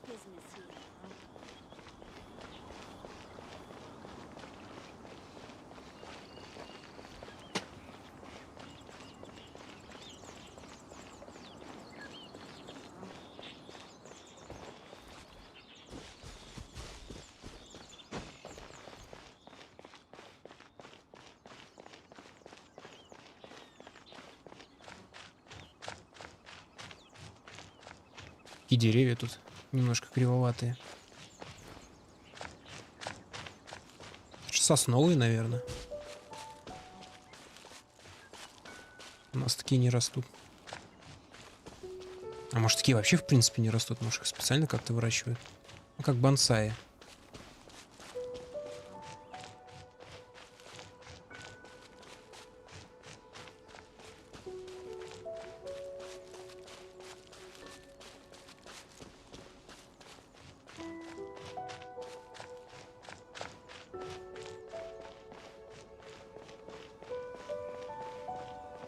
О, это типа бамбук.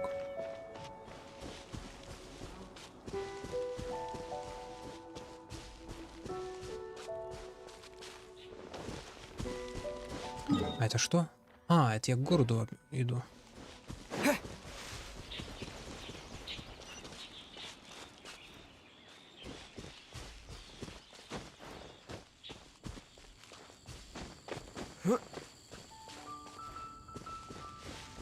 Ну да.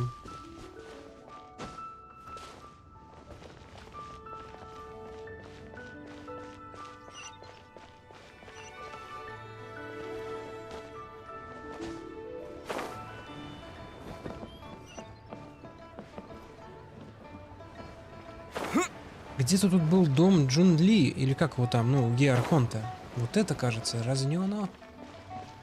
Бюро ритуальных услуг. Хотя я не помню, я к нему заходил внутрь или нет. Кажется, вот этот домик слева. Хотя, кажется, и по квесту ты и не заходил в него внутрь-то. Ну ладно.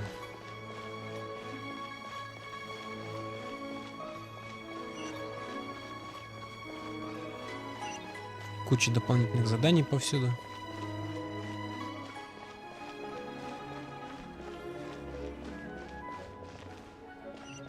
Вот сюда можно зайти. Это глазурный павильон.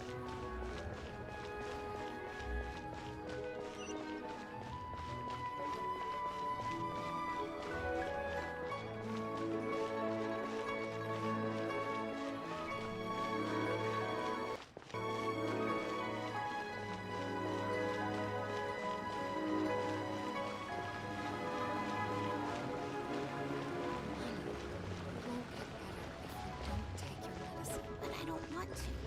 It tastes gross.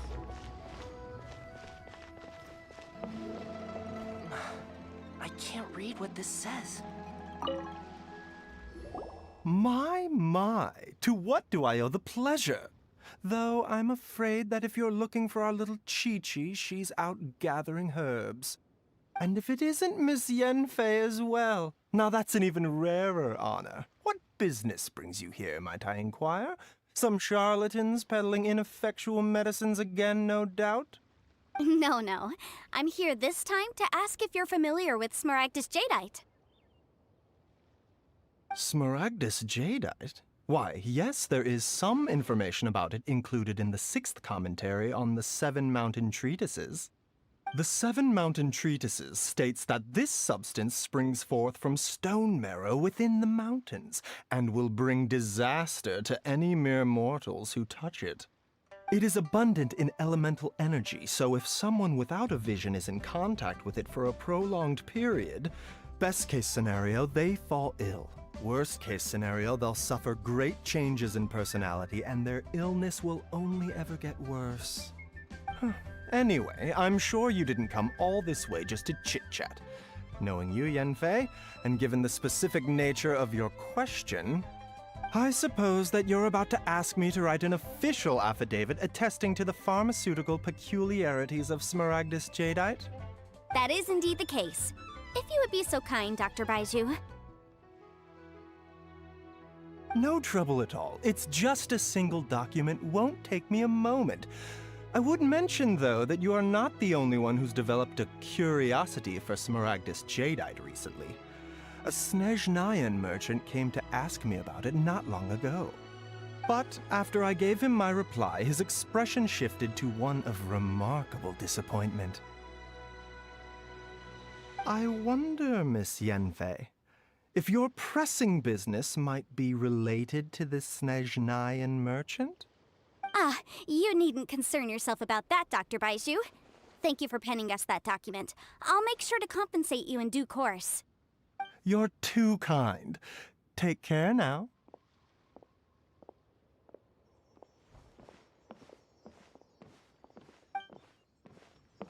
That Baiju guy is as weird as ever. Is it just Paimon, or does it feel like he was fishing for something back there? Dr. Baiju's always been like that. Well, we have the evidence we need. Let's go find Mr. Crossell. Отсюда хороший вид.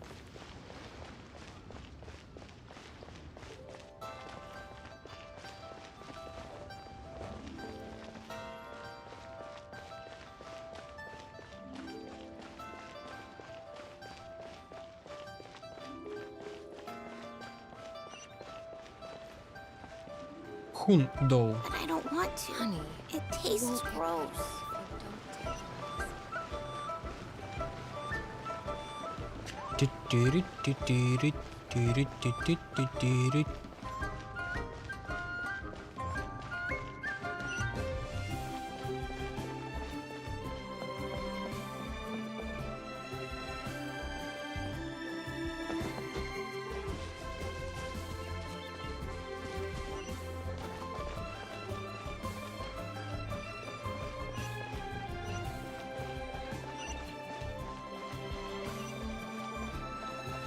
Это очень долгий квест оказался, очень длинный, прям настоящие разборки коммерческие из-за этого нефрита.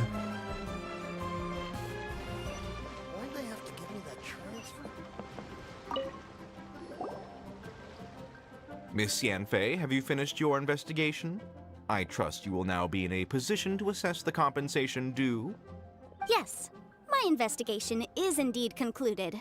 I can now provide a final figure for the amount payable. Wonderful. Well then, please, could you do the honors, Miss Yanfei? Of course.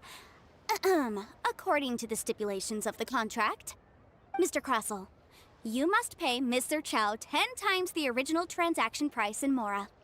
Sure. Wait, what? Me pay her? Surely there's been some kind of mistake, Miss Yanfei. Not at all. According to my investigations and the material evidence that we've gathered, The substance claimed to be smaragdus jadeite that was inlaid within the smaragdus jadeite twin phoenix pins that you rented out to Mr. Chow was, in fact, smaragdus nephrite. Now, the contract states very clearly that 10 times the price shall be paid should the article not be genuine. Accordingly, you are liable for this sum, which is payable to Mr. Chow in Mora. Material evidence? What material evidence? Why, Miss Yanfei, you cannot frame me like this. I spent a huge sum to obtain that smaragdus jadeite, and yet you claim that the ore inlaid on the hairpins is somehow fake? I demand to see your evidence. Indeed. Only a testimony from an expert witness involved in the processing of the ore can serve as an authoritative assessment of whether it is genuine. Traveler, please produce the evidence in question. This is a processing record from the Jade Mystery, along with stone samples and an affidavit signed by the business owner, Chateau. Seriously? Even the boss there couldn't differentiate between smaragdus jadeite and smaragdus nephrite. How does this prove anything? In any case, smaragdus nephrite is the outer layer of smaragdus jadeite. So I had him cut away the nephrite, he returned the valuable jadeite core to me, and some nephrite samples remain in the store. What am I missing exactly? That's an unsubstantiated belief. Well, your claim that my ore is fake is just as unsubstantiated. And we are here to talk about evidence, aren't we? Ugh. Looks like our first piece of evidence didn't convince him at all. Seems like he came prepared. What should we do next?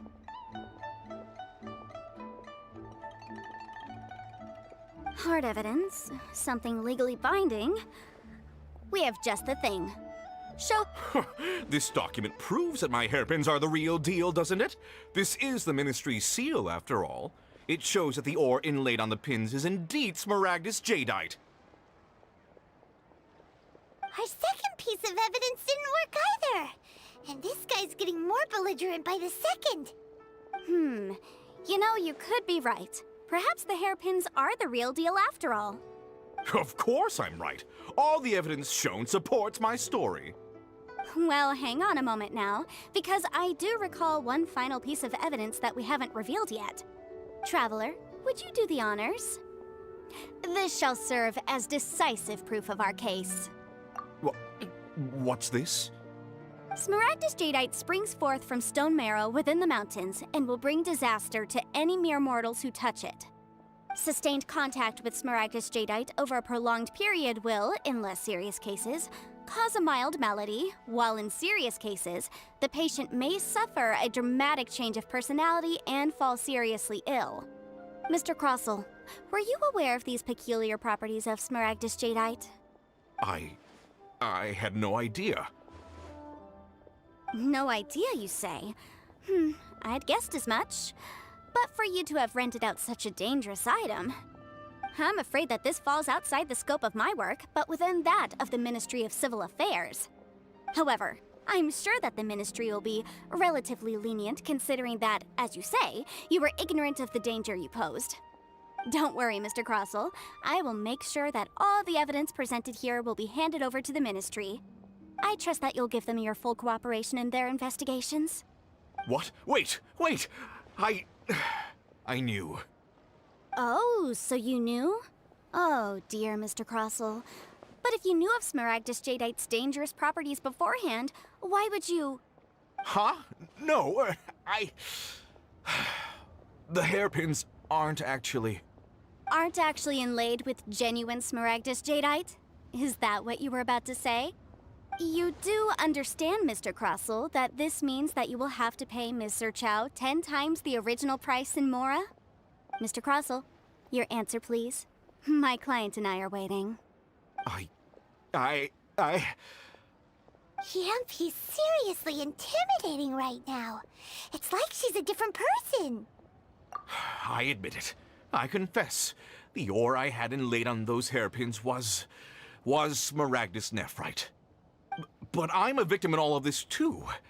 I invested a great deal of time and money into acquiring that small amount of smaragdus jadeite, in the hopes of turning it into a piece of jewelry that would fetch a fine price.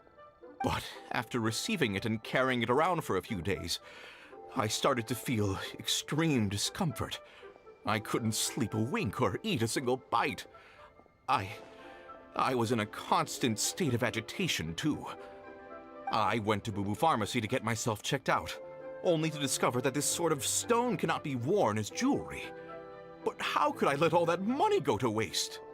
That's why I had another pair of hairpins made from Smaragdus Nephrite, which is almost indistinguishable from Smaragdus Jadeite. I kept the real Smaragdus Jadeite in a specially made box. I daren't touch it again.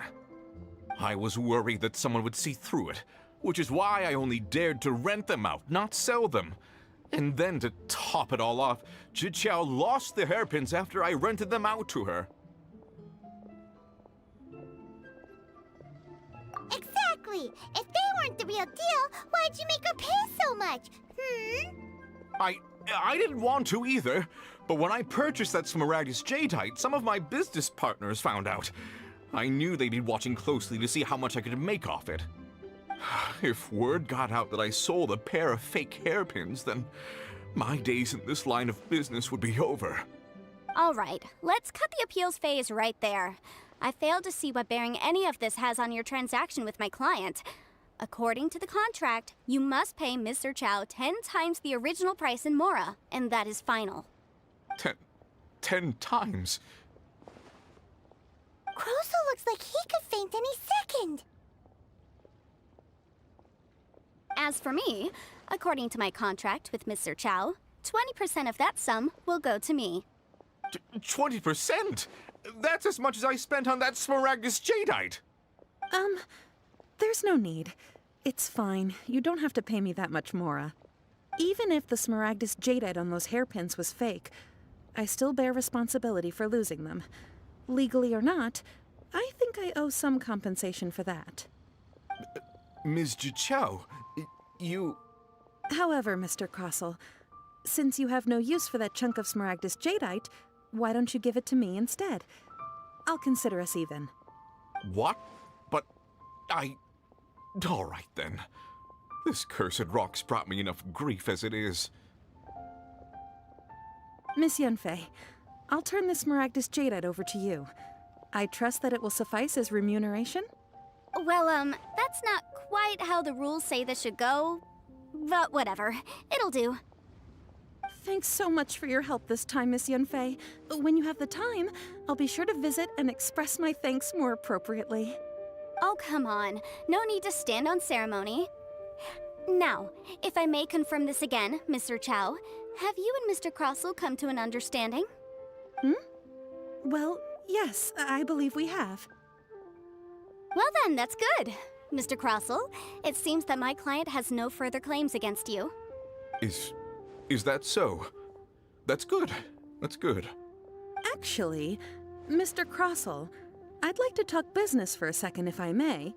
I could see from the hairpins you produce that you're very skilled in jewelry design. My family, on the other hand, works in the ore business, and we have a fair stock of fine ores. If we could join forces, your jewelry designs and our choice ores, I think we could do some fine business between us. Let me think for a moment.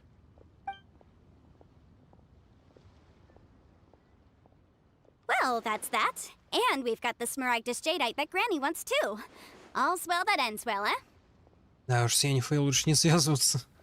Переиграла и уничтожила 10 раз в 10-кратном размере. Exactly. Usually when someone tells us they've lost something, we end up searching all over the place for it. But this time, you managed to solve the problem with just a big stack of documents. Even though the solution didn't involve actually finding the hairpins. The right solution depends on your perspective on the problem. The objective of my client, Mr. Chow, was to reduce her liability to pay compensation.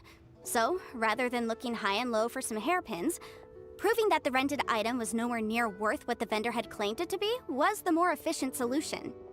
An Adeptus. Speaking of, you took part in that battle, didn't you? In which case, you would have heard what Granny said. Liyue Harbor is now a city ruled by humans. The title of Adeptus means precious little to me compared to my job as a legal advisor. In any case, don't you think that the Liyue Harbor of today needs legal consultancy far more than it needs adeptal powers? Paimon can think of someone who would definitely disagree with your reasoning.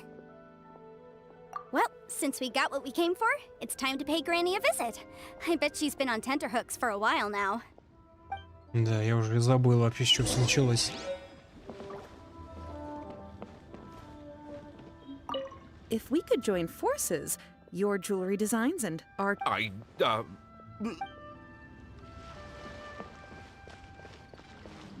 легко отделался еще.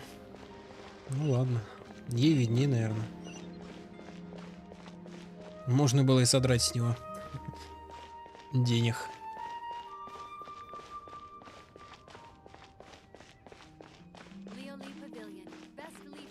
Если уж и не в 10-кратном размере, то хотя бы просто полную стоимость шпилек.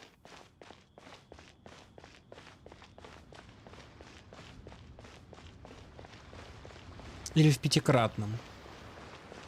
И когда он сядет в лужу, предложить ему сотрудничество, он не сможет отказаться. У него не будет выбора уже.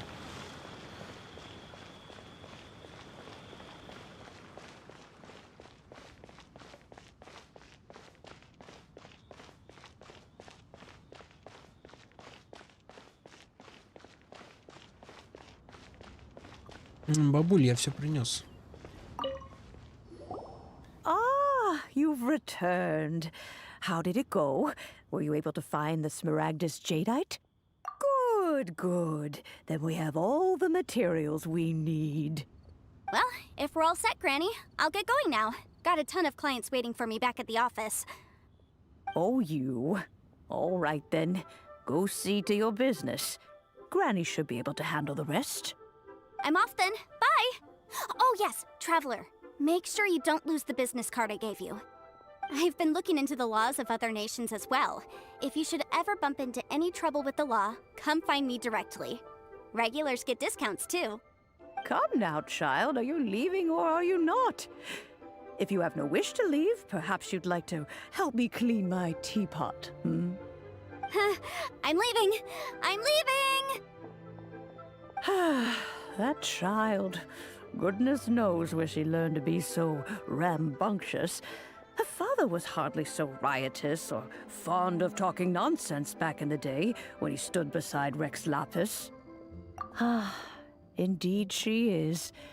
Liyue has changed, and the Adepti must also learn to change. Yanfei might be overly garrulous, but she is also the most intimately acquainted with the city among us all.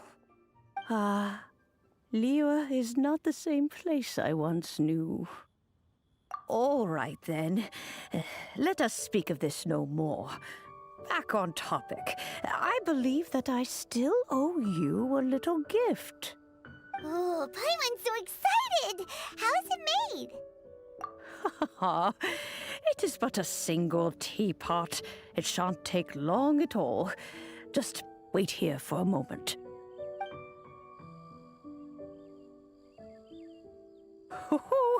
There we go. This Serenity pot is all yours now. Hold it firmly. If you were to drop it, oh goodness, who knows what might happen. Take these blueprints with you as well. You'll need them if you wish to make your teapot a little more lively inside. Wait a minute, Granny! How exactly are we supposed to use this teapot? Oh, you needn't worry about that. I've already arranged for a certain little helper to await you within this teapot.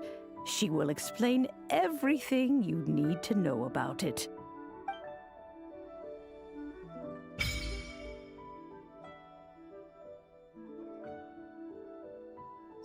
Чайник.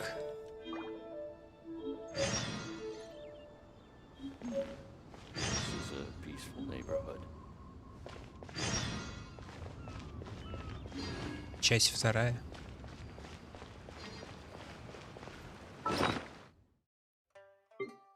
Ух.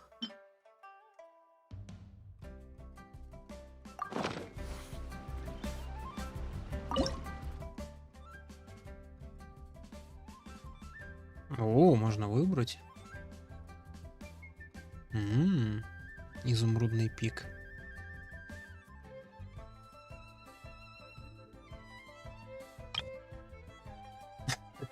Интересно.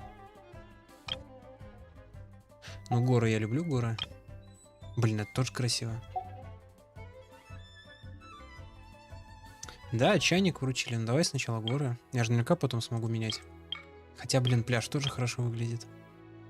Красиво. Там вдали что-то еще. И это здорово. Благоухающий лес. Шелковый принт. Это, наверное, в других регионах.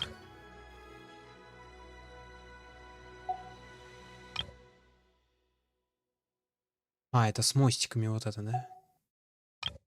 А тут фиг его знает. Ну и просто тропики. Блин, тропики тоже клевые. Такой островок. Я, правда, не знаю, как это будет внутри выглядеть. Остров прохлады. Ладно, давай город, черт с ним.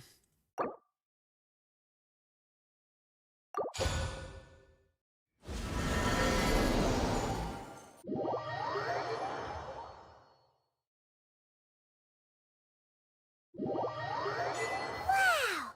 This teapot seems even bigger inside than Madame Ping's! There's even a great big house in the middle, too! Huh. But there's just a whole load of nothing around it. Это типа... Этот как его... Строить тут можно будет что-нибудь? Уже даже дом стоит.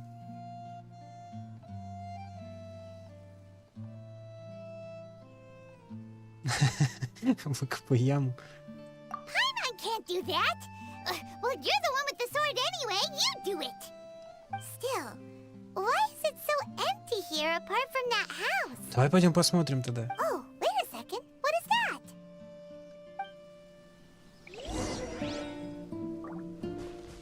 1800 чего-то там. А тут до хрена места-то. Мы типа парим.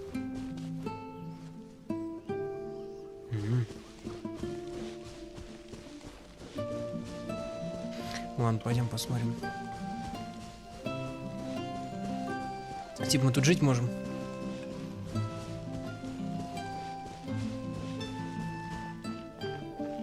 Well, it seems that we have a visitor. Oh. Пухляш. Ah, it's Tubby! From a distance, Paimon thought it was just a huge finch. So you're the little helper Madame Ping mentioned? Madam Ping? Oh, you must mean Ping. Yes, she did summon me here. She told me much about you. You know, back when we met in the Mondstadt Tavern, I had a feeling that we would meet again. It seems I was right, but it's still a nice surprise to meet you here. You may leave all matters regarding the upkeep of this realm to me. Your journey may be far from over, but at least this way you will not want for a comfortable place to sleep each night. Though it is the Adepti who create realms such as this, they generally do not have the time of day to attend to the banal matter of their maintenance. Thus, we teapot spirits were created to help guard their realms and manage their affairs. You may consider me a butler, if you will. Now, allow me to explain this realm to you. Have you any blueprints on you? Specifically, blueprints with beautiful rooms, chairs, and the like. As long as you have a blueprint, you can refashion this realm however you please. Blueprints?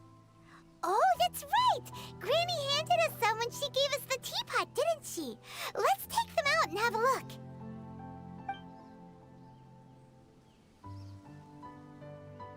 Yes, these are the blueprints I'm talking about.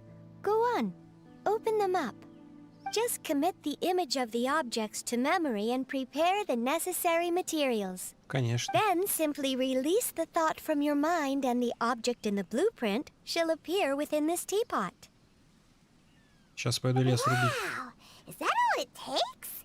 Then we could build a whole city inside, couldn't we? I doubt it. A golden-eyed adeptus explained this to me at some point in the past. He said that even though subspace creation is a product of adeptal power, even that has its limits. This world is not a true one, after all. It provides merely a moment of brief respite from the mortal realm, not a means of escaping it entirely. A golden-eyed adeptus? Paimon wonders who could that be? I hardly remember myself. What's more, I have never seen that adeptus again since. Well, let's not dwell on that. Have a look around. Best you get accustomed to this realm. If there's anything you would like to ask, just look for me. Хорошо. Ау. Так, ну это я понял.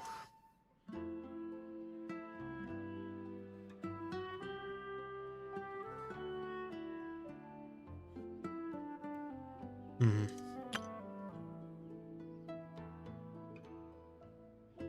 Мгм. Мгм. Мгм. Прям настолько, что ли? Я могу сам прямо ее расставлять, где сам захочу.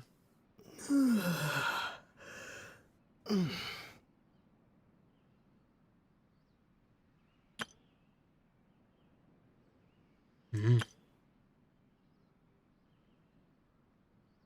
Бродячий дух. Мгм.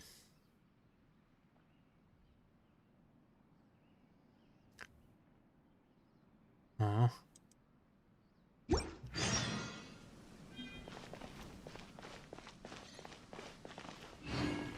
Войти в дом. Это типа мой дом. А нахрена мне столько места?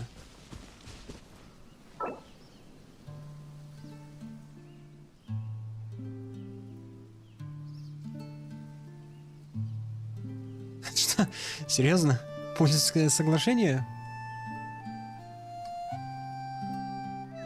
Это к чему вообще? Типа куклу-клан тут не создавать, а... Да я и не собирался. Я когда игру включал, примерно то же самое было, а тут-то зачем? Ну хорошо. Я вроде не собирался никого оскорблять. Кого оскорблять? Тут только Паймон и Пухляш. О, ну тут же скач. О, городострой пошел. Чего в этой игре только нет. А там? Или мне надо самому туда дойти?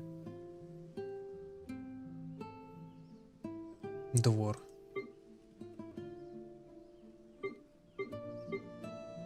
Ограды. Крупные украшения.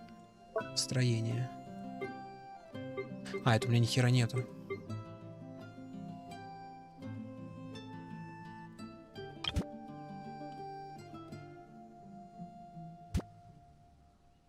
Вау. Я уж не думал, что здесь настолько прям подробно. Думал, тут какие-нибудь клеточки будет, и все по клеточкам расставляется. А тут прям куда сам захочешь. Как камеру-то это... Подожди. Купеческий стиль. А что это вообще такое-то? Что это за дом? Мастерская под открытым небом?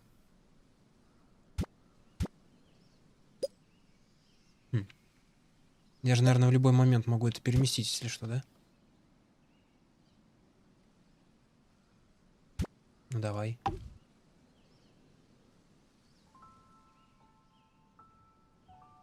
Да, давай, спокойной ночи. Я тут пока, видимо, надолго. Блин, в этой игре есть чем заняться. То в карты играть, то что-то строить. Вот это я понимаю. Компаньон. Паймон. В смысле, тут даже... Что, Паймон появится, что ли?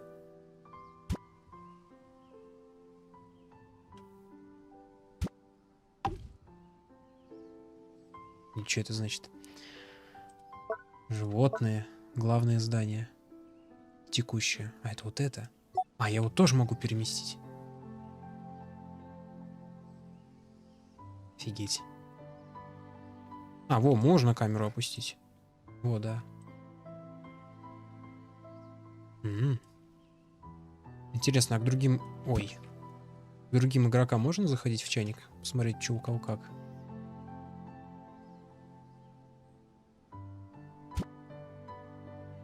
Его можно поставить ближе к этому краю. Типа того.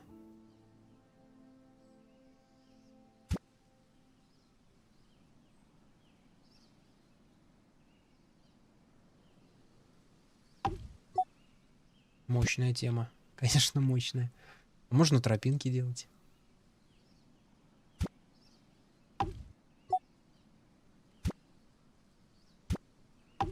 А что там еще было?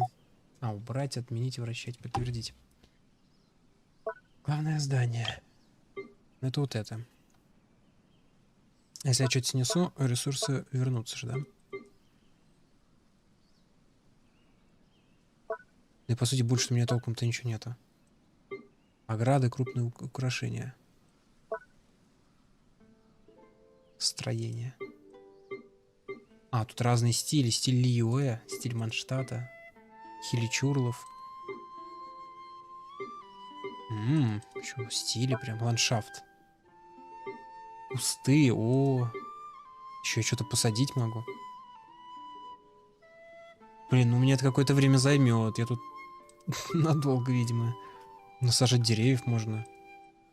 Короче, сейчас супер красиво все сделать. Какая тут камера резкая. Интересно, интересно.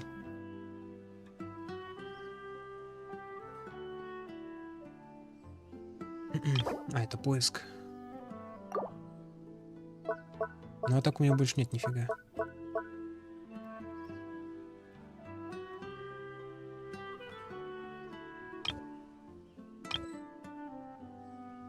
А, вот, типа, можно области менять. Интересно, а все постройки сразу это туда телепортируются, или мне придется в каждой области что-то новое строить? Нагрузка. Типы. Что это вообще значит? Зеленая. А, ну чтобы перебора не было. А, во, привязка к сетке. Не знаю, насколько это удобно. Ну да, для более... Ой, еще так крутить можно. Ну да, прям вообще четко, чтобы сделать.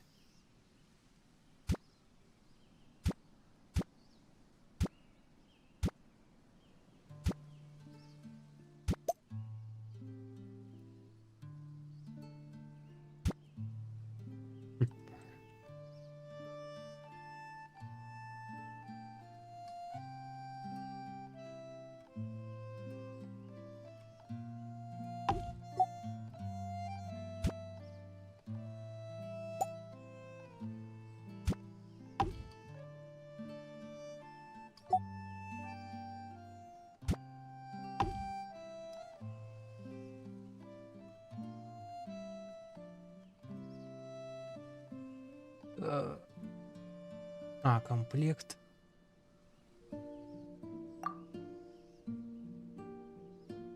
А, это я сам могу сделать комплект.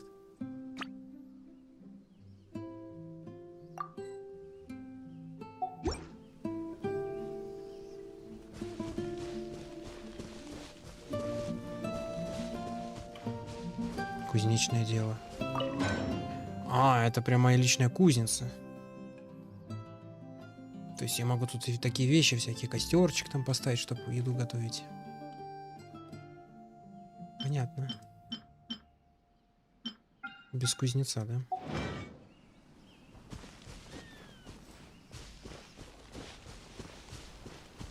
Ну да, тут просто Паймон появился. Traveler, you're here!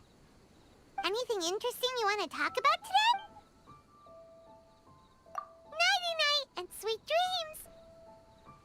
And don't worry, Paimon will be with you all the way! Угу.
Насчет оживленно не думаю.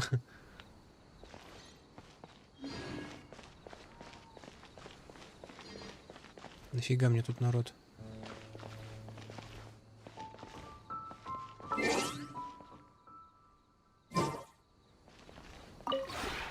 Maybe you're not used to the place at the moment, but once you've materialized enough rooms and furniture through subspace creation, it will feel just like home.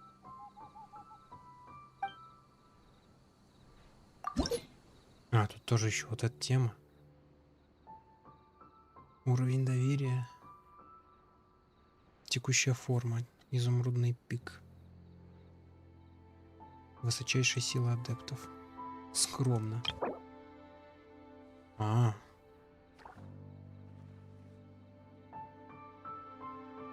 Что, сокровища деньги, в смысле мора? Уютно, просторно, изысканно, прелестно, богато, шикарно, роскошно.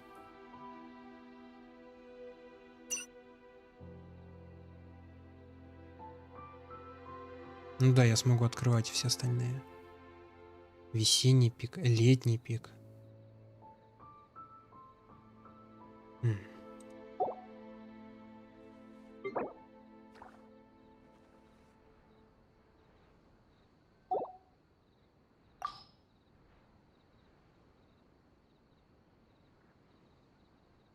Внешняя область 1.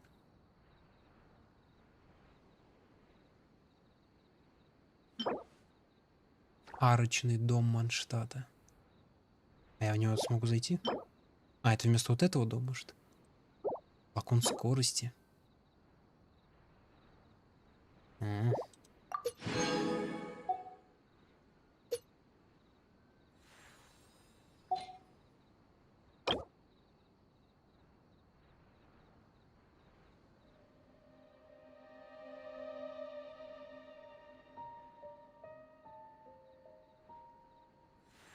Уровень доверия. Каждый раз, когда вы впервые создаете новые предметы декора, уровень доверия духа чайника будет расти. Повышение уровня доверия открывает доступ к новым функциям чайника безмятежности и новым наградам. Уровень силы адепта. По мере того, как вы размещаете больше мебели, повышается уровень силы адепта. Как только будет достигнут новый уровень силы, объем производства обители также увеличится. Вы можете получить материалы, необходимые для изготовления мебели различными способами по всему Тайвату. Посещая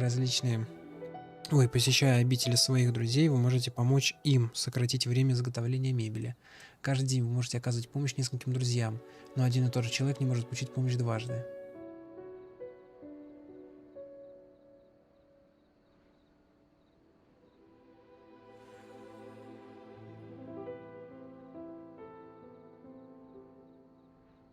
Типа мебель делается очень долго. Типа сутки, твою мать, 20 лет, да?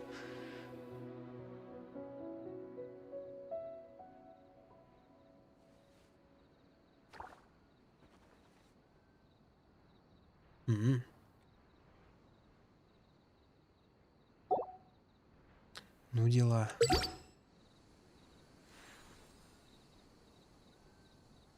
Форма обители. Ну вот она, да.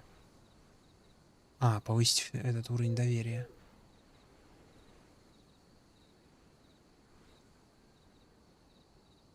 Благосклонность Сакуры. Это в Надзуме, что ли, что-то или что-то такое?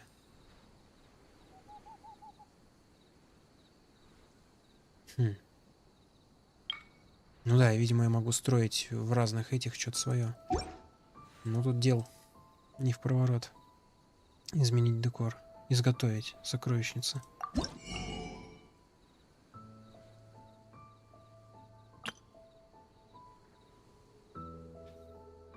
Лимит покупок увеличен. А, и мне вот эти сокровища капают. О, цветущий кустарник. Нифига. Ух. Твою мать.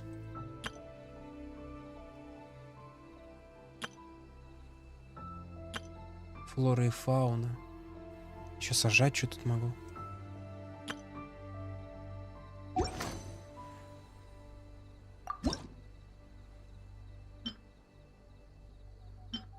Прилавок с фруктами. Ой, прибыльный. А он мне какую-то прибыль будет давать? Арочный дом Манштата. Не изучено. Время изготовления 14 часов. Вау. Ну, в принципе, я никуда не спешу, конечно. Фонарь. Блин, фонарь это клево. В очередь только одна, второй уровень доверия. Блин.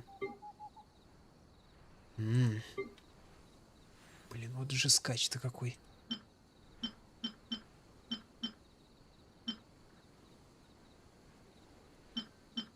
На этой неделе.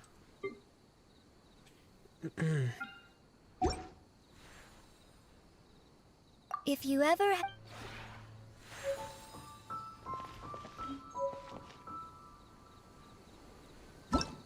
Так, а арочный дом надо еще делать, да?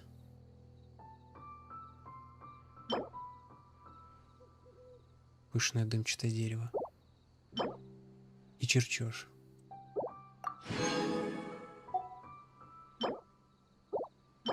Да, тут все деревья прям. Это уже много чего дают. Можно насажать. Мебель.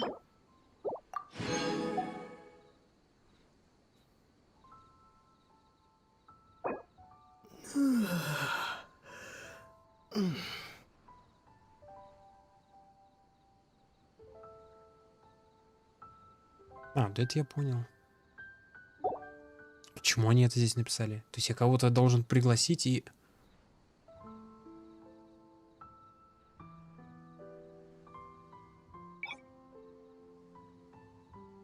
А, в смысле, это пригласить? Что это такое? Копию текущего рассмотрения предметов декора. А это для чего? Предупреждение.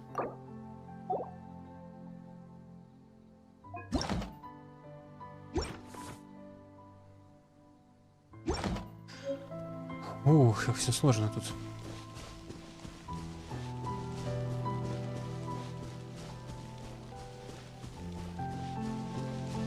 Блин, я еще не в ту сторону ее поставил. Лицо с другой стороны.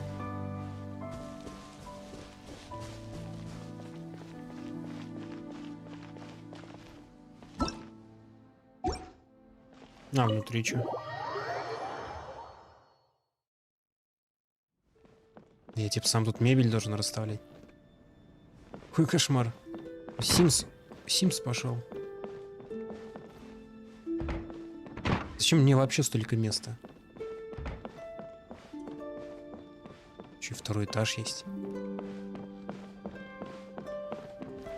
Да уж.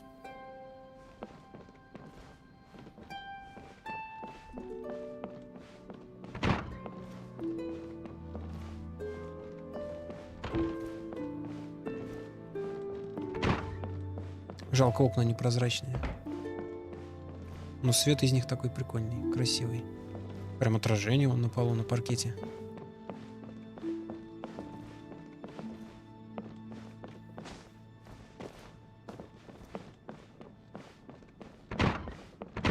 Комнат полно. Зачем мне столько комнат? Ну, допустим. Войдите в дом.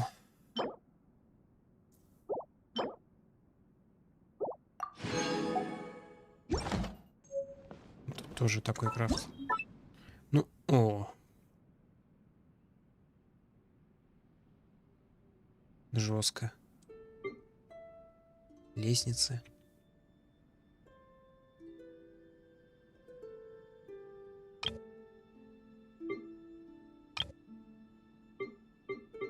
Крупная мебель. Ну вот этот стол зеленый. Ну мебели у меня пока особо нету. Бум. Утварь. Цветы. Настенные украшения, компаньоны. О, а, это все герои, какие у меня есть. Я их могу по дому разместить. Самый лучший компаньон. Ну тут все то же самое, что и на улице. Да уж. Каждому по комнате выделить. А, можно конкретно прям по комнатам.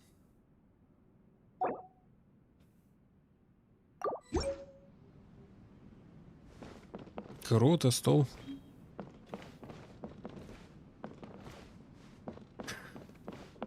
Ну, вот еще тут вагон работает.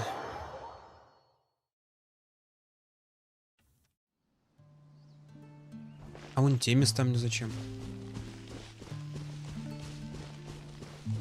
Там я тоже что-то строить могу. Даже очень много места. Даже вот на этом пятачке сколько можно всего поставить.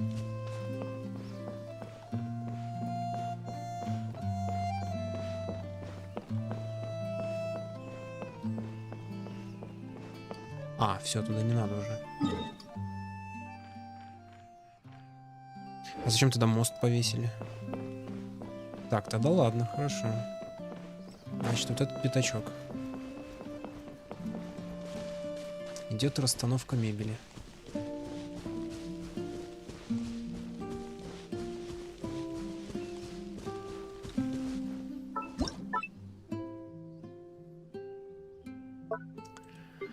Деревья тут всякие. О, ну да. Блин, тут можно очень красиво все задизайнить. Придется заниматься этим теперь. Я люблю стройку. Упс. Камера тут резкая. Ну да, время это у меня займет, конечно. Что-нибудь супер красивое сделать.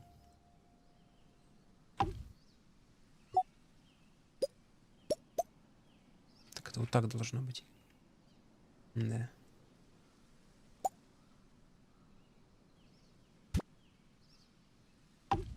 Не знаю, а какие-нибудь тропинки тут делать можно будет? А то как будто, ну тут, типа дорожку так от дома. Прям целые улицы. Это мини-дерево. Так у него тут хоть целый сад можно свой сделать. Тут вообще границ никаких нет. Может, вот сюда не поставится? И он даже сюда поставится. Твою мать, теперь оно туда провалилось. Получается, принципиальных ограничений прям нету. Прям куда хочешь, туда и ставь.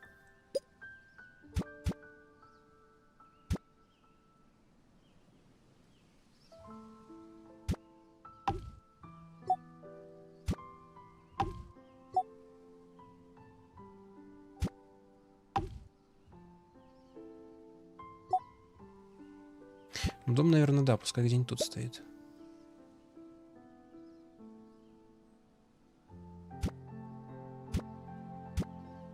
А, ну там, где ставить нельзя, просто галочка пропадает. Ну да.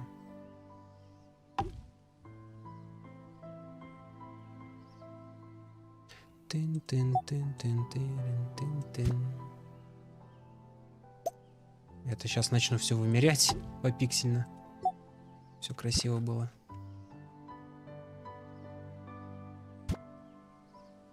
А, ну в некоторых местах нельзя ставить. А дерево почему-то поставилось прямо в доме.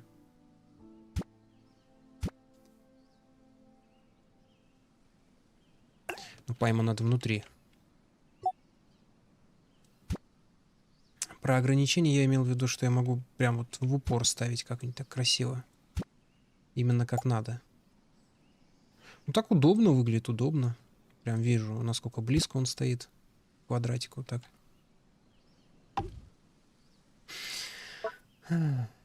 Пейзаж, компаньоны. А, тут тоже можно ставить их. Ну, всех, кто у меня есть.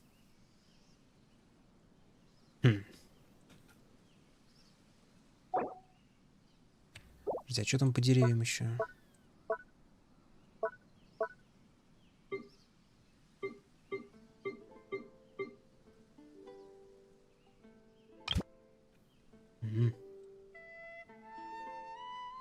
Блин, у меня уже есть идеи какие-нибудь клевые. А, ну этим я буду, наверное, заниматься сам потом. Потому что это надолго. Но это здорово. Чего в этой игре только нету. Да в ней вообще все пока есть. Все, что возможно.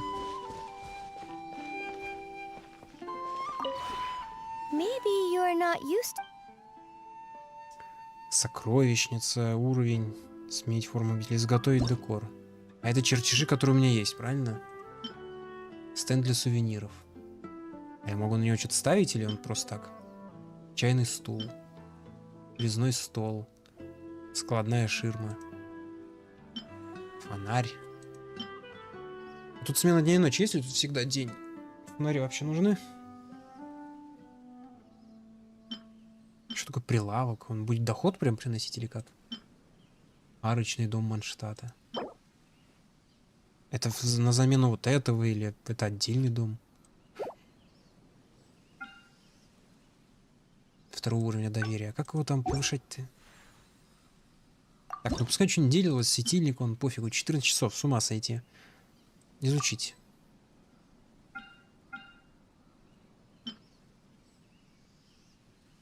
А, я это их, типа, да, изучить это понятно.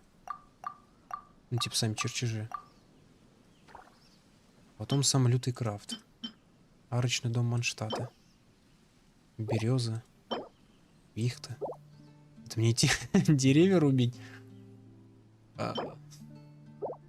Вот зачем в справочнике есть информация о всех видах деревьев даже, я там видел. Причем почему в этой игре у всех деревьев прям реальные названия есть, а не просто, ну, дерево и дерево. Красная краска. Где мне, мать вашу, ее брать? Ткань. А, ткань... А, теперь тут краска есть. Вот ткань. Шелковик. Вот зачем столько ресурсов-то. С ума сойти. 10. Что 10? Я сделаю 10 или сколько я сделаю? А, тут, видимо, еще из других этих можно будет делать. Создать.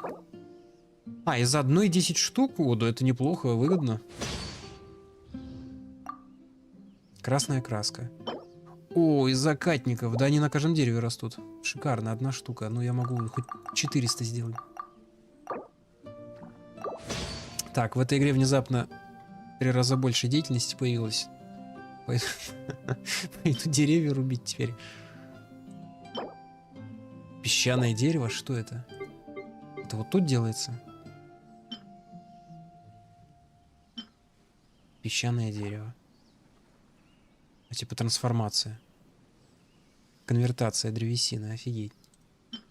Из того, что у меня есть? А, из камня оно делается. Это вообще что такое? Это, видимо, из других регионов. Кусок аметиста. Я думал, это... Ну ладно. Да, сейчас будут из звездного серебра это делать, твой мой. Но благо я могу делать из обычного железа.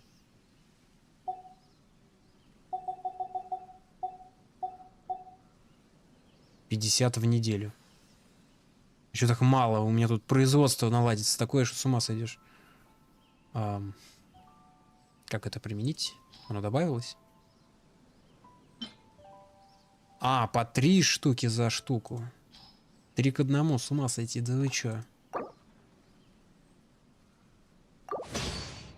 Так железо, мать вашу, не наберусь. 4 штучки. Да, залутаться, конечно. Первый сбор готовой мебели также до 60 чего-то там. А это что такое? А, это чтобы ускорить, да?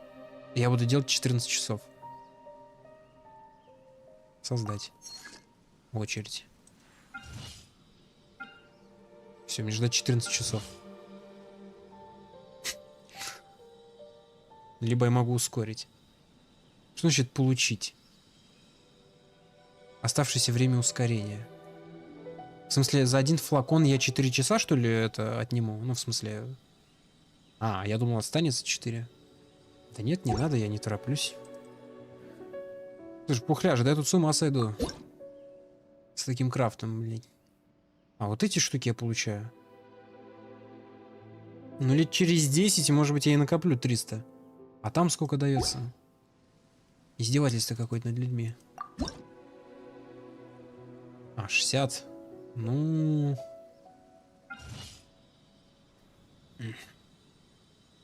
Это тоже раскач. Сменить сокровищницу. Наличие 6. 6 чего? А, вот этих монеток? Я... В наличии 10. А, 10 вот этого говна. А вот монетки. А, понятно. А за монетки я покупаю чертежи. Цветущий кустарник. Декор. А, подожди, это не чертежи. Вот есть чертежи, а это уже готовые. То есть что-то я могу прям сразу купить, затариться. Что-то придется через чертежи делать. Тяжелый тюк. Деревянная стена с нефритовым карнизом. Что это, комната? Что, я могу и комнаты сам как там устраивать? Да, плитка. А, это имеется в виду, наверное, просто внешний вид стен внутри дома.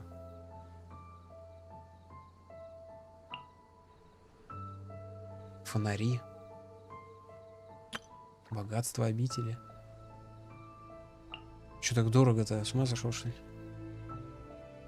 Я, по-твоему, кто тут? Миллионер? Музыка природы, музыка на ветру. Блин, звучит неплохо. Я помню, в Манштате и в Лиюэ стоят эти, как их, антикварные лавки, что ли, или как так они называются. И они продают что-то ужасно дорогое такое, невероятно дорогое. А, нет, это, я думал, это декорации. Нет, это не декорации были. Я не помню, какая-то хрень, какие-то шары там можно запускать. Причем за такую сумму огромную. Фейерверки. Я смогу фейерверки запускать. Флора, фауна. Семена. И они будут расти, я смогу их собирать прям, да? Целый огород сделать. Кстати, семена шелковицы. Если я их насажаю, всего 5 штук. Обменять. Слушайте, а семена как? В смысле, я могу сажать сколько... Нет, не сколько влезет. Одно семечко, а одна шелковица, значит, да? Ой, ну это жестко. И что, я смогу за раз всего 5 штук посадить? Или они обновляются? Да, запас обновляется. Понятно. Так я тут вообще все тогда смогу рано или поздно засажать. Семена валяшки. Подожди, с одного семечка вырастает целый куст. На кусте у валяшек там по 5 валяшек, кажется, бывает, насколько я помню. Так это неплохо. 2 куста это около, ну не знаю, 8 валяшек этих. Наверное, не знаю, ну давай. Флора, а где фауна? Конский хвост, что это? Фрукты. Я даже не знаю уже, что это такое. Я такого даже не встречал еще в игре. Это знаю. Сесилия что-то знакомое вроде. Глазурная линия была. Ветреная астра была. Цинсинь тоже был. Это все было. Но это, видимо, из других регионов, в которых я даже не был. Наверное. Так. Сокровище. Я не знаю, что это такое. Достигнуть что-то там. Декор. Что-то купить можно. Живая изгородь. Вот живая изгородь — это тема. Это прям доступно. А, то есть я всего одну штуку смогу. Сколько куплю, столько и поставлю, да? Чё, вот это такое себе. Чё толку? А сколько длина? Можно мне узнать характеристики? Сколько на сколько? Какая ширина, какая длина? Сколько метров? Леруа Мерлен. Тогда выгоднее деревья покупать, я хотя бы знаю, что они. Блин, 3 штуки. Мне этого не хватит. Может, я хочу целый лабиринт сделать. 4 часа. То есть раз в сутки он обновляется, что ли? Через 4 часа 5 утра будет. Получается, игра обновляется в 5 утра? Не знаю. Или это раз в неделю, наверное. Зрелые деревья, золотые, янтарные. Чё только нету. Бамбуки. Сколько же денег на это надо? А какой-то же должен быть лимит. Ну, буду я скупать по 3 штуки. И сколько? До 999? Камешки. Чё так дорого? Что-то по 80. Я так особо не затарюсь. Причем они тоже подразделяются на зеленые, синие, редкие. На звездочки. Зеленый подешевле.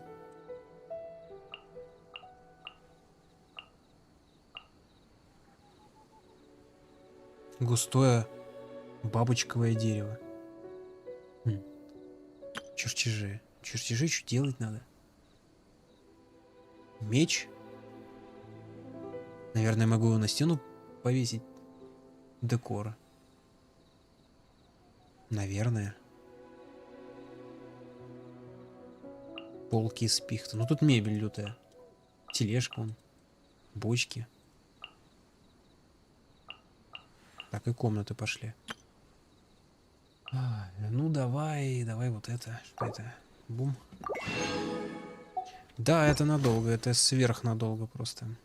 When breaking new ground, laying foundations, and furnishing a home, it is best to select an auspicious day for the work at hand.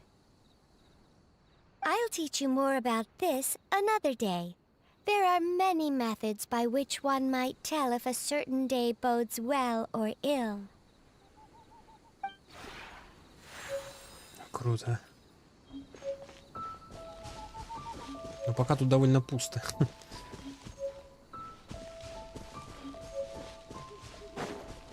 Что-то светится или что это?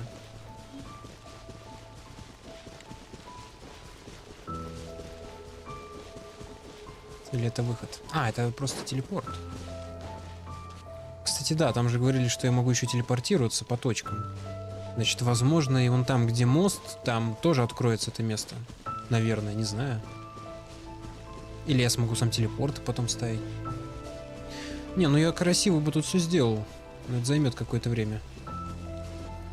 Что тут? Опять что-то дают. Канделябр. Обеденный стол. Давай. Подожди, это декор, а это... А, это тоже декор. Зашибись. Не надо ничего крафтить. Декор. Камень. Спасибо. Ну, хоть камни бесплатно дали. А это уже надо делать. О, по 14 часов. Ну, может, к пенсии я все это и сделаю, да. Раз в сутки, мать вашу. Это 365 предметов декора за год. Да. Кто же знал, что это декорить так сложно. Но зато стол роскошный. Пуньк. Да, даже в Симсе такого нет. А тут сетки нету. Или есть? Нету вроде сетки. Как я там сетку делал? Сетка — это хорошо. Привязка к мебели. Кого? Чего? Куда? Привязка к высоте. Ну, пускай. Обычное вращение. Свободное вращение. Последнее вращение. Свободное. Ну, обычное. А, можно его поменять. Ну, потому что ночью светильники будут загораться. Сбросить камеру не надо. Так. Украшение. Где мой крутой канделябр? А.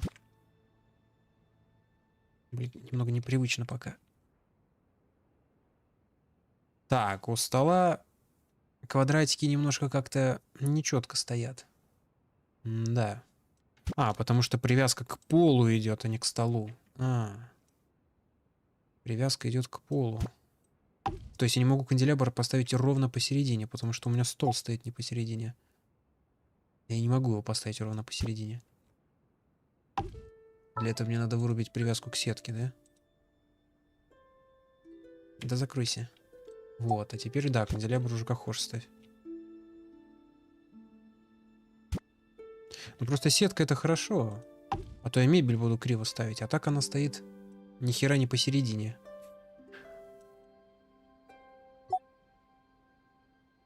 Где ваш перфекционизм? Невозможно терпеть, когда все стоит криво. Ну, вроде ровно. Ну, в принципе, его можно всегда включать, выключать, когда надо будет. Говно ваша сетка. Так, ладно. Стулья, конечно, посидеть. Даже ноги указаны, да? Ну, типа того. Как там говорится-то это? Минимализм. Больше не надо. Кровать бы хотя бы дали, козлы. Хотя в этой игре спать вроде нельзя. Ковры. Обязательно нужно. Кстати, я не видел ни одного ковра. Ковер создает стиль всей комнате. Ковер вообще обязательно. Какой-нибудь. Без ковра все это вообще беспонтовая хрень. Можно Эмбер поставить. И что, она будет тут стоять круглосуточно, а можно ее посадить?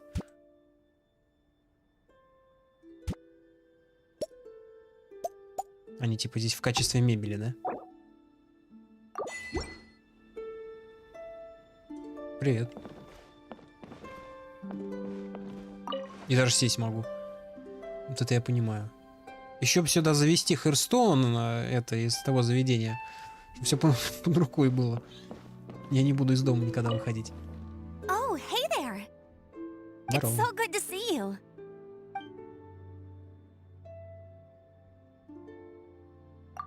I like it a lot.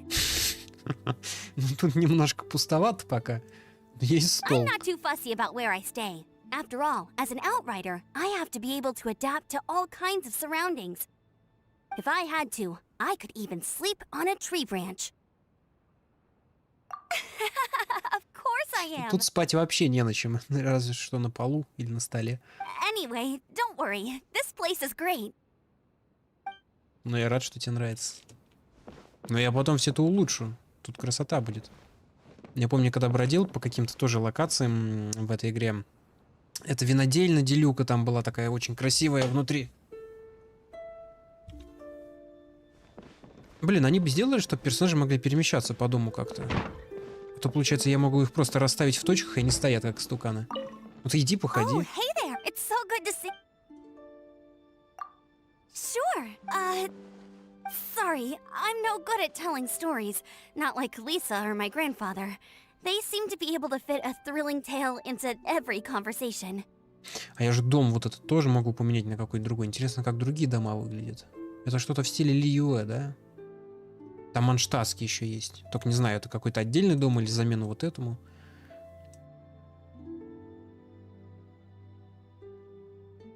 Huh? How long have you known about that? Not that I've been hiding it from anyone. It's just that, well, you'd be flattered to read some of the entries. But it's still a bit embarrassing to just let someone else read my journal. I guess I could pick out some excerpts from my adventures if you're interested. Okay, where do I start?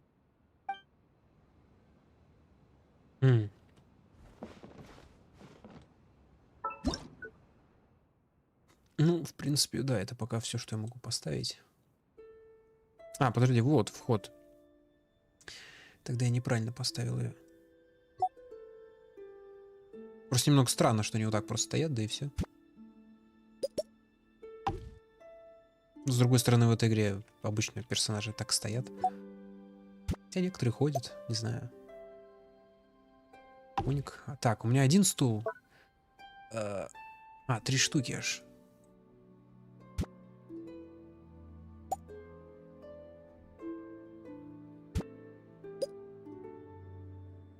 Вот, он должен быть мой стул посерединке. Самый крутой.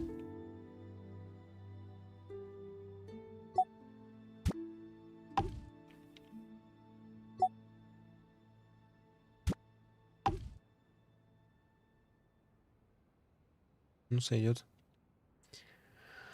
Это что? Украшения, ковры, мелкая мебель, крупная мебель. Крупной мебели нету. А где стол был, кстати? Двери, лестница. Что такое лестница? Вот это? Это, конечно, часть дома, нет? А не отдельно. Как, кстати, на этаж подняться?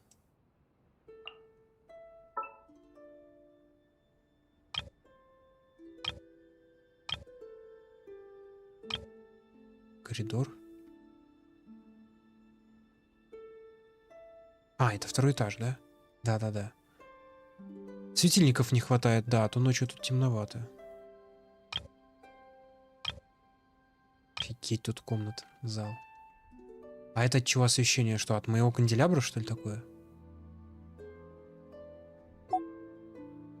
Да нет.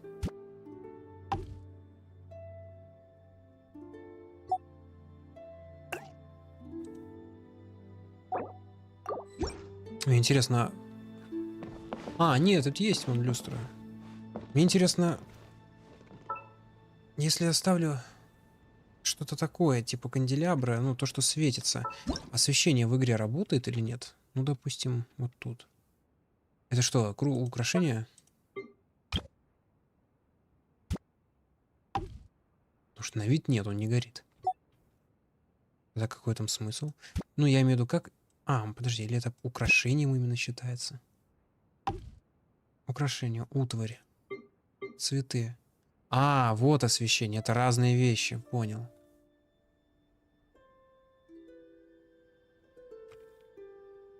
Это вообще что, огонь горит или что?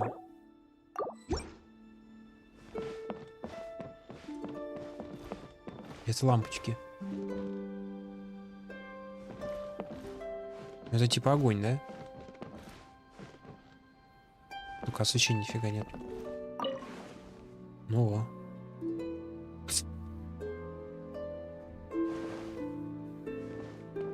А их нельзя не посадить там за стулья, да? Чтобы это выглядело более по-живому. Убрать, вращать. Что получается, они просто так стоят?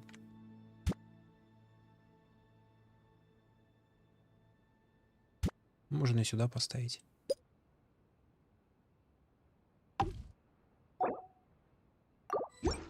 Ладно, надо сваливать отсюда.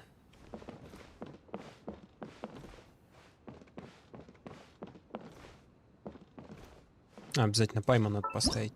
Куда же без Пайман? Самый лучший компаньон. Прям на стол.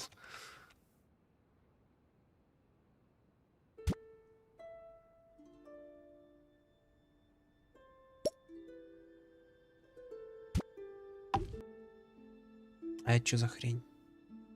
Уже какая-то стоимость у этого есть, да? Нет, у спутников нифига нету. Так, где у меня что-нибудь есть? 30. Подожди, он 30 отнимает или...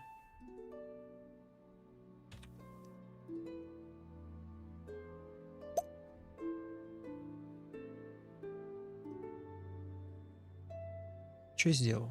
Отмените. Что это? Это стул. Вот он. Нет, он добавляет. Что это значит? Типы. Типы чего? Нагрузка. Какая? Кого? Кто кого нагружает? Короче, не знаю, что это значит. Ну, типа там лимит, наверное, какой-то отображается. Ну да, я понял. Я это уже прочитал. Ладно, пойдем отсюда. Этим я, конечно, потом буду заниматься сам. Это надо столько обустроить внутри, снаружи. Кузница есть. Что-нибудь ковать можно. Да уж. Этого чайника только работы прибавилось. Как дороги-то делать?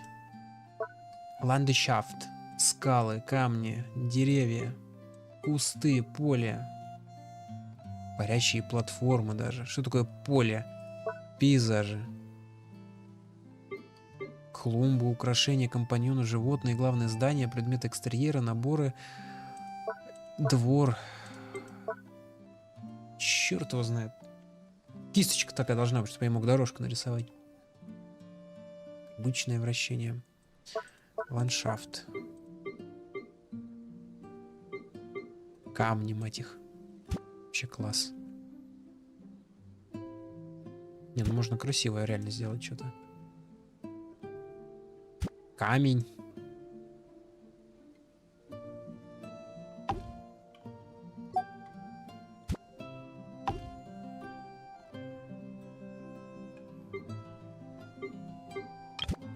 О.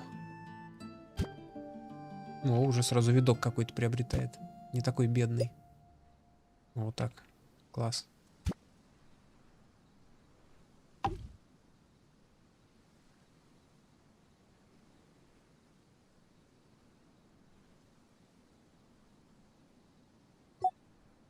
Ой.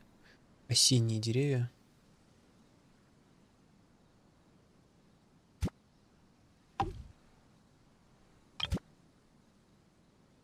Бамбуки.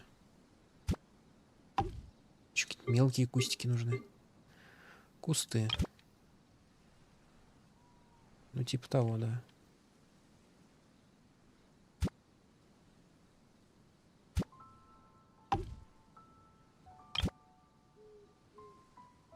Прям тропика. Да как же дорожки сделать? Обязательно нужны дорожки, а то, ну...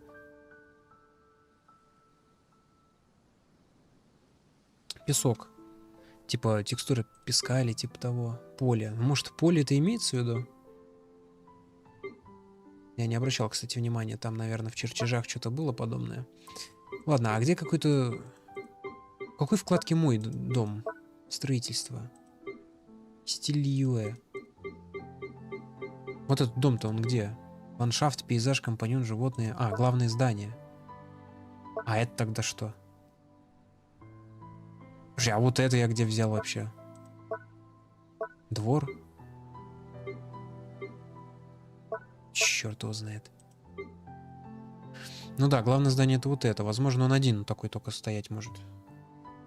Не то, чтобы мне нужно больше. Предметы экстерьера. Вот это же... А, он, наверное, не отображается здесь теперь, пока он тут стоит. Тут не написано... Мастерская... Уже в ней можно что-то крафтить. Значит, наверное, это... Крупное украшение, строение. А, это купеческий стиль, кажется, был.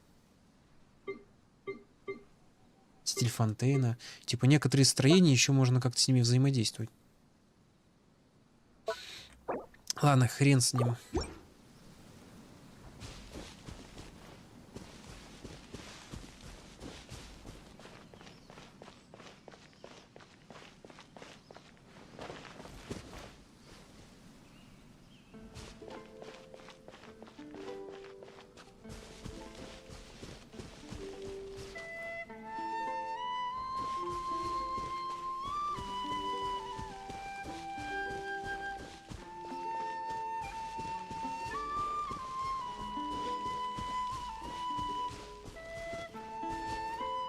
Как там отсюда уходить-то?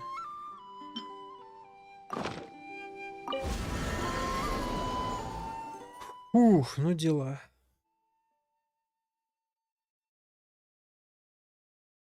В свой мир. А что там за какие-то... Ну хотя ладно. Так, я вернулся, да? Даже музыка в шоке. Да вообще звук в шоке весь.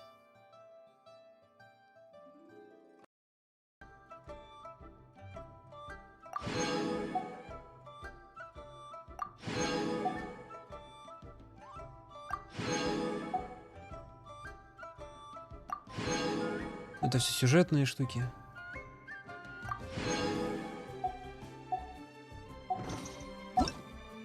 Ой.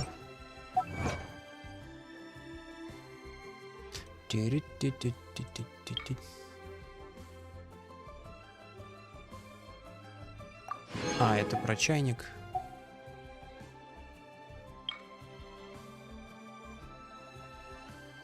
Пригласить компаньона.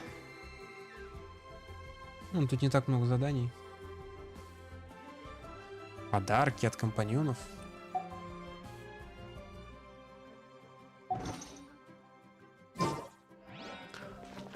Ух, ну, бабулька-то озадачила, конечно.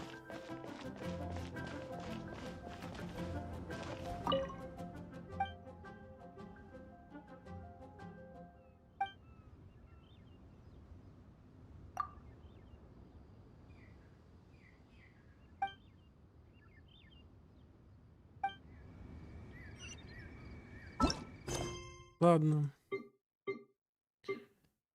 Ай, что я там делал-то? Взрывной рост популяции с Катериной в Манштате. Да? Может, опять тот квест, связанный с таинственным чуваком? На сцене за кулисами. О, это, наверное, квест, связанный с... Ну, которая выступала. Из оперы. Шахтерский склад, что-то такое помню. Это тоже Манштадт. Это вообще какой-то же скач. Я даже не помню, где-то руда дурацкая.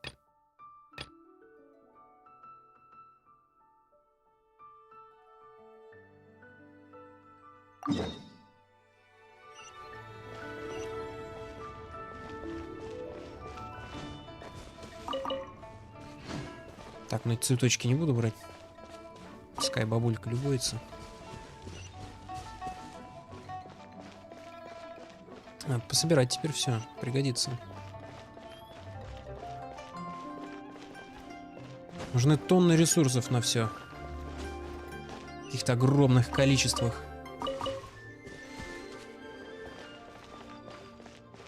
Это цветочек? Да. Это называется глазурная лилия.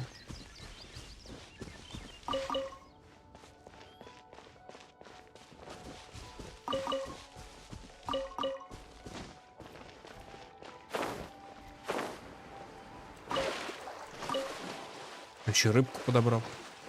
Я случайно. Такая смешная музыка.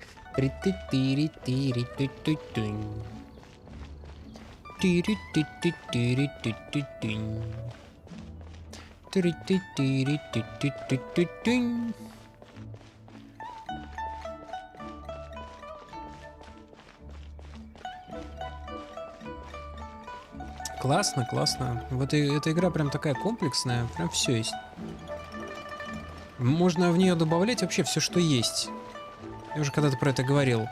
И строительство, крафты, готовку, не знаю, рыбалку, охоту.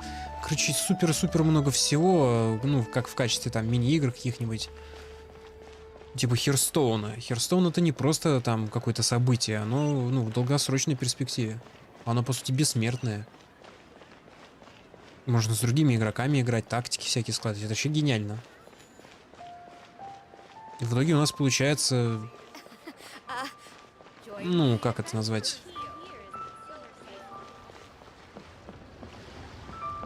Огромный самобытный мир, в котором прям все есть. Объединить все, что только можно. Объединить все объединяемое.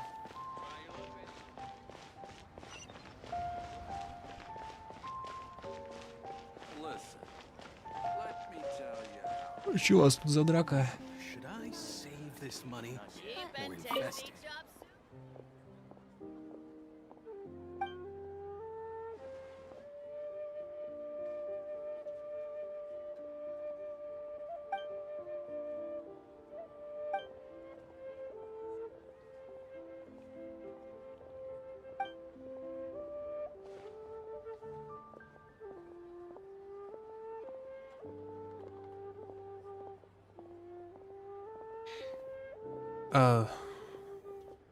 Вообще-то в Манштадте, мне кажется, безопасней.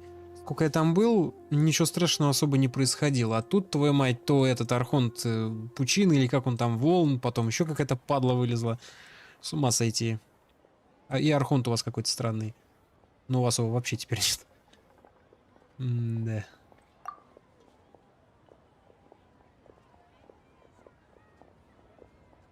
Ну да, все уже с бурей, все единственное. И то он не то чтобы нападал. Нормально. Да. Это манштадтские, свои люди.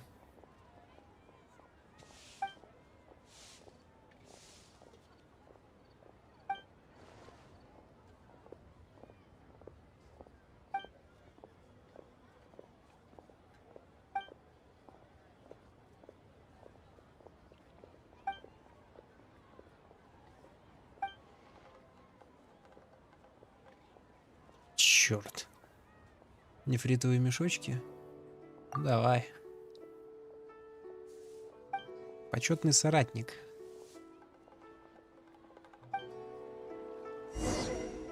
Приготовь то, приготовь это. А, ну у меня уже есть, да? Где я могу что-нибудь приготовить? Можно? Я воспользуюсь вашей кухней.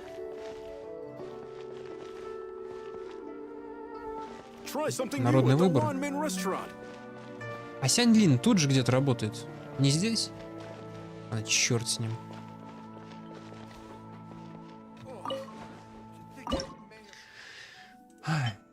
Чё надо-то? Кто там? Нефритовые что? Голубцы?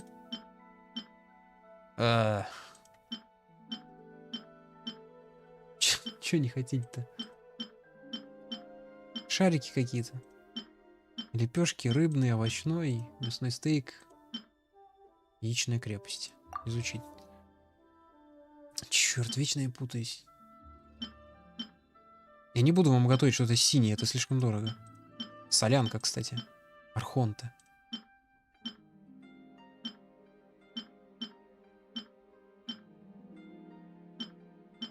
Да у меня вообще нет такого блюда, вы чё? Но я где-то с таким сталкивался, я его помню. Редисовые шарики? Нет, они что-то другое сказали. Твою мать. Какая тут кнопка за инвентарь отвечает? Во. Ой, что-то тут намного больше всего. Я уже который раз слышу про это блюдо и умудрился уже забыть, что они сказали. Цыпленок в медовом соусе, снег какой-то. Запеканки. О, чаек. Может, чайка попить? И я бахну тоже. Люблю чай, блин. Овощной суп. Шашлычок с грибами. Блин, звучит вкусно. Блинчики к чаю. Никогда не запивал блины чаем, хотя, почему бы и нет. А, ну смотря какие. Подождите, что они имеют в виду? Оладушки? Ну, наверное. А именно блины... ну да нет, почему можно? Наверное, не знаю. Рыбный шашлычок. Ух ты. Вкусная яичница. А есть невкусная? Жареное в воке мясо. Ой, мать, да что ж они сказали-то приготовить? Нефритовые мешочки. Точно не то, но это вообще беспредел. Сливочное рагу. Холодная лапша. Цыпленочек. Ладно, черт с вами.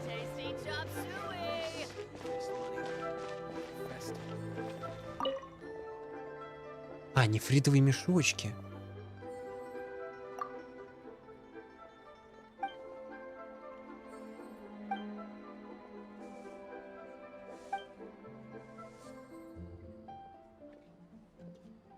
Я так и не понял.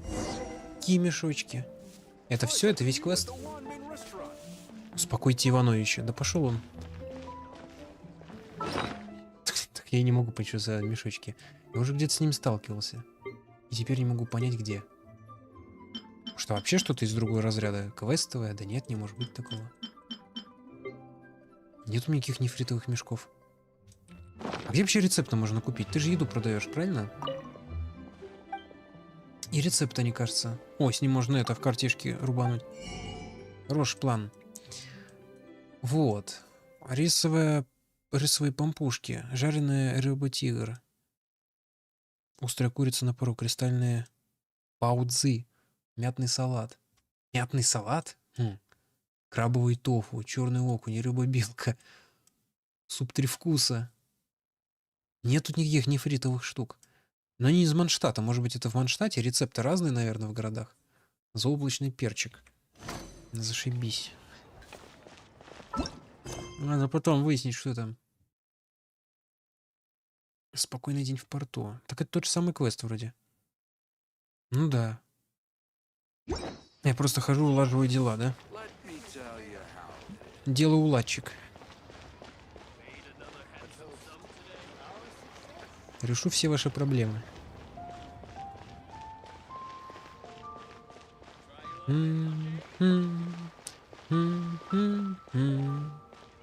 Чуи из Звездных войн. Чубака. Интересно, можно у себя в чайнике поставить мосты такие клевые? Не знаю, зачем и куда, через чего, но что-нибудь можно придумать. У меня там нет рек, но все равно. Было бы круто. Искусственный какой-нибудь прудик и мост через него.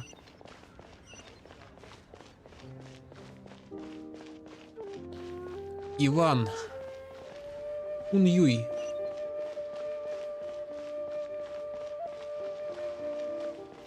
Большой кунь.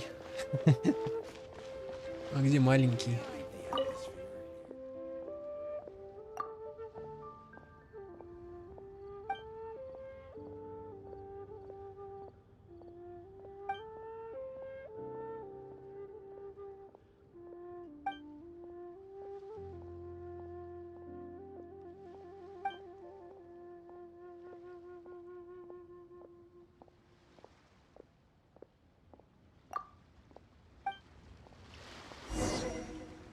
Поговорите с Булаем. Это который внизу? О, Корляпис. Сейчас меня еще захотят это. Корляпис мой украсть. Хожу, всем раздаю. Нажитое непосильным трудом. А ты разве не цветами барыжишь?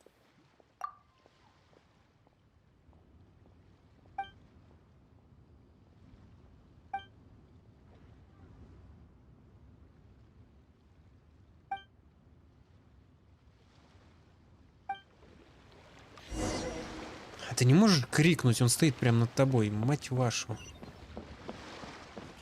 Корляпис твой. Есть лестница, кстати.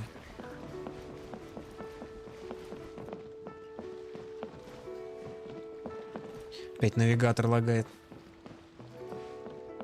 Ладно.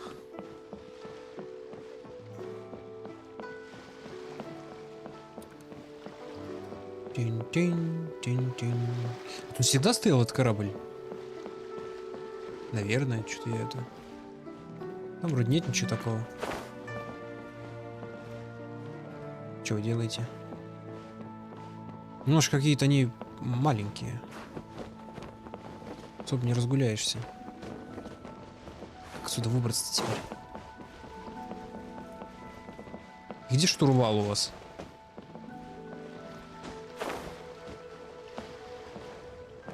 У Бойдоу-то побольше кораблик.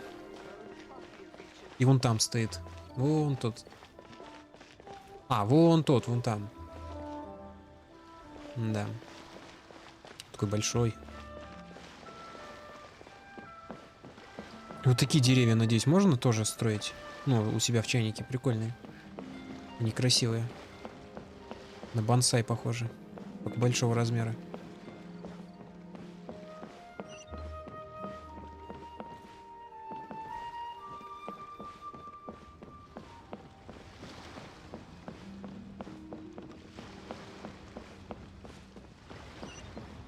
Блин.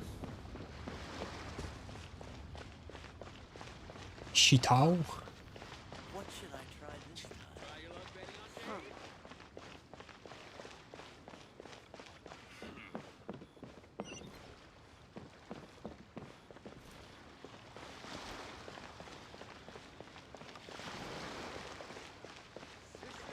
Ну, тут лисенька такая.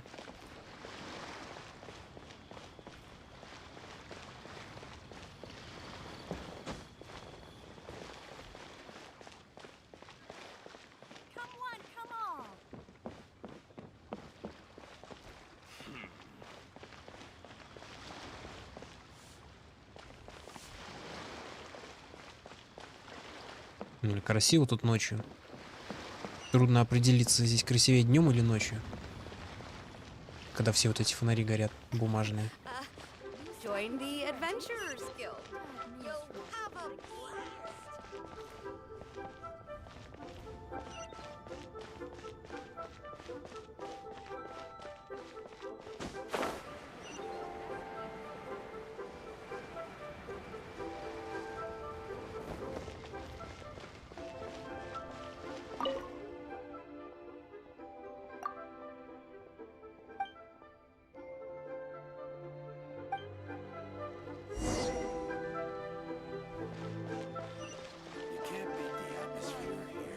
Ацуко.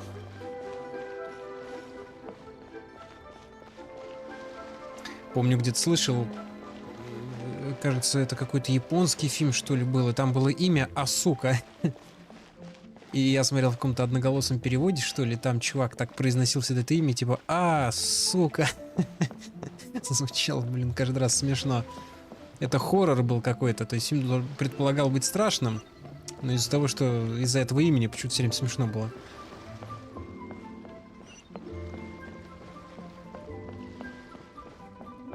Это вообще где? Какой большой город на деле. Почему бабушка это барыжит? Что ты забыл уже? Игрушки? Это которые стоят охеренно дорого. Ну, цветочная гитара. Интересно, не можно играть? 150 кусков. Охренеть. Ты что, хочешь сказать, это...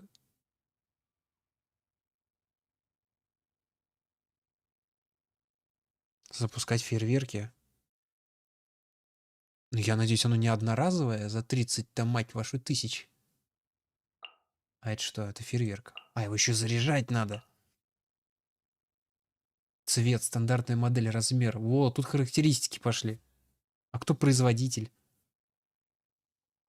Надо поспрашивать, кто чем затаривается. За такие-то деньги. Пир на весь мир. Но это звучит, конечно, многообещающе. Да нет, нет, вот эта хрень, я так понимаю, ну, навсегда за 30 тысяч, а вот это, видимо, надо каждый раз покупать. Хотя оно в наличии одной штуки. Может, оно многоразовое, не знаю. Я проверять что-то как не хочу. Вот лютню или что там было, я купил бы поиграть. Но 150 тысяч мне вроде как нужны. У меня денег много, но при этом, когда начинаешь героя какого-то прокачивать, они все куда-то улетучиваются.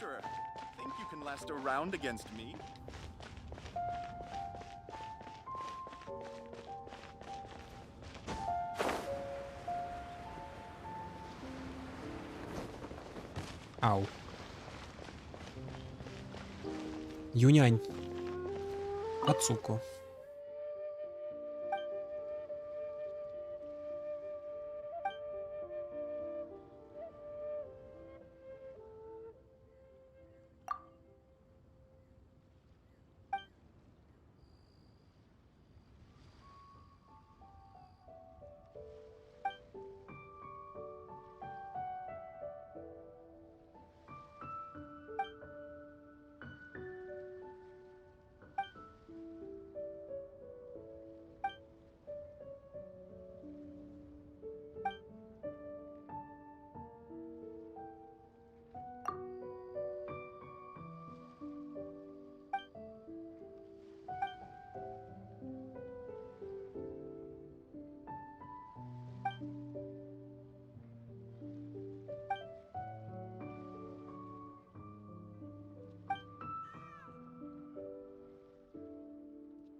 Ну, есть у меня знакомый капитан.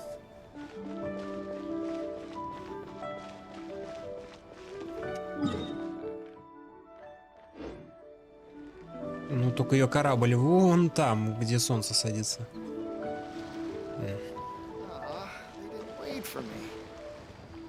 Матрос. Пинхай. Во, вот он может отвезти его на тот корабль. Да. Я не знаю, стоял ли он тут всегда. Конечно же, я знать этого не мог, поэтому на тот корабль я, кажется, прыгал вот с этой сраной скалы. Причем тут, очевидно, я не долетел и в воду упал. Но я выжил, я доплыл. Там буквально последние секунды оставались, чтобы утонуть нахрен. А, с этими я что-то уже, да, болтал. Какой-то херней заставили заниматься.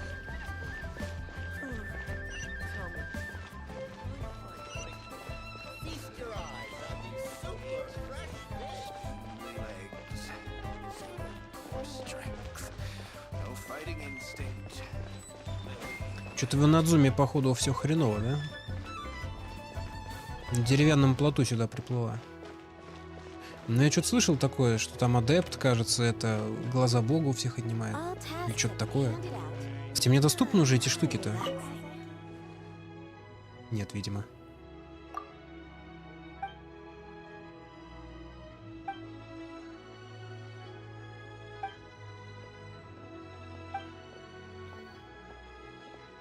Но я знаю.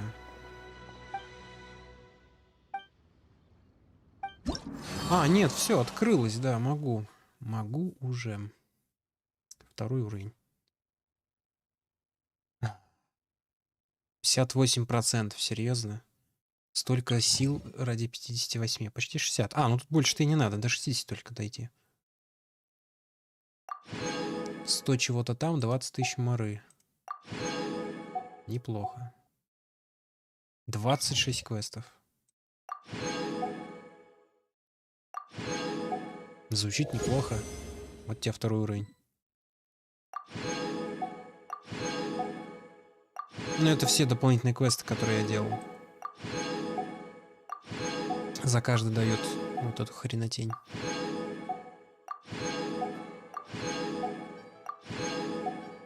А, тут есть кнопка «Получить все». Удобно. 3-й уровень. Все, эти тоже открылись. Просьбы очень легкие. Принеси, подай. Новая функция. Поиск руды. А, ну да. Крылья дадут. Только на 8-м, а до 8-го, твою мать. Играть и играть. Что это? Шарики с креветкой. Блин. Звучит неплохо. А это что? А, это для алхимии. Камень эхо Геокула. Геокула или как его там? О, густая смола. Так вот где-то берется. А мы возьмем. Ладно, заниматься этими, очевидно...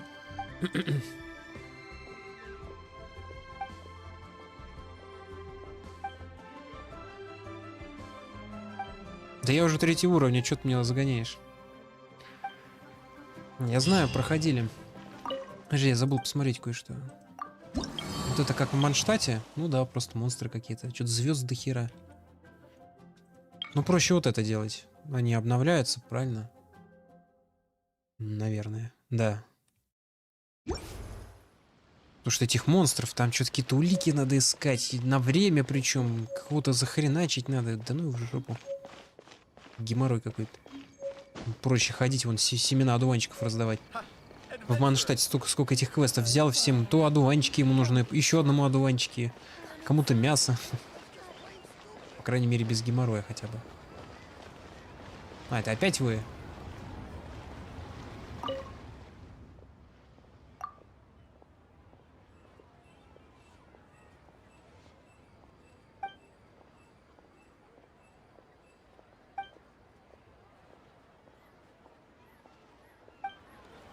Может, устроить ее на какую-нибудь шахту, руду добывать киркой?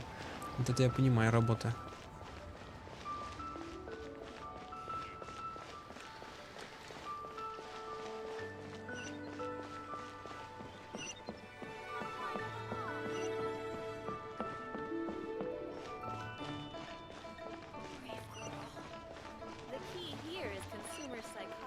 У меня вот работы хоть завались. Вообще безостановочный приток заданий.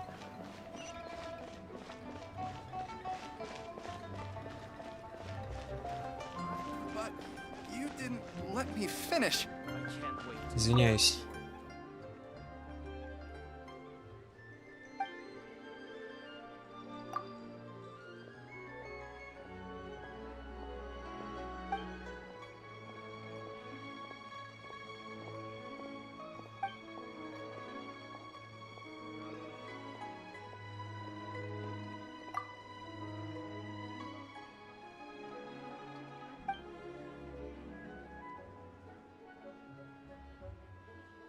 Ну, подходит.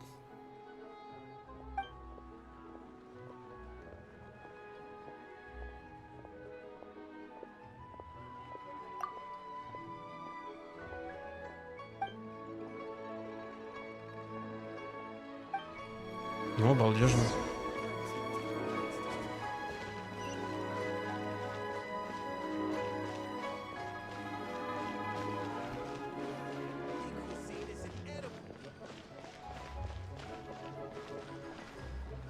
Ой, что-то барахолка.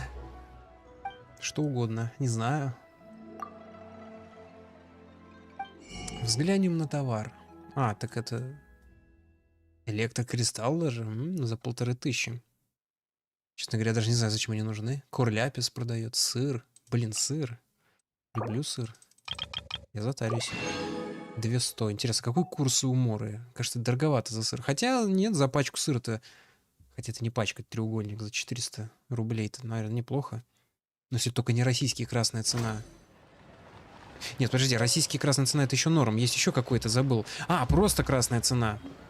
Подожди, или российский это не красная цена, это разные вещи. Короче, есть какой-то сыр, просто красная цена, кажется, такой странный. Вот это, конечно, убогий сыр. А российский, кажется, норм, да. Если ничего не путаю, конечно. Есть просто красная цена, вообще без названий каких-либо других. Я даже вообще сомневаюсь, что это сыр.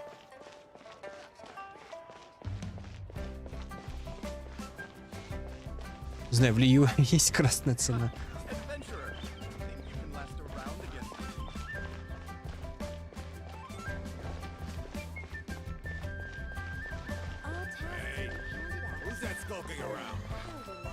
Линь-лин.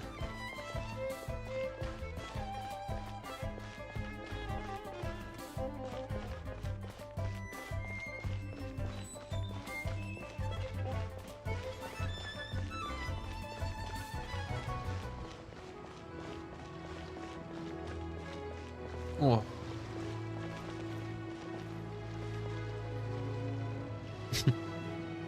Фига ты, Гарфилд.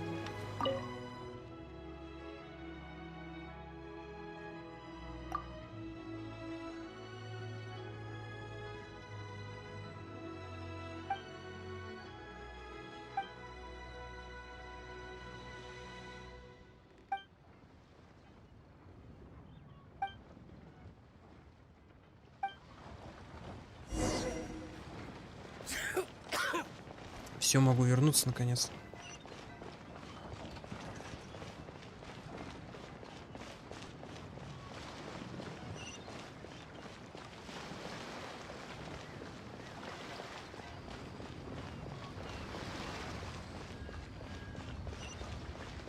Long sword in hand and the world at my feet.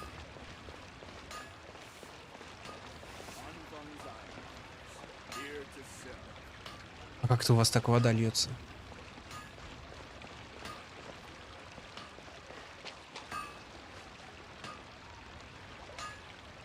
Че? А, нет, ну все правильно, да, ладно. Это мне показалось. Ну да, да. Я думал, тут меньше воды.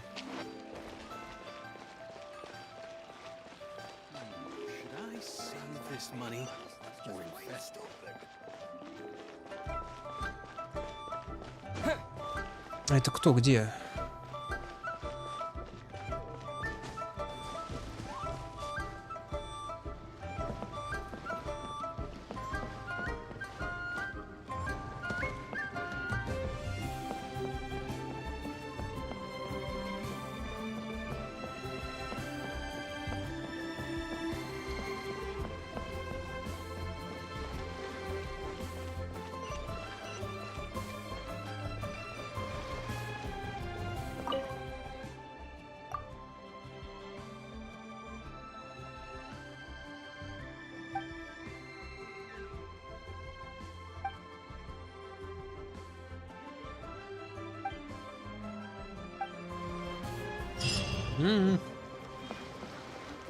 Ну дела.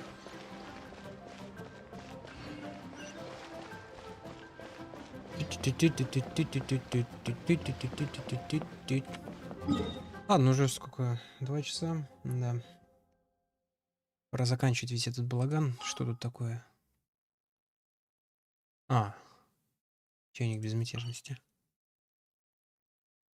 Гостей нет. Вход после подтверждения. Запретить вход. Свободный вход. Запретить. Железный занавес, мать вашу. Вы что думали? Чем ко мне домой приходить? Пока меня там нету. Мебель выносить. Мне, правда, нечего выносить, но все равно. Некоторые готовы даже деревья выкорчевывать. Я хотел сказать это. Напоследок можно с кем-нибудь в картишонке зарубиться. Блин, там кто-то, сколько народу-то. Подожди. Галочка, галочка, и тут галочка, и тут галочка. Нифига я уже порубил. И здесь какую-то хмырь. Это кузнец, наверное.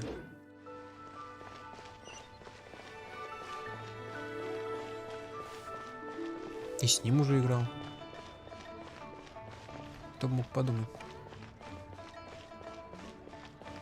О, шеф-повар. Точно.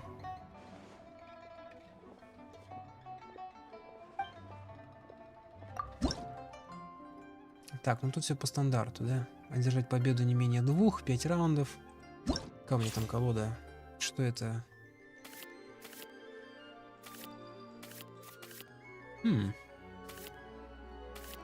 Давай попробуй этой, наверное. Или этой. Пофиг.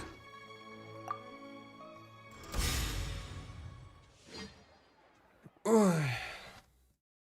Ну тут несложно. У него уже колода-то, наверное, из монстров опять. Эти хиличурлы какие-нибудь. Они особой угрозы не несут. Вот это можно оставить. И это можно оставить. Вот это не знаю. Насчет этой карты не знаю. Она очень хорошая, но, блин, дорогая. 3 одинаковых дайса. Это, конечно, что-то как-то дорого. На 1 дайс меньше. Ну, пускай. Вот это хорошая карта. Два любых дайса, и этих же 2 дайса тебе возвращает, только в виде уже, ну, как они называются-то? Многофункциональные, короче. Под любую стихию подходящие, которые... Just sharpen my spear.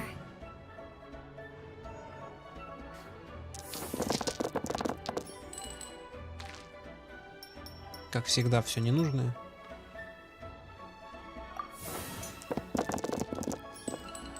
Еще хуже. У него тоже что-то там есть.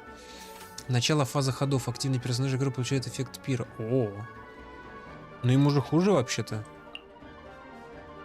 А, вот эта карта, да. Я помню, когда воевал против Сянь Лин, чтобы ее получить. У нее вот это... Да, у нее вот эта фигня была. Ну, я так понимаю, она здесь работает, вот в этом заведении. И вот это жесткая тема. А, ну у него не хиличурлы, эти, как их, фатуи. Мать их.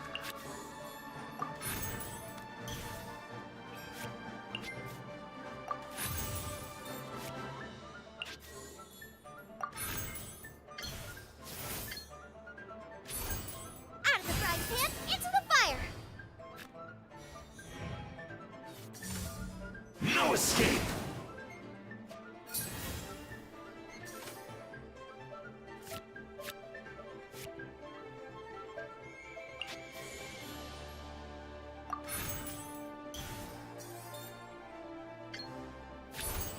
Go as well.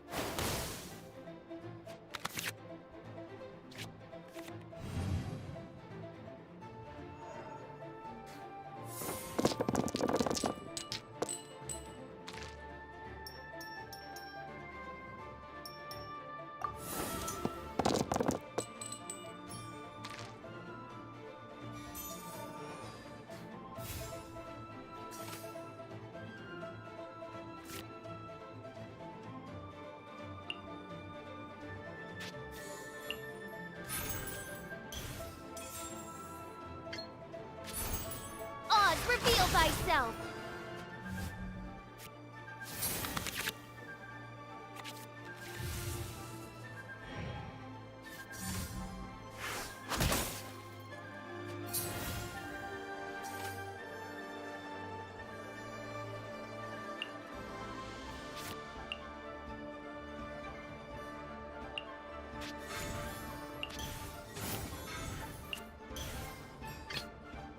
Just sharpen my spear.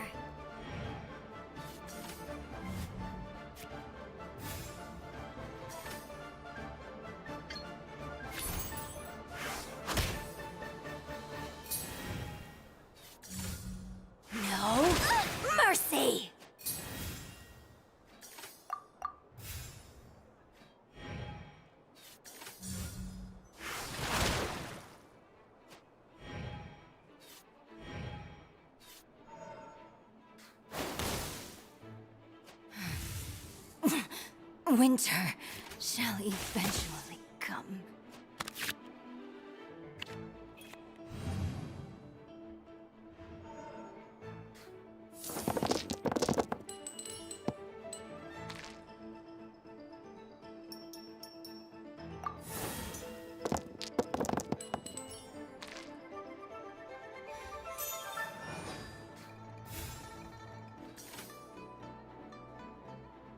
А, у него под ульту 4 дайса нужно, нифига.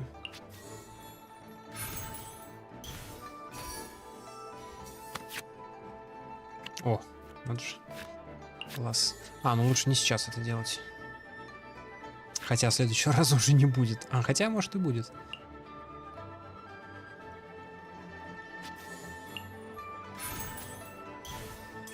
Хотя не знаю, зачем я это сделал, да.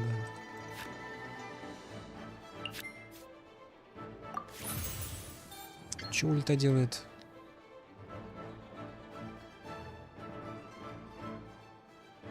А, после того, как используют навык. Блин, это хорошая тема.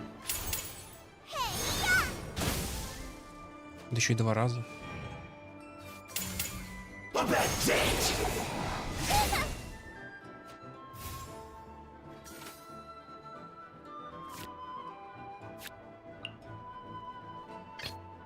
Let the wind lead. Leaving so soon?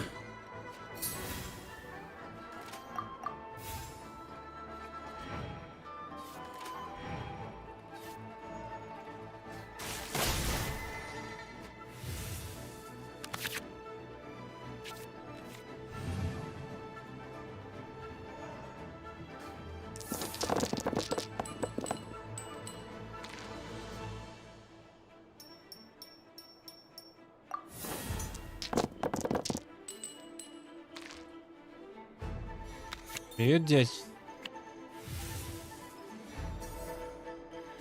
Фига ты вспомнил про меня. Или что-то мимо проходил. Да там уже нет никого, чего, поздно. Я сейчас тоже уже заканчивать буду.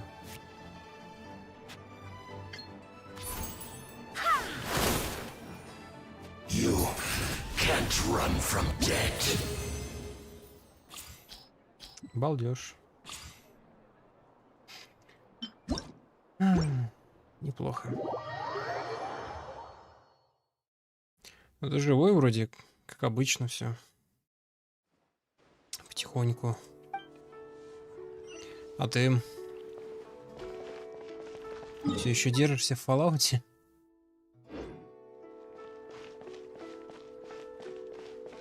У меня, в принципе, все как и было, только игры разве что меняются. А тут кто играет?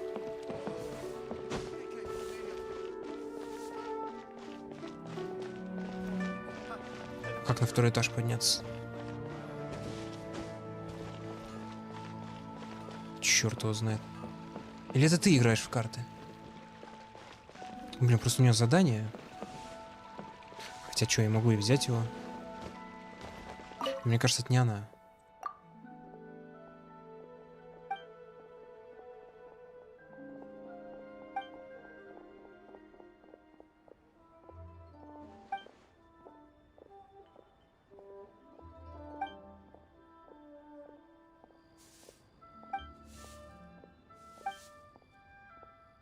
Дымок.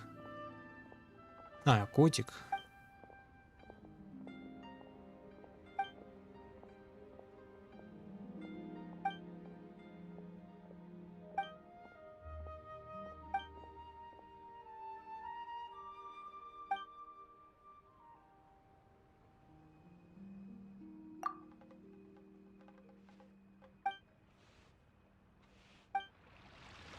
Да я вообще-то нашел бы дымка.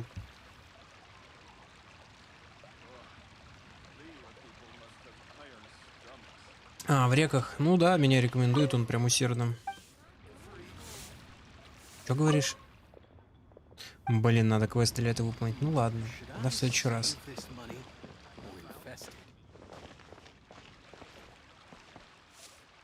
Да, поменял. Ну, наверное, с последнего твоего визита 2 раза уже как.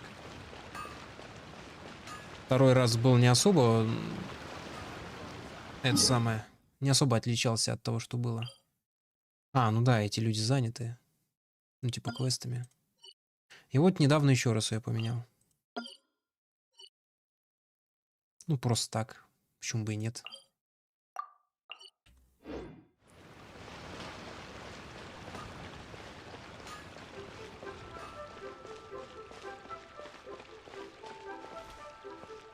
Откуда ты знаешь, когда ты был так четко? В январе? Ну, может быть. Ты там что, в календаре отмечаешь?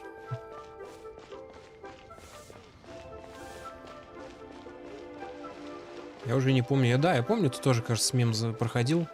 Что-то заходил поздороваться.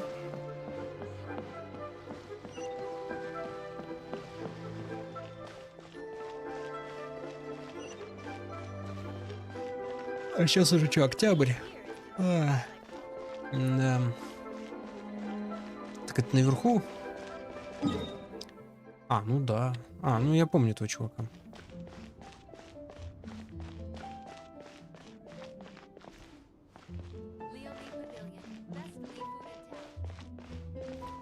Ой, хотя, может, ну его нахер. Потом тогда в следующий раз сделаю. Хватит на сегодня.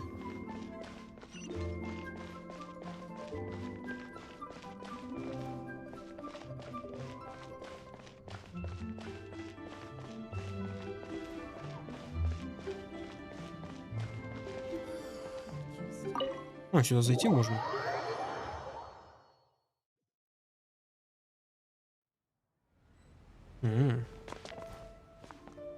Я вроде тут не был.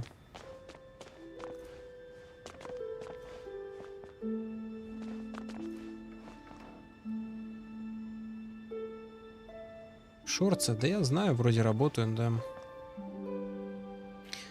У меня, наверное, не хватает фантазии. Я не знаю, с чего нарезать эти шорцы. Ну, понятное дело, что из своих же стримов, например, но...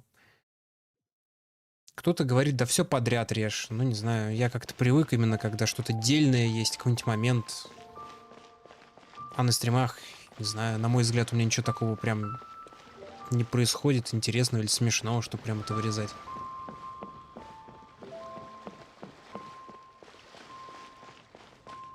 Без понятия, что тут резать.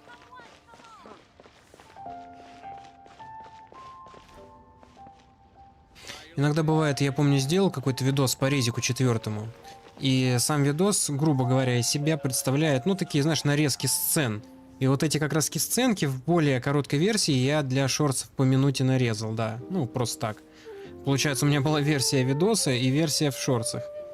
А поскольку в одном видео сразу несколько сцен, ну, там, условно, штук 5, то получается и 5 шортсов. Вот. Вот если какая-то такая ситуация будет, если я буду видос какой-то делать, который в теории можно нарезать на шортсы, я это сделаю, да. А так фиг его знает. С голосом? Шортсы с голосом-то? Ну. Как пойдет.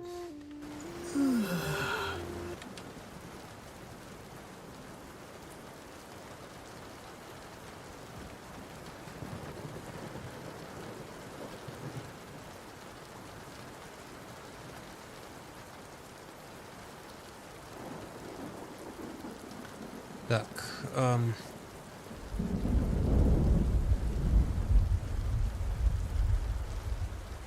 сейчас, как всегда, проверку сделаю, но тут ничего не изменилось, черт с ним.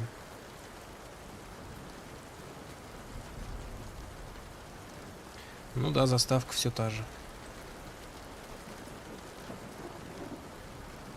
Ее менять я, по крайней мере, вроде и не планировал даже. Она меня устраивает. К тому же мне нравится шум дождя.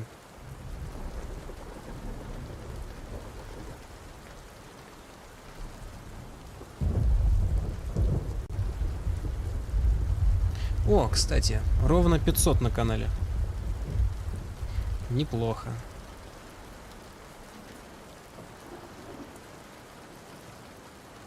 А музыки вообще нет. Музыка, знаешь, какая была? Вот эта.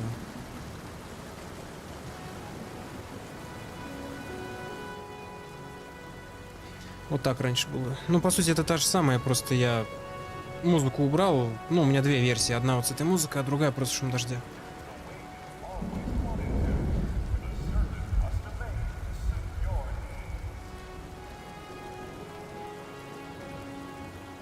Не легенда уж прям. Ну, как видишь, ничего особо уж прям не поменялось кардинально. Подписота медленно, конечно, но растет. Хотя я бы даже сказал, очень медленно.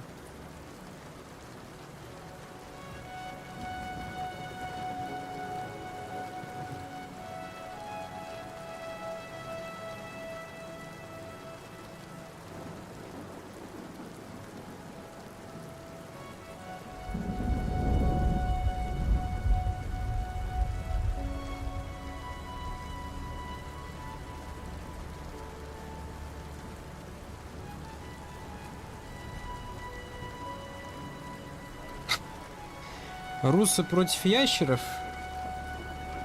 Или что-то такое? Неужели ты про это? Это ж какая-то херня лютая.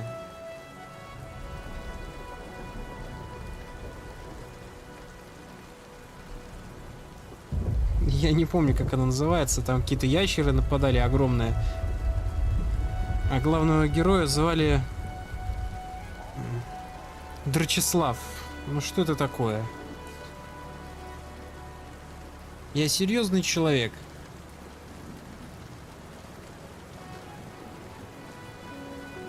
Да мне, честно, все равно. На хайпе, не на хайпе, вообще насрать.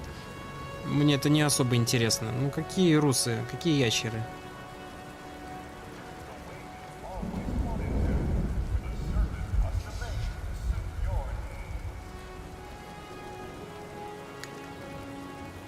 Да и к тому же я же не гонюсь за... Ну, за чем-либо.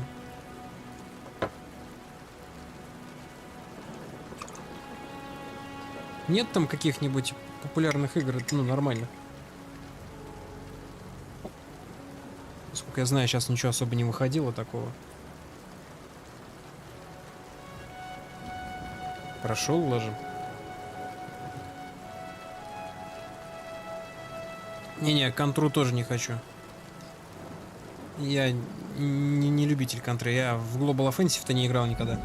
Или как она там называется. Ну, короче, старые Counter-Strike.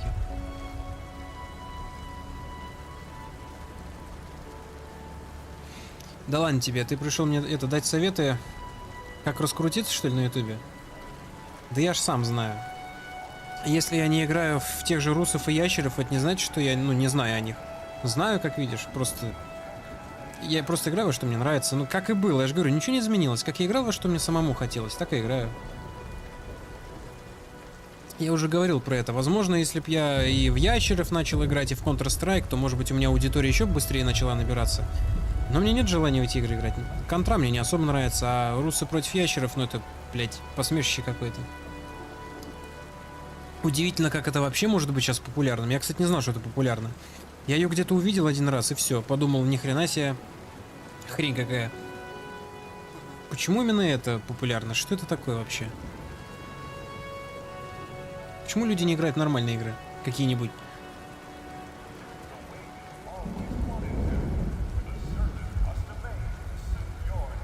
Кстати, к слову, Genshin-то тоже такой популярный довольно. Меня вот, я что-то попробовал в нее поиграть, и меня даже заинтересовало. Довольно интересные квесты, сюжет, мир великолепно сделан. То есть как-то вот прям затягивает.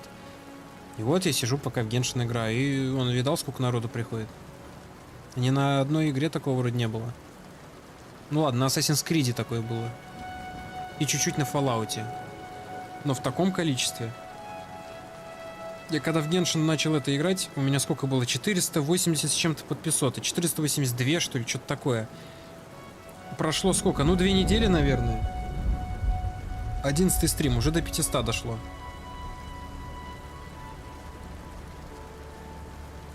Не знаю, не считал. Но меньше, чем на Genshin. Намного меньше. Так люди еще и сидят довольно долго. Когда я в Ассасин играл, особенно вторая часть, что-то тоже народу пришло. Ну, Ассасин, особенно второй, он такой самый, наверное, любимый всеми, поэтому относительно много человек, ну, 5, может быть, за раз было. Нет, это мало, но для меня это было много. Ну, 6. А, ну, кстати, помнишь, я еще в Детройт играл? Вот в Детройте было много народу, да. Ну да, Детройт еще. Так сказать, самые мои успешные игры. Это Детройт, Ассасин и, наверное, теперь Геншин. На Fallout, конечно, тоже приходили люди, но не так много. Вот самые-самые это Детройт, Ассасин и Геншин теперь. Я имею в виду, знаешь, даже новые. Не то, что старые, а даже новые люди приходят. Еще и сидят, что-то пишут там.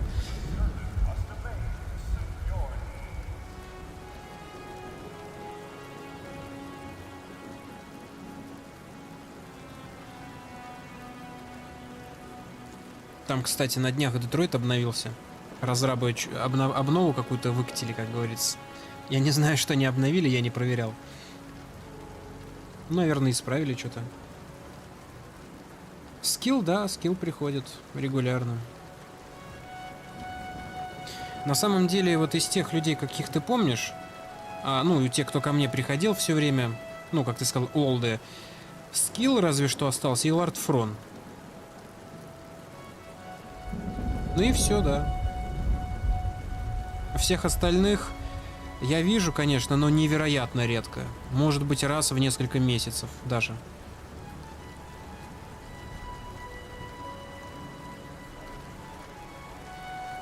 Вот те, кто были со времен Детройта, там, я их не вижу практически вообще.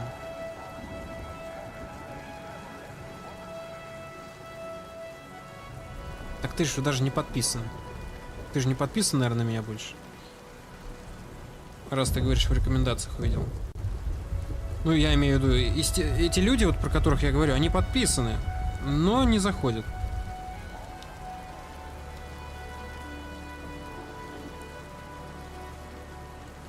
В любом случае, что поделать? Ну, это я так, просто. Констатация факта, как бы.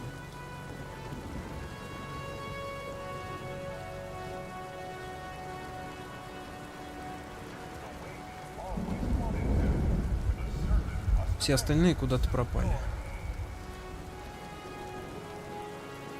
Ну вот, видишь. Поэтому тебя я тогда не считаю.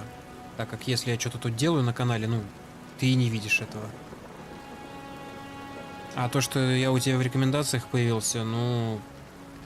Либо YouTube помнит, что ты был у меня на канале, либо, может быть, что-то еще. Может быть, это вообще просто обычное совпадение.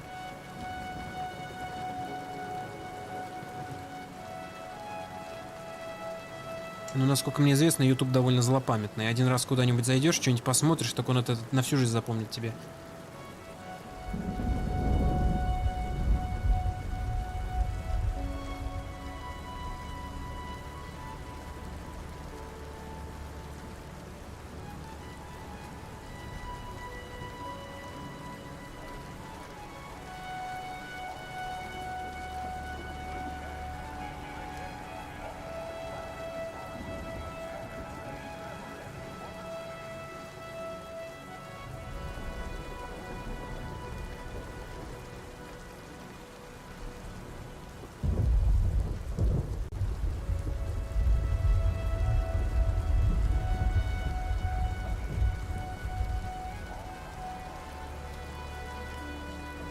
Да я слушаю.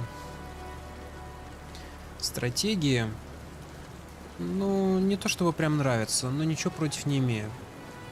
Хотя последний раз я в стратегию играл Frostpunk, наверное. А, или Тропика. Тропика, наверное. Тропика 6, это градостроительный симулятор. Раньше регулярно играл в стратегии типа Варкрафта, там по Властелину колец были стратегии. Этот, как его... Герои меча магии. Ну, если это считать стратегией. Ну, хотя нет, это пошаговое что-то там. Ну да, это, наверное, не стратегия.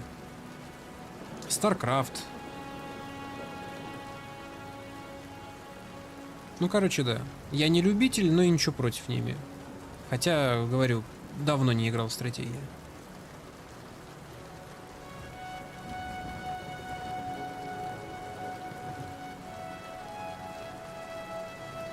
Казаки.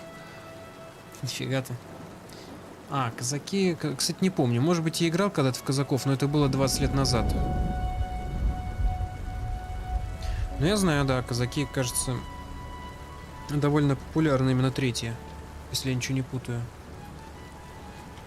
Но я просто в них не шарю, поэтому...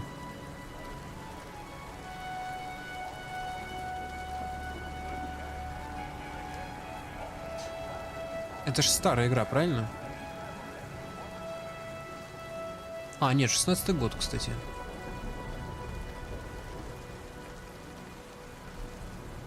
Ну, по скриншотам она выглядит, как будто она из, не знаю, 2001-го. Вроде бы.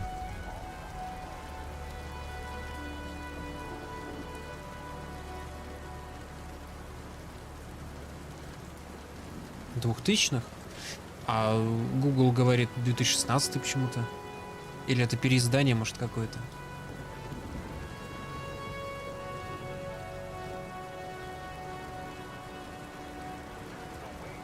Кстати, ее делала разработанная украинской компанией JC Game World. Это же те, кто Сталкер делали.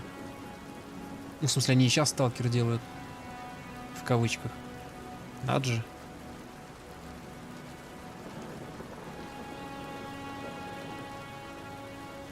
А, первые казаки. А, ну первые, наверное, да.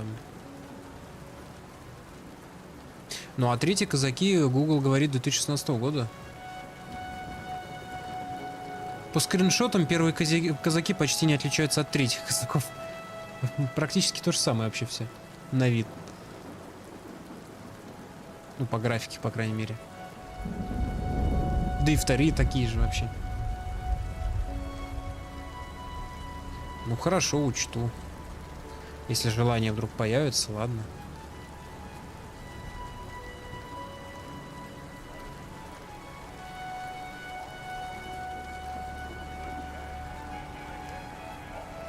Ну я понял про моды. Хорошо.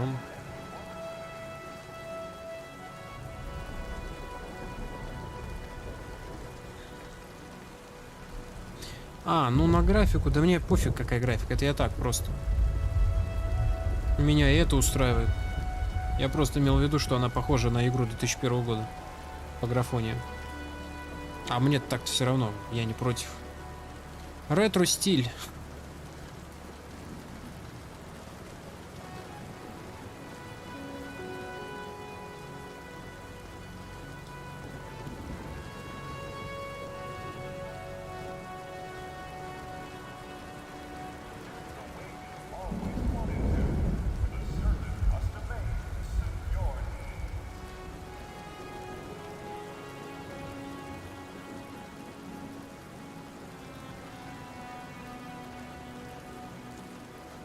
Ну хорошо, если вдруг мне приспичит в казаков поиграть. Я свяжусь с тобой, так сказать.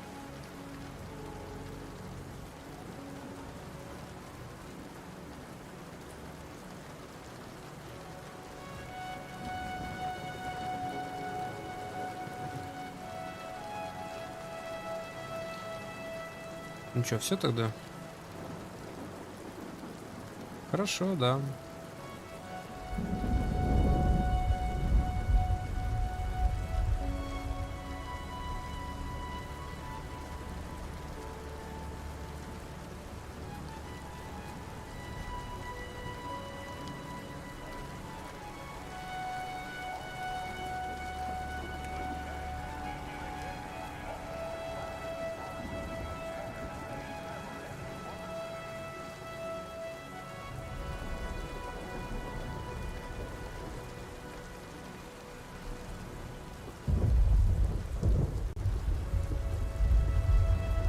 Наверное. Ну, может быть, где-то так, да.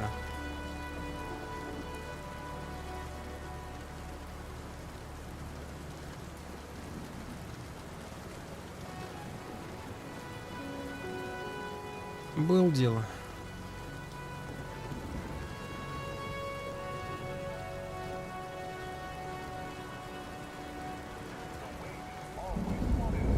Только 3 человека, ну, одного уровня с тобой. Ну, еще 2 человека, точнее, задонатили примерно столько же, сколько и ты. Я не считал, но там примерно, наверное, столько же. Это Лилчушка, ну, ты его тоже, наверное, помнишь, и Изабель Робинсон.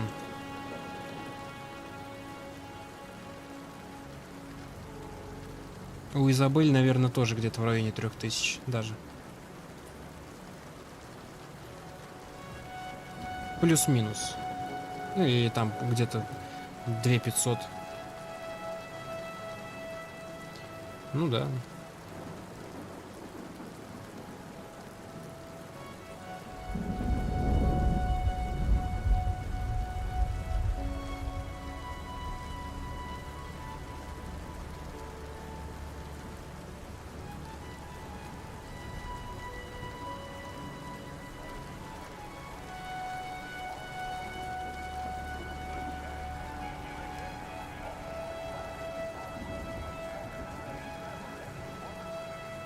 Ну, я помню, да.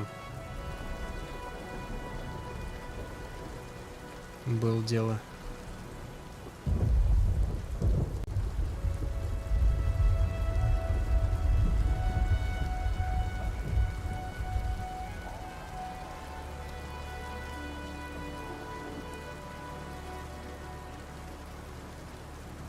Ну ладно, дядь, ну давай тогда что это. Пойду я уже. Почему-то очень часто бывает, что кто-то приходит под самый конец поболтать, когда я уже уходить собирался. А до этого никого нету. Тишина и покой.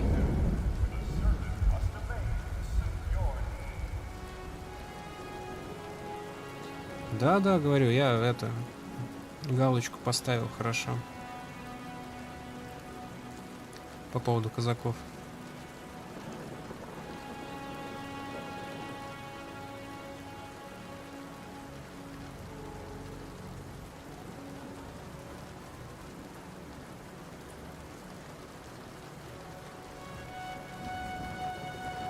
Да, Дискорд есть. Ну, в личных сообщениях там ты остался же. Так что да. Ну ладно, давай тогда что, спокойной ночи там. Сегодня уже, кстати, понедельник, так что если там удачи в делах и все такое, в учебе. Меня ты тоже, если что, знаешь, где найти.